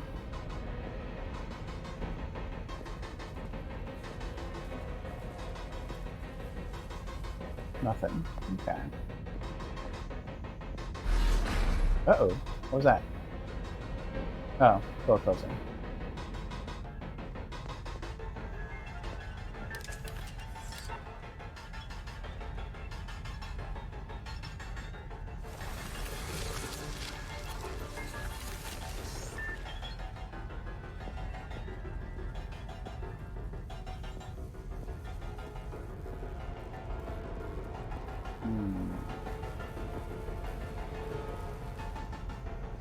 Is it a bug? Not a bug, it's just white light.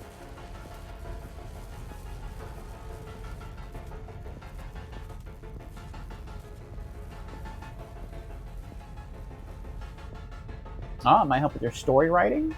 Sure.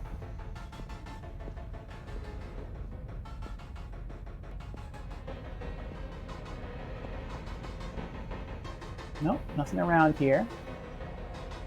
Let's keep going.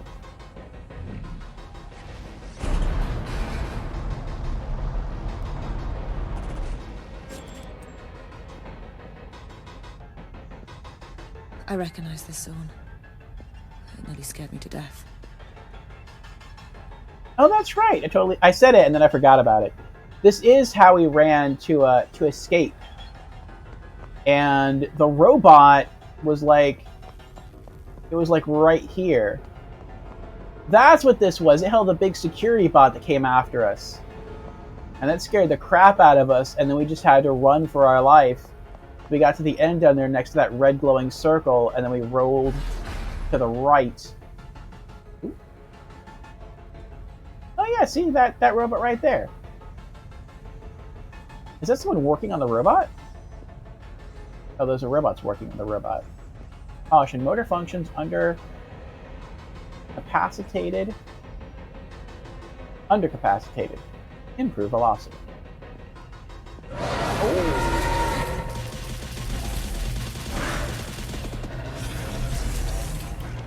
Oh crap. Oh, this is not good. This is not good. No, I forgot. Yeah, there you go. Sit down, boy. Sit down. You have earned a trophy. Rust in peace. Oh my gosh. You killed this one that chased you in episode 0 here. GG's. Thank you, Tasashi. I got so nervous right there. I was like, oh no, I just hit the wrong button too many times. Is it gonna bust free and kill me now?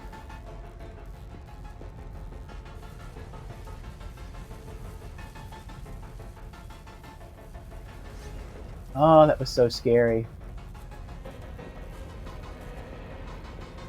I wonder why the glass is broken, though.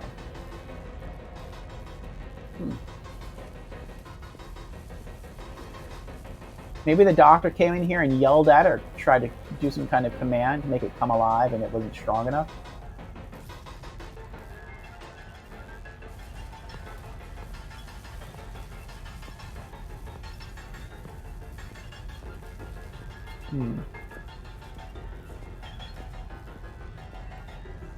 Yeah, then didn't we roll... I thought we rolled, like, down here someplace. Like, we opened a vent shaft. Like, that vent shaft right there. The robot broke it when it started flailing. Oh, I didn't see it. Or the Zorn became uncontrollable, that's why it's restrained and under maintenance. Oh, okay.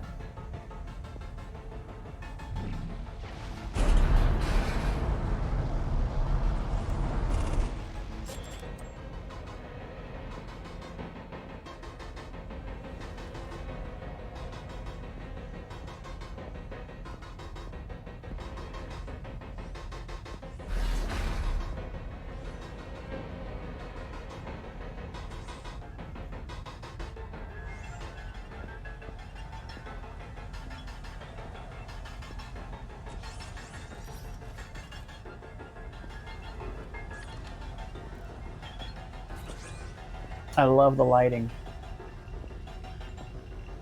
Yeah, there it is. That's where we got through before. It's being welded shut. Drones at work. Problem with the self-analysis evaluation system. Intermittent malfunction.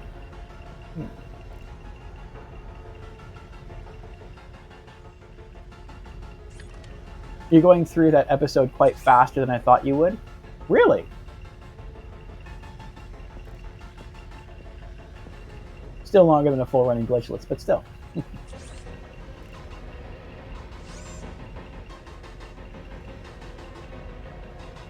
Was it a bug?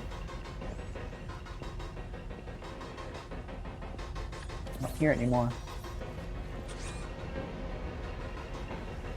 Actually, it may not be a bug. It might just be him working on the thing. It sounds like a bug, though.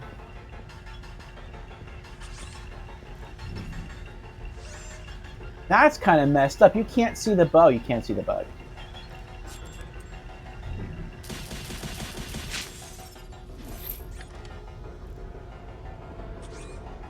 It is a bug. Well, they certainly did run away, didn't they? Now I wonder what one doctor's going to do to the other doctor. Oh, there they are. They're up there.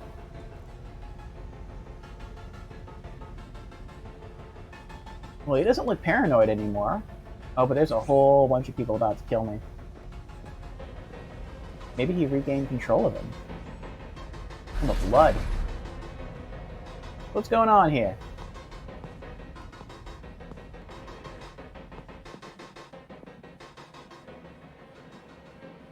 Look at her. So eager to snuff out a new era of enlightenment. She would have us continue to live in these dark ages of individualism. Go, my children! Share with her my dream!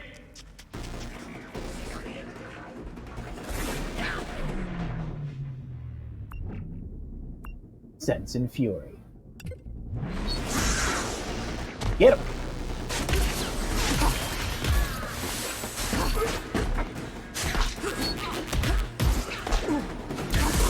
Oh, it wore off, didn't it? Did it wear off? Individualism is obsolete! Then... yeah, we'll do camo. Oh! I was like, I might have just messed up there. He might be... his back might be too close to the wall.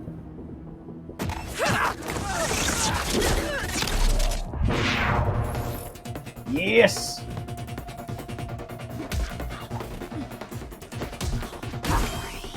Get a taste of collective force!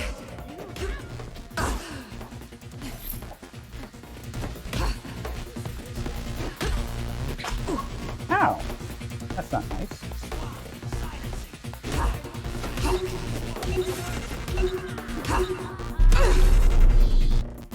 full health.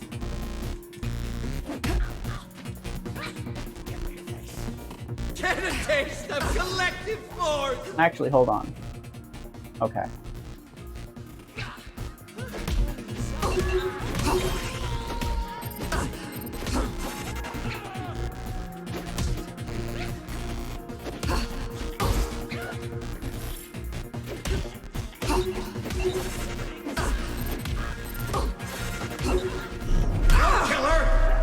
I want to taste her mind. That sounds gross. You got problems, Doc. I wasn't going to say anything before, but you got some issues.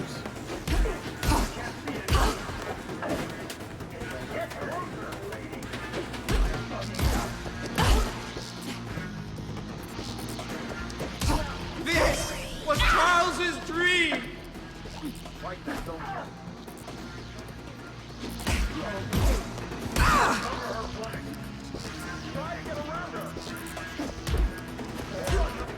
What?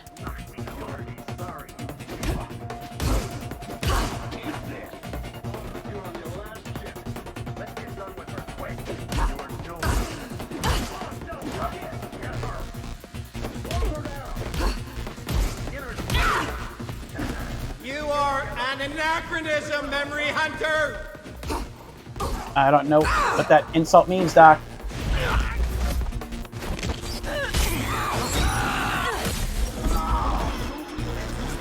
Ew.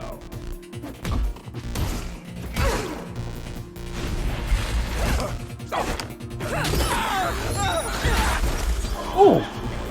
You are an anachronism, Memory Hunter. Saying it again ain't gonna mean anything to me.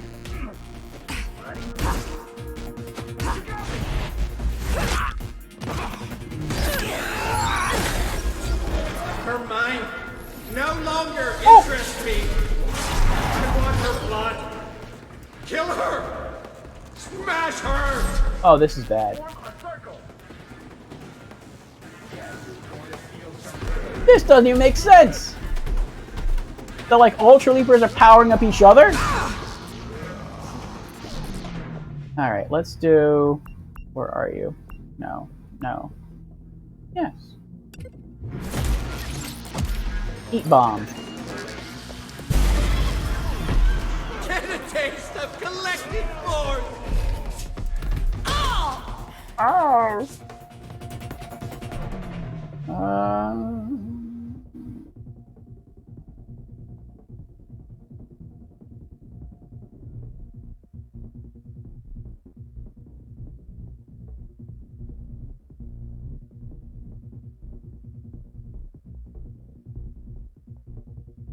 What about Sense and Camo? But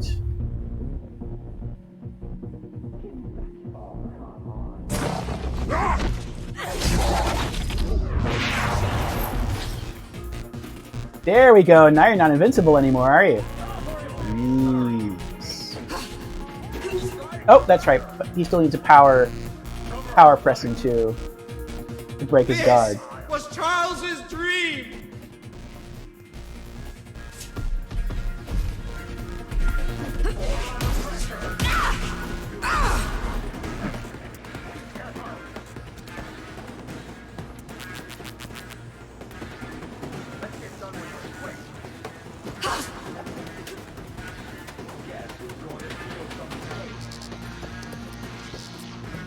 This was Charles's dream. How do you know that? I want to pull him away. There we go.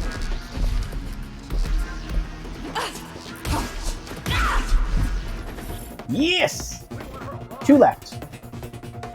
Come get some.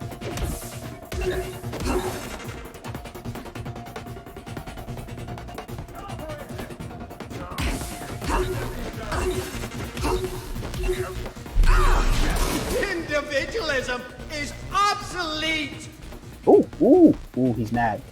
He's mad.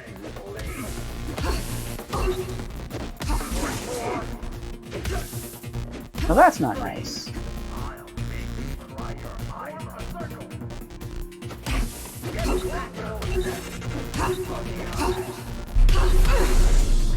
Oh, I dodged that time. Oh, why are you so mad? Why are you so mad?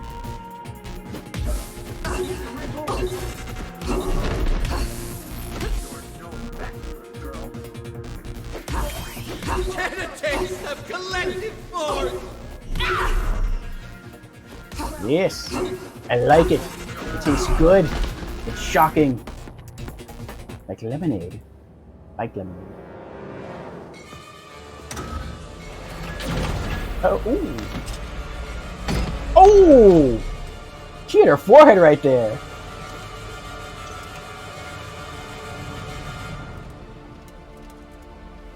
No one can stop me from finishing my work.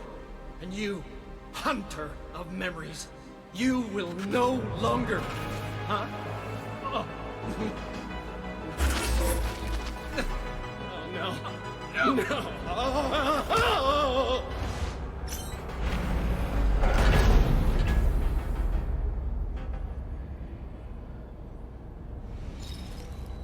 I guess the doc thought he got away from the green guy. I guess so.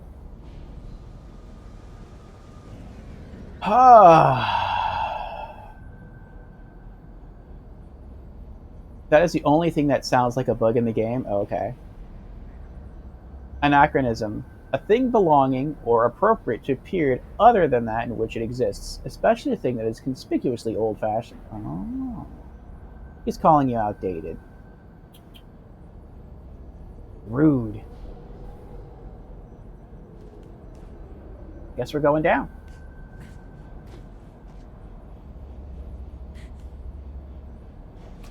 I wonder how far down the dock fell.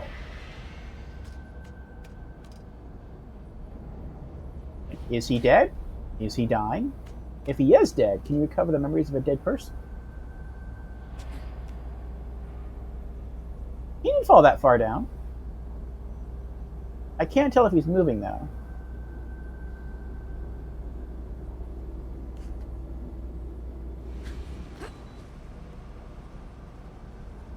He might just be unconscious.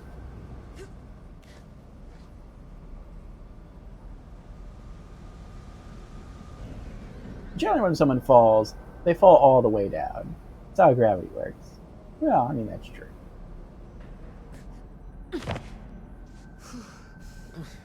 Oh, he's still alive. Oh! He's not the only one that's still alive. Oh, but is he going to remember? Panel structure. Ooh, I don't know about this. Like, I know the story wants me to go over to bad requests. But, like, if I do, is some crazy cutscene gonna happen? Am I supposed to go through the panel structure first? Or am I supposed to ultimately go through the panel structure and bad request is optional? Looks like he's pulling himself over the edge, though. I'm worried. I'm gonna go after him first. I don't care. Bad! It's Nilin. Can you hear me? We'll get you out of here. Quaid. He's out of my head. Thank you. Yes. Thank you, Memory Hunter. Oh. Thank you for opening the doors. Johnny Greenteeth. You weren't just the subject of an experiment, were you? Dr. Green. So empty. So true. The past is a foreign country.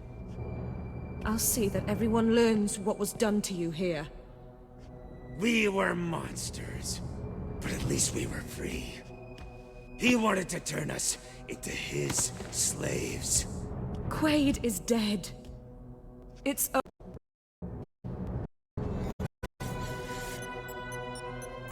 Black authentication accepted.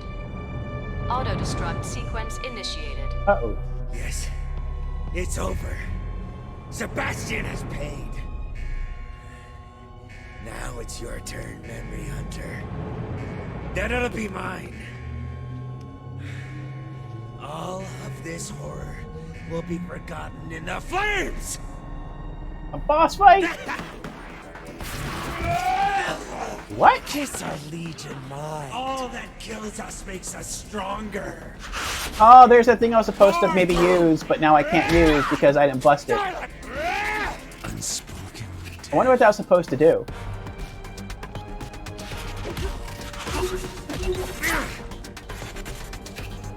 They're faceless dead. Sin Fury!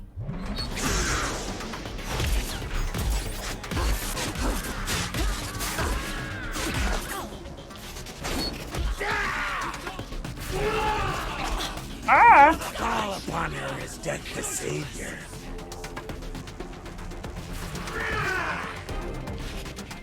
Oh man, did I mess up? Is there no way to beat this boss unless like...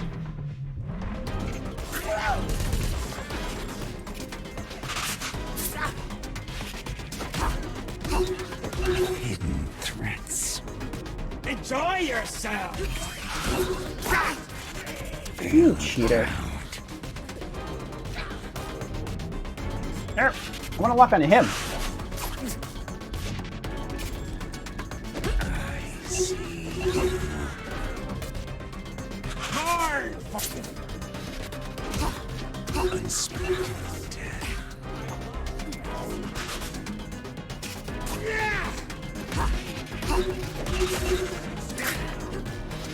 They're faceless death. Find a way to prevent Johnny from teleporting. I feel like this is kind of a cheap move, especially since it's a DLC move. Like the fact that I can just keep doing this to reap health over and over again. Eat her!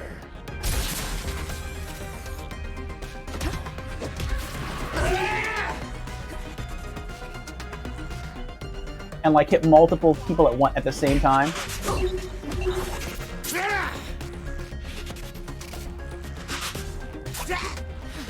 I see you. Unspoken. I can't do it because I didn't blow it up. Unless Faceless death. I have to like get next to the wall Threats. and then he claws it down. Veil of doubt.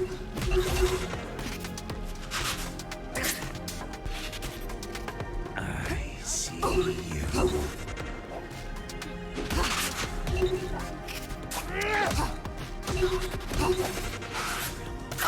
Oh, I thought I dodged in time. Unspoken death.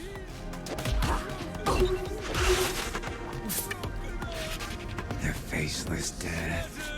No, this has to be part of a Sensen then if that wall isn't down. So how do I break it? Can I logic bomb him? Or I can do... No, he's not a robot. DOS might work. I'm kind of iffy about what DOS does. I feel like it just stuns everyone. And reveals invisible guys. Camo, Camo sounds like it would be OP, like I could just camo and then run it behind him, and I don't think that would work. I'll try Logic Bomb, we'll see what happens. Oh crap. Hidden threats. Oh, I dodged through it though.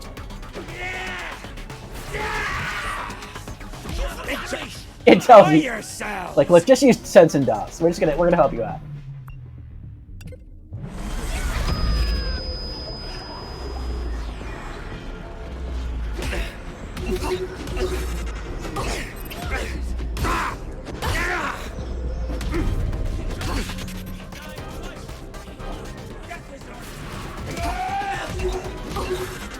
So I guess now,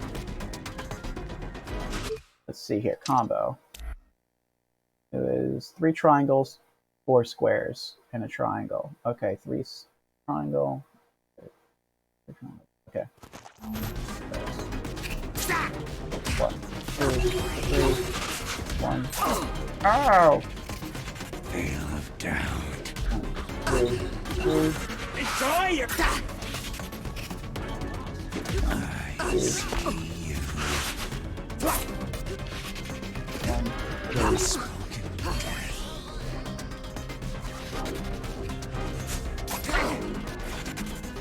Their faceless death. Enjoy your supply!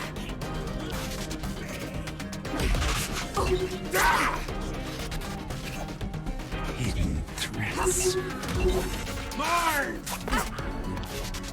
Veil of It's like I can still hold my own with the spin kick, because not only does it heal me, but I think because it hits multiple enemies at the same time, I heal for each enemy that I hit. I feel like that's what's going on.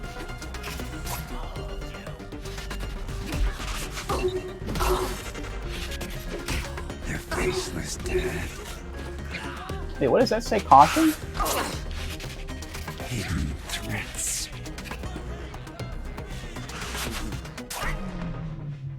Wow, that hit me for a lot of damage right there. Look at that. I don't have access to Sense and DOS right now. Oh no, I didn't. Veil of doubt. I thought he took like half my health right there. I see you. Unspoken death. More for our brothers. Their faceless death.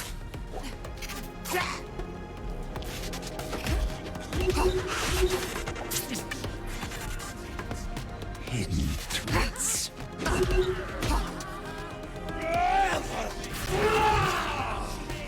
Wrap me in her skin.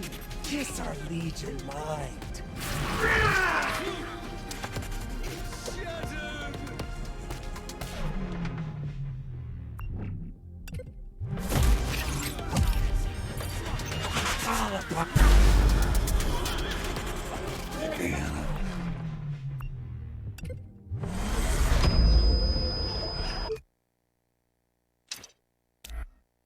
Three triangles, 4 squares. Okay.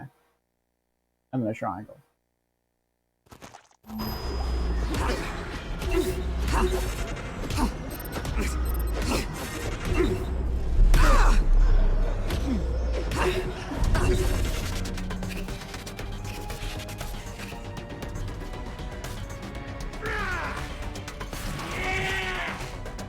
The Hydra will be victorious.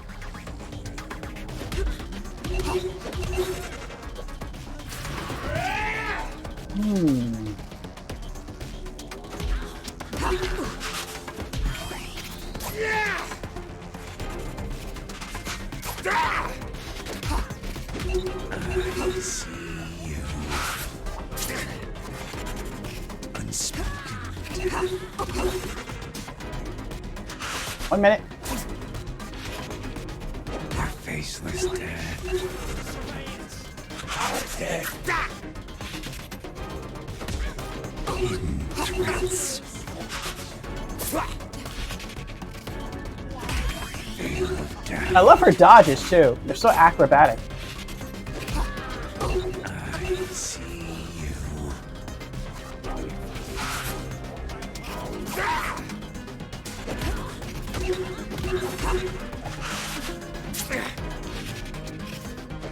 Unspoken death. Their faceless death.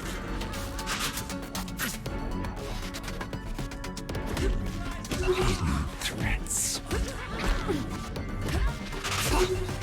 Oh. Veil of doubt. More for our brothers.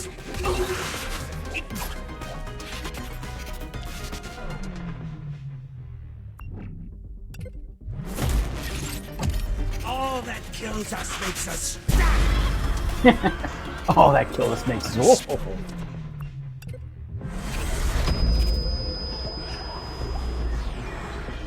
What? Oh, there he is.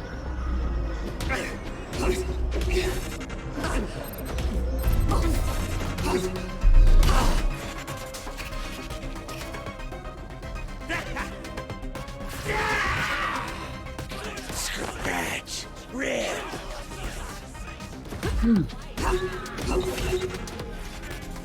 Ratika here! Hello, Ratika! I'm sorry, Ratika, I'm trying not to die. I think I'm doing a pretty good job at not dying, though.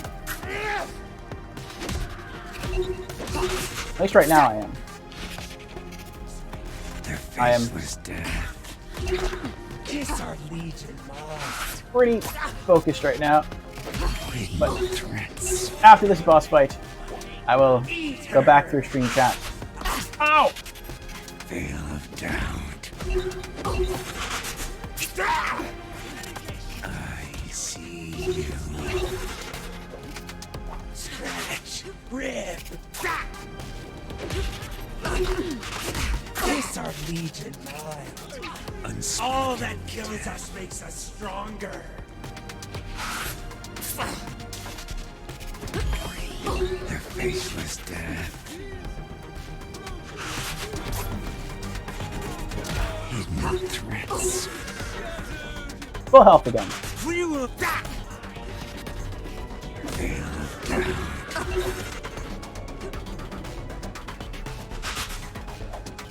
doubt.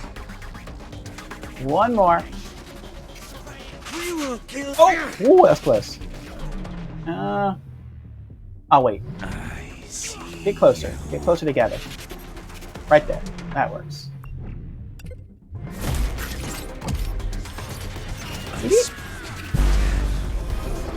Oh, oh! Nope. Sense and DOS.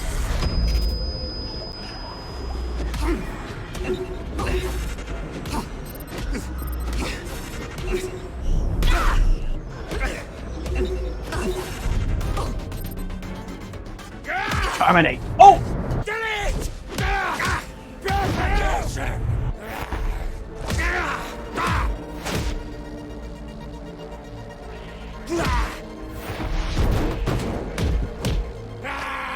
Much hate enough! Guilty! Punishment! Dang. Kick him in the face.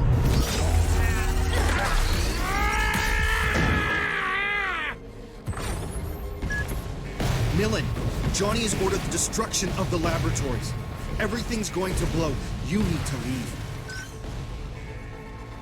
I wonder if she just didn't erase his memory, but if she has, like, everything that he had, like all his memories. Alright, hold on. Let me go back to chat now. Okay.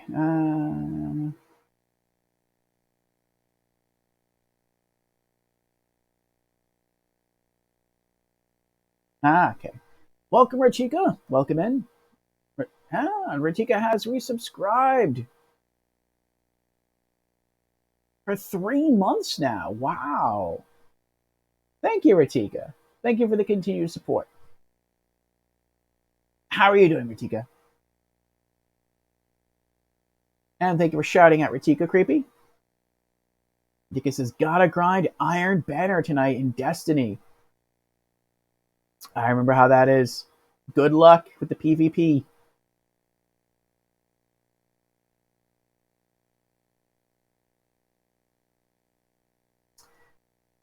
Oh, we just beat this boss.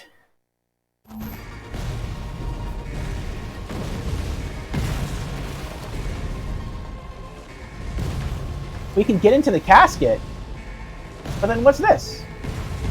Panel structure.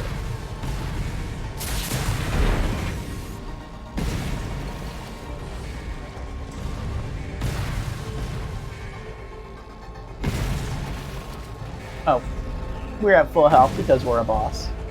We're awesome.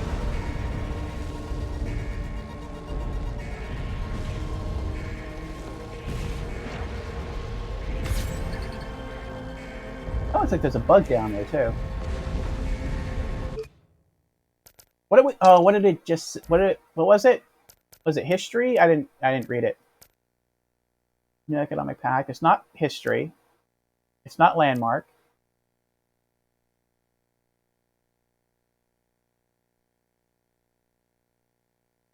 It's fun because light level doesn't matter.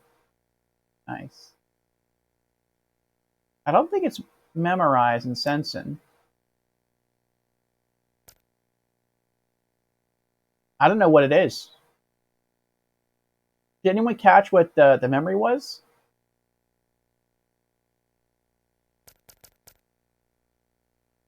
Founding near Paris, the Libras appear. The European Civil War in 10 dates. Global production spike. Climate migrations. New economic pact. The Nymphia Hospital ship. Saint Michel Comfortress. Plum 404. La Bastille Fortress. Saint Michel Dam. Locked. Monopolis Tower. Is Monopolis Tower? I don't think it's a tower. No, we read about that earlier. Founding of Memorize. First memorial accident. First sense in prototype. Philosophy of Charles Cartier Wells. First military application.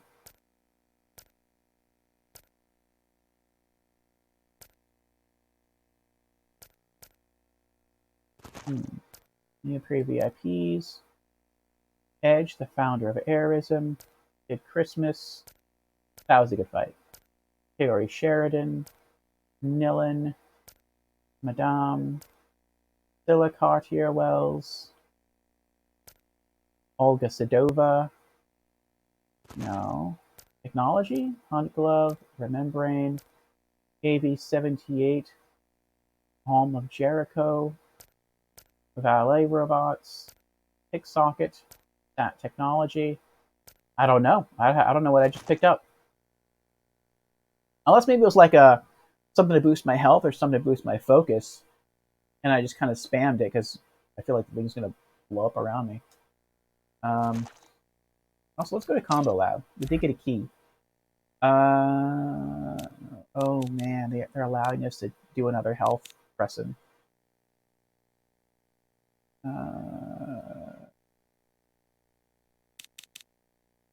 Oh, that's an impressive kick right there. Okay, yeah. Oh, we've unlocked all the health presents now. All the health regen presents.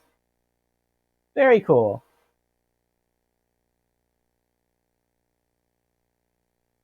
Showtime kick. Yeah.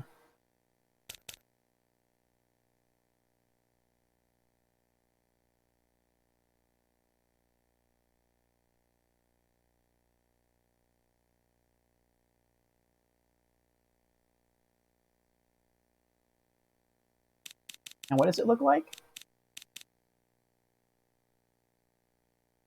That's a pretty cool looking kick.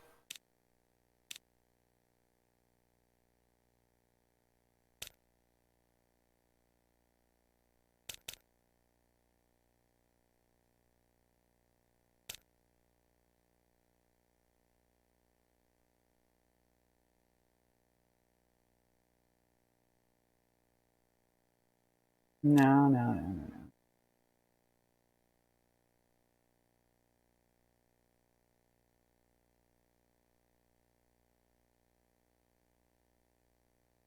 I kind of like all those, though. Like the way they flow together. I think if I ever decide to make like a mid combo again, like that one right there, I'll mix it up. I'll put that in there.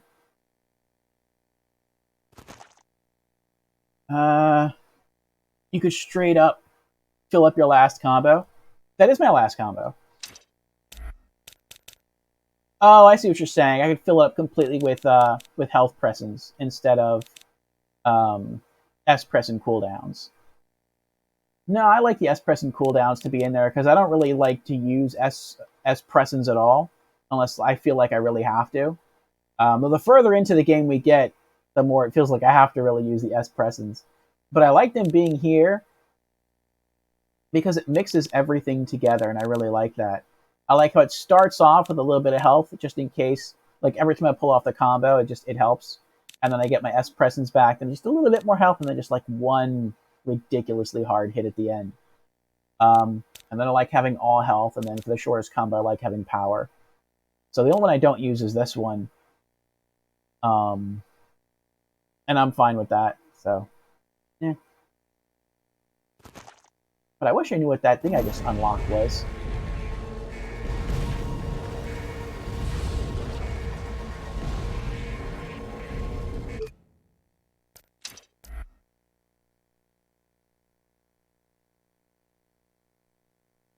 Oh, look at that, I'm only missing 2 focus boosts. One thing I think I did unlock, though... Oh, we have all enemy information now. Very cool. Prowly Leaper, Skinner Reaper, Enforcer, Wrangler Leaper, AV-78 Zom, Prison Enforcer, Heavy Prison Enforcer, the AV-48S Seraphim, AV-48N Nephilim, Reconversion Leaper. I think that's new. Reconversion Leapers are the fruit of Dr. Quaid's experimentations.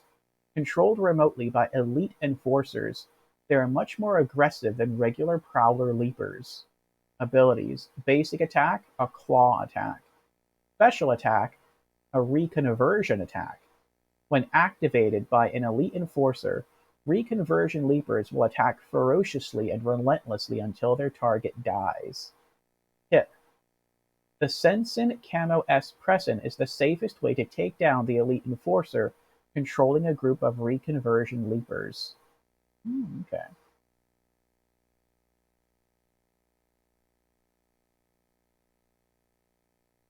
Artika says, downloaded Play Night. It's pretty good library system for games. I've never heard of Play Night. It's strictly an organizational tool.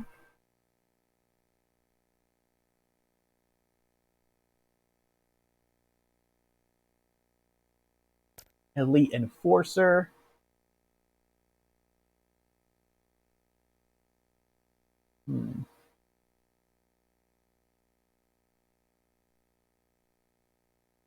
I feel like everything that mentions Dr. Quaid is new. Saber Force Elite Enforcers protect memorized institutions, such as its head office or Dr. Quaid's secret labs. Thanks to a Sensen remote control, they are able to control Reconversion Leapers and make them extremely aggressive. Abilities: Basic attack, a Tonfa attack. Special attacks: Electric Armor, a force field that causes damage to anyone striking it. Reconversion Remote boosts Leaper's aggressiveness. Tips: Regen Presence counter Electric Armor. Yes, I found it out. Use Sensen Camo overloads against elites, especially if accompanied by Reconversion Leapers. When freed, the latter will turn back into normal Leapers. Elites are not vulnerable to Sensen DOS. Okay.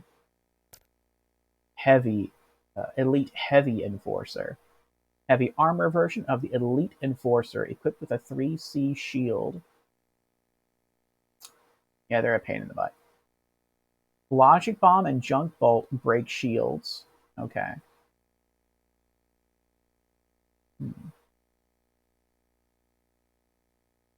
I'd rather use the Junk Bolt and save my S-Presson then. The Heavy Enforcer. The Mourner Leaper. Mourners are the most evolved and complex kind of Leapers. Taller, more intelligent, they are able to hide amongst humans by projecting a fake image of them into the senses of nearby people. They are the leaders of the Leaper Society. That is creepy. So they never change form. It's not like they're covered by a hologram. It's literally they're walking around just like that. But they project an image of a normal person into the minds of all around them. That is crazy. So basically, if you never had like Sensen technology installed in your brain, you can see these guys walking around. Basic attack, claw attack. Special attack, buff. Mourner absorbs fallen Prowler's energy and buffs the others. More damage. So he basically has the same invulnerability ability that the Skinner Leapers have, is what they're saying. But he also makes them more aggressive. So it's like a combination of the Skinner Leapers' invincibility, or near invincibility, on top of the Elite Enforcer's ability of the Reconversion Remote in one skill. Sheesh. Teleportation.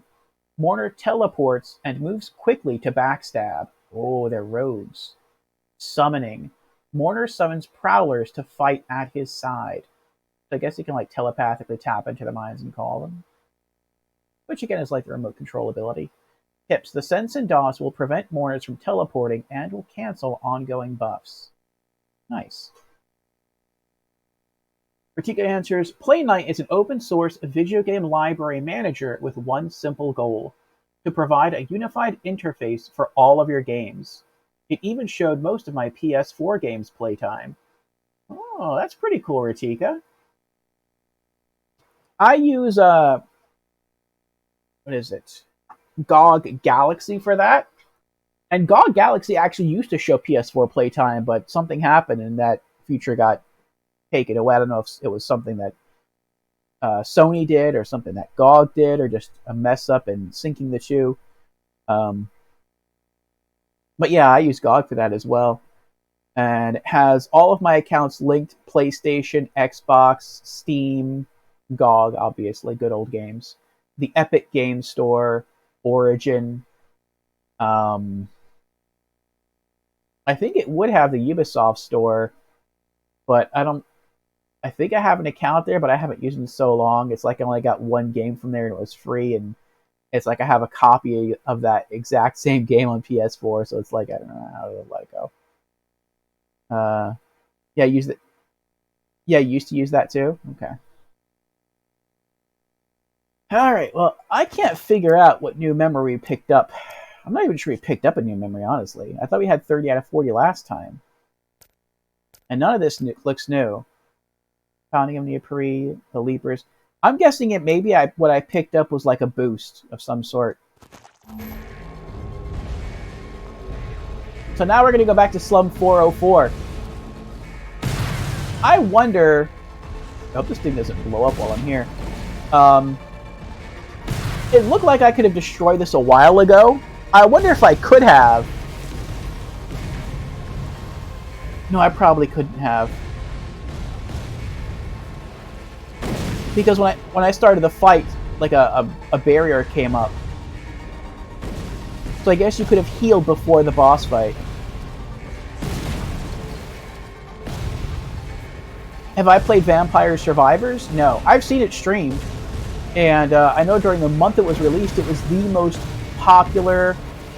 oh, they're all in body bags under here. That's sick. It was the most popular game on the Steam Deck in the month it was released. And people enjoy it. It doesn't really seem to be my thing. It's pretty good. It looks like it. I feel bad we can't save this guy. Oh well.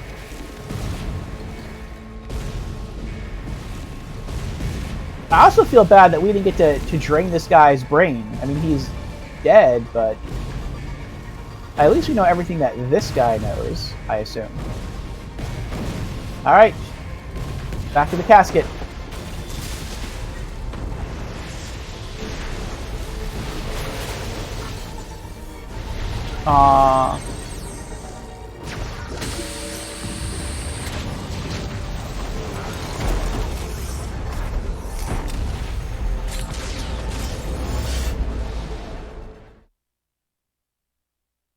I'm guessing we did it. Wait, is a butthole? Yes, he is. Earned a trophy. Minecraft. Oh, and it has like the pixelated mind like Minecraft. That's cute.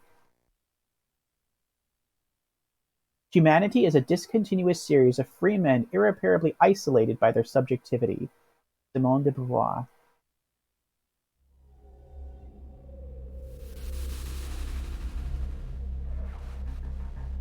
The fog of La Bastille has been lifted from me. I can see clearly now. Memorize, Sensen, the Leapers, these horrible secret experiments, it's all connected. I feel compelled to puncture this false utopia and rip it apart. I must find the conception cube at the heart of Charles Cartier-Wells's Monopolis. That's where the Sensen curse is kept. Warm and nurtured, immersed in the cobalt glow of the memorized central servers. Nothing will stop me from accomplishing this. Not the murderous machines, not the yabbering leapers, not the father I cannot recollect.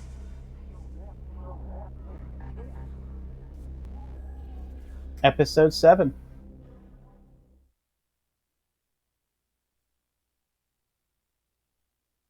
Paradise Lost.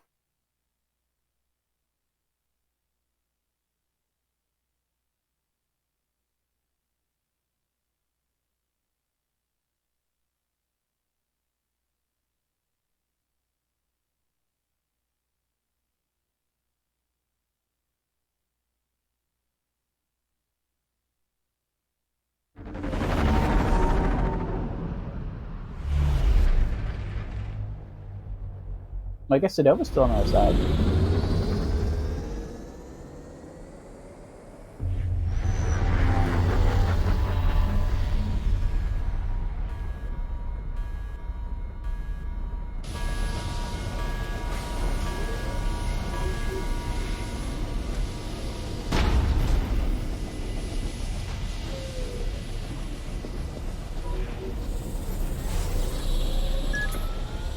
Memorize implode, so the world forgets. Right down to Cartier-Wells' name.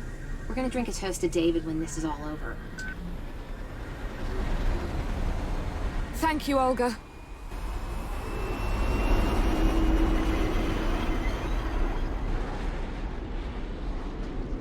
Wow, what a recruit. I should have got you to enlist her earlier. Okay, let's focus. You need to find and access the Central Security Post in Nemopolis.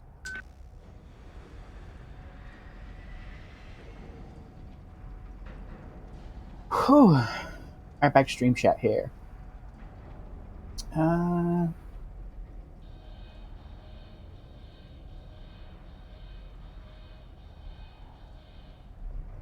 Yeah, Creepy likes it. Quaid is a butthole, the kind of mad genius you don't want to cross. That's all you need to know. And good game on episode 6 was fast. Yeah. We're coming in at just under 5 hours, and we probably spent like half an hour just chatting, with the first half hour just going back and forth, which is cool. Tack onto that more of my rants and bathroom breaks. That probably counts for like another 15 minutes or so. So it only really took us like, what is that, like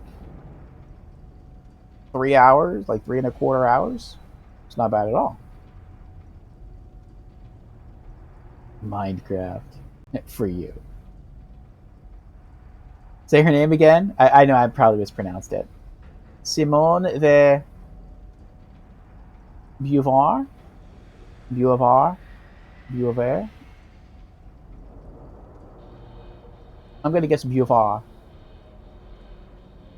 The rain has gone. She killed her own husband. Sad. Who killed her own husband?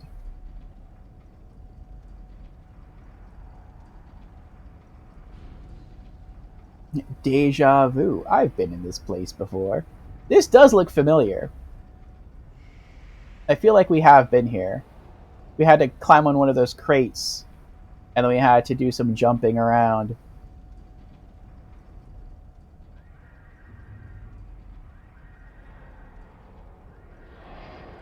Higher and higher. Beauvoir? Oh, it's Beauvoir. Let me look at the name again. Beauvoir. Oh, okay. Oh, Beauvoir. Say the A as well. Beauvoir? Like A or like ah?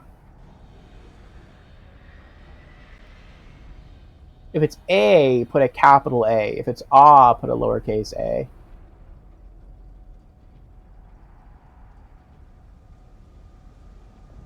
Okay. Lowercase a. Ah. Beauvoir. Beauvoir. Okay. Nice. Thank you for the pronunciation there, Tasachi. The pronunciation lesson.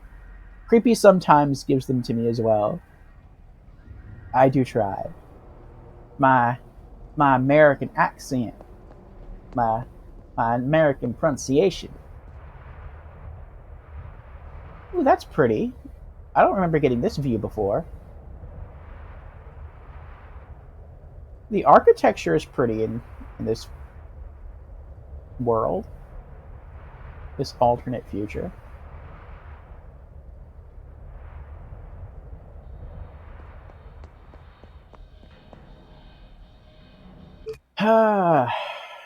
You know, one of the best French pronunciation for English people not knowing French. Well, thank you. As for people I know, I appreciate that. But that is it. That is our 5-hour stream. Now, would you say episode 7 is longer or shorter than 6? 7 is longer, right, than 6?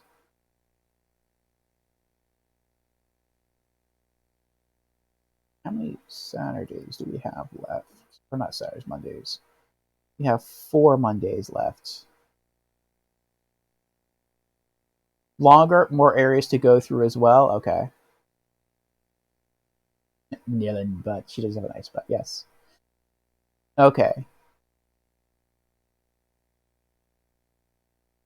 So then, yeah. Next Monday, we will be back. That'll be January the 16th for episode 7. And then episode 8 is supposed to be not that long, but since episode 7 is going to be so long, we'll break it up. We'll do episode 7, all of episode 7 next Monday.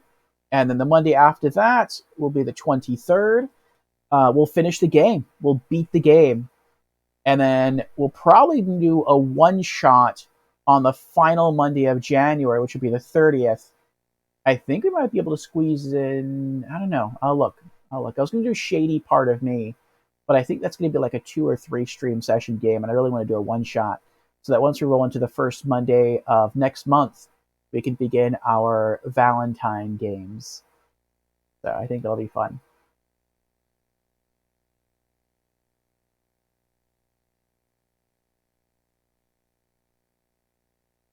Oh, your wife agrees? Nillen's butt is impressive? So does Tasachi. So do I. They even put, like, shadowing work on the bottom of her cheeks to help you witness her curvature. And I'm not his wife. Buns of steel. The thing I like the most about her is her hair. Like, I love her. I mean, there's some other good stuff, too. Like, the texture work on her, like, not her jeans, but, like, whatever the black stuff is, the black cloth on the back of her jeans. The way it's, like, it's overlapping into, like, squares. That's cool. I love, like, the texture work on her jacket. But, yeah, like, see how she like, turns her head back and forth, and her hair whips like that? Like, that's really cool. The last time I was impressed by hair in a video game was Heavenly Sword on the PlayStation 3. And, like, they made a point to, like, advertise, look at what her hair can do in this game, and so they really brought your attention to it. But in this game, like, I knew nothing going in, and it's like, that's some really nice looking hair. Like, the style, the coloring, how she whips it around, like, that's really cool.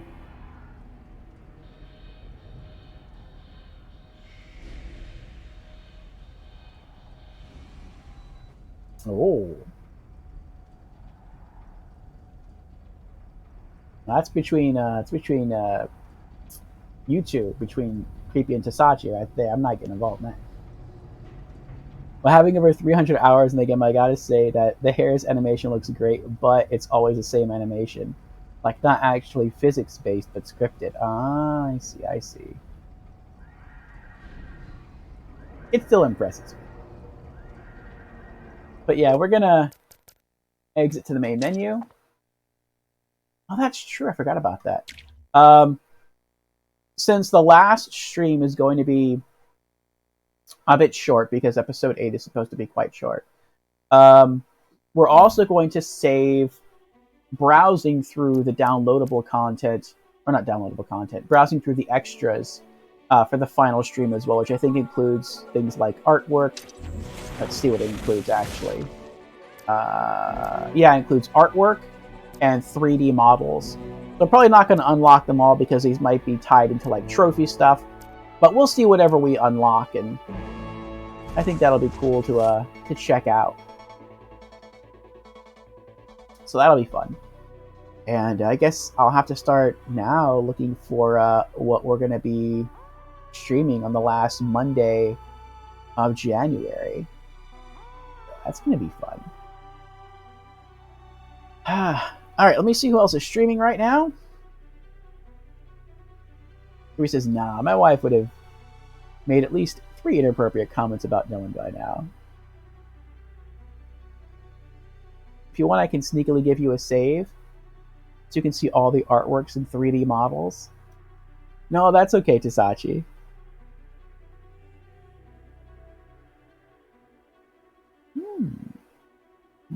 Let's see here.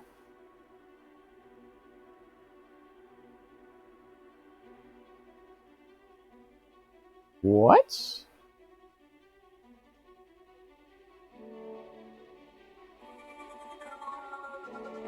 Huh. Interesting. Ink changed her name. She was in here earlier. She is no longer called Ink Ribbon. She's had that name since I've known her. Interesting.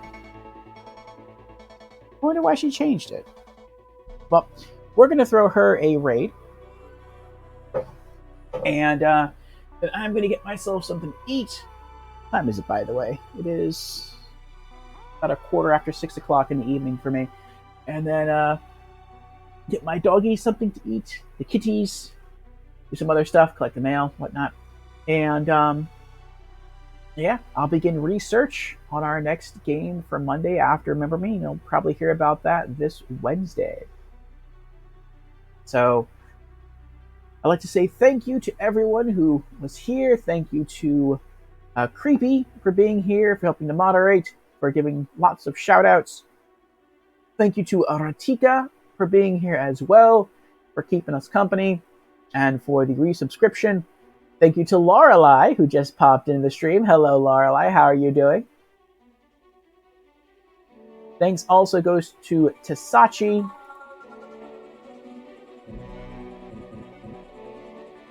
As well as to 5. That was cool. We got multiple speedrunners in the stream today. I sometimes wonder, though, like Tasachi kind of brought it up earlier, like it really, like through the prison cell section as they were going around, like it hurts to see me not take advantage of a partial like level skip. I wonder sometime for a person who's like mastered the game, or at least nearly mastered it, like how much it irks you to like see somebody miss something like a memory fragment or a sap patch or a focus boost, or to like miss a cool little interactive scene, and you kind of like want to reach out and say something, you like have to restrain yourself because you're like, no, I want to let them have their own experience, but they missed it, like they were right there, like miss a bug, like stuff like that. I know that would like drive me nuts, but I would try to control myself too.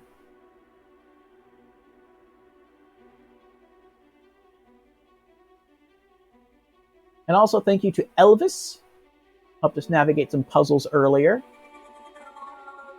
And thank you to Perfidious Panem, I think is the pronunciation. I hope your journey streaming from the PlayStation 3 Slim goes well. Again, you can send me any questions you want, and I will do my best to answer them. And thank you to everyone else who came into the channel. Thank you to the lurkers. I hope you found some entertainment. And if you haven't played this game before, I really recommend checking it out, picking it up. It's on, I believe it's on Xbox 360. But it's definitely on PlayStation 3 because that's where I'm playing it from. And it's also on PC. So it doesn't cost too much money. I think last time I checked in the Steam store, it's like $20. I always recommend trying before buying, but I don't think there's a PC demo of this. I don't know if the PlayStation 3 demo is still up. But if you have a PS3 or an Xbox 360, you might be able to go into like a secondhand game store and find a copy for on the cheap. I don't know if it's cheap though. You can probably get on Amazon for a decent amount as well.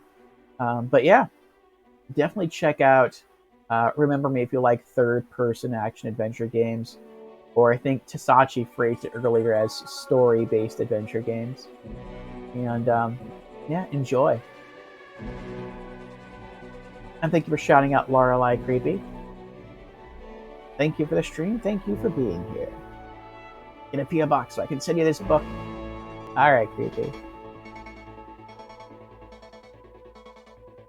Oh, Lorelei says I was here earlier. Oh, well thank you for still being here then, Lorelei. Oh, that's right. I think I did say hello to you earlier, didn't I?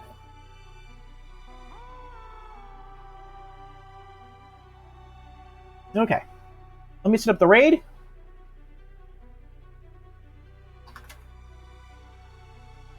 To now, as she calls herself, Empress Inc. X. Interesting. She is no longer a ribbon. She is an Empress. Quite the upgrade. The Lord shall raid the Empress. Alright, thanks again, everyone. If you want to see what happens on our next episode of Remember Me, then do remember me and come back next Monday for episode 7. The next time I'll be streaming will be Wednesday. Dual stream as only. Did you say as only? That makes no sense. As usual. Discord first for Anime Afternoons. We'll be watching Season 1 episodes 17 through 18 of Initial D. And then afterwards, we'll be on the Twitch channel for community chat and gaming news, going through community updates, gaming news, and game releases for the week. So maybe I'll see you next Monday for more Remember Me, or maybe I'll see you Wednesday for some anime, or for some just chatting. We'll just be hanging out. Or in the next few moments in the stream of Empress Inc. for some Resident Evil 2. So, have a good night, everyone. See you again soon. Bye.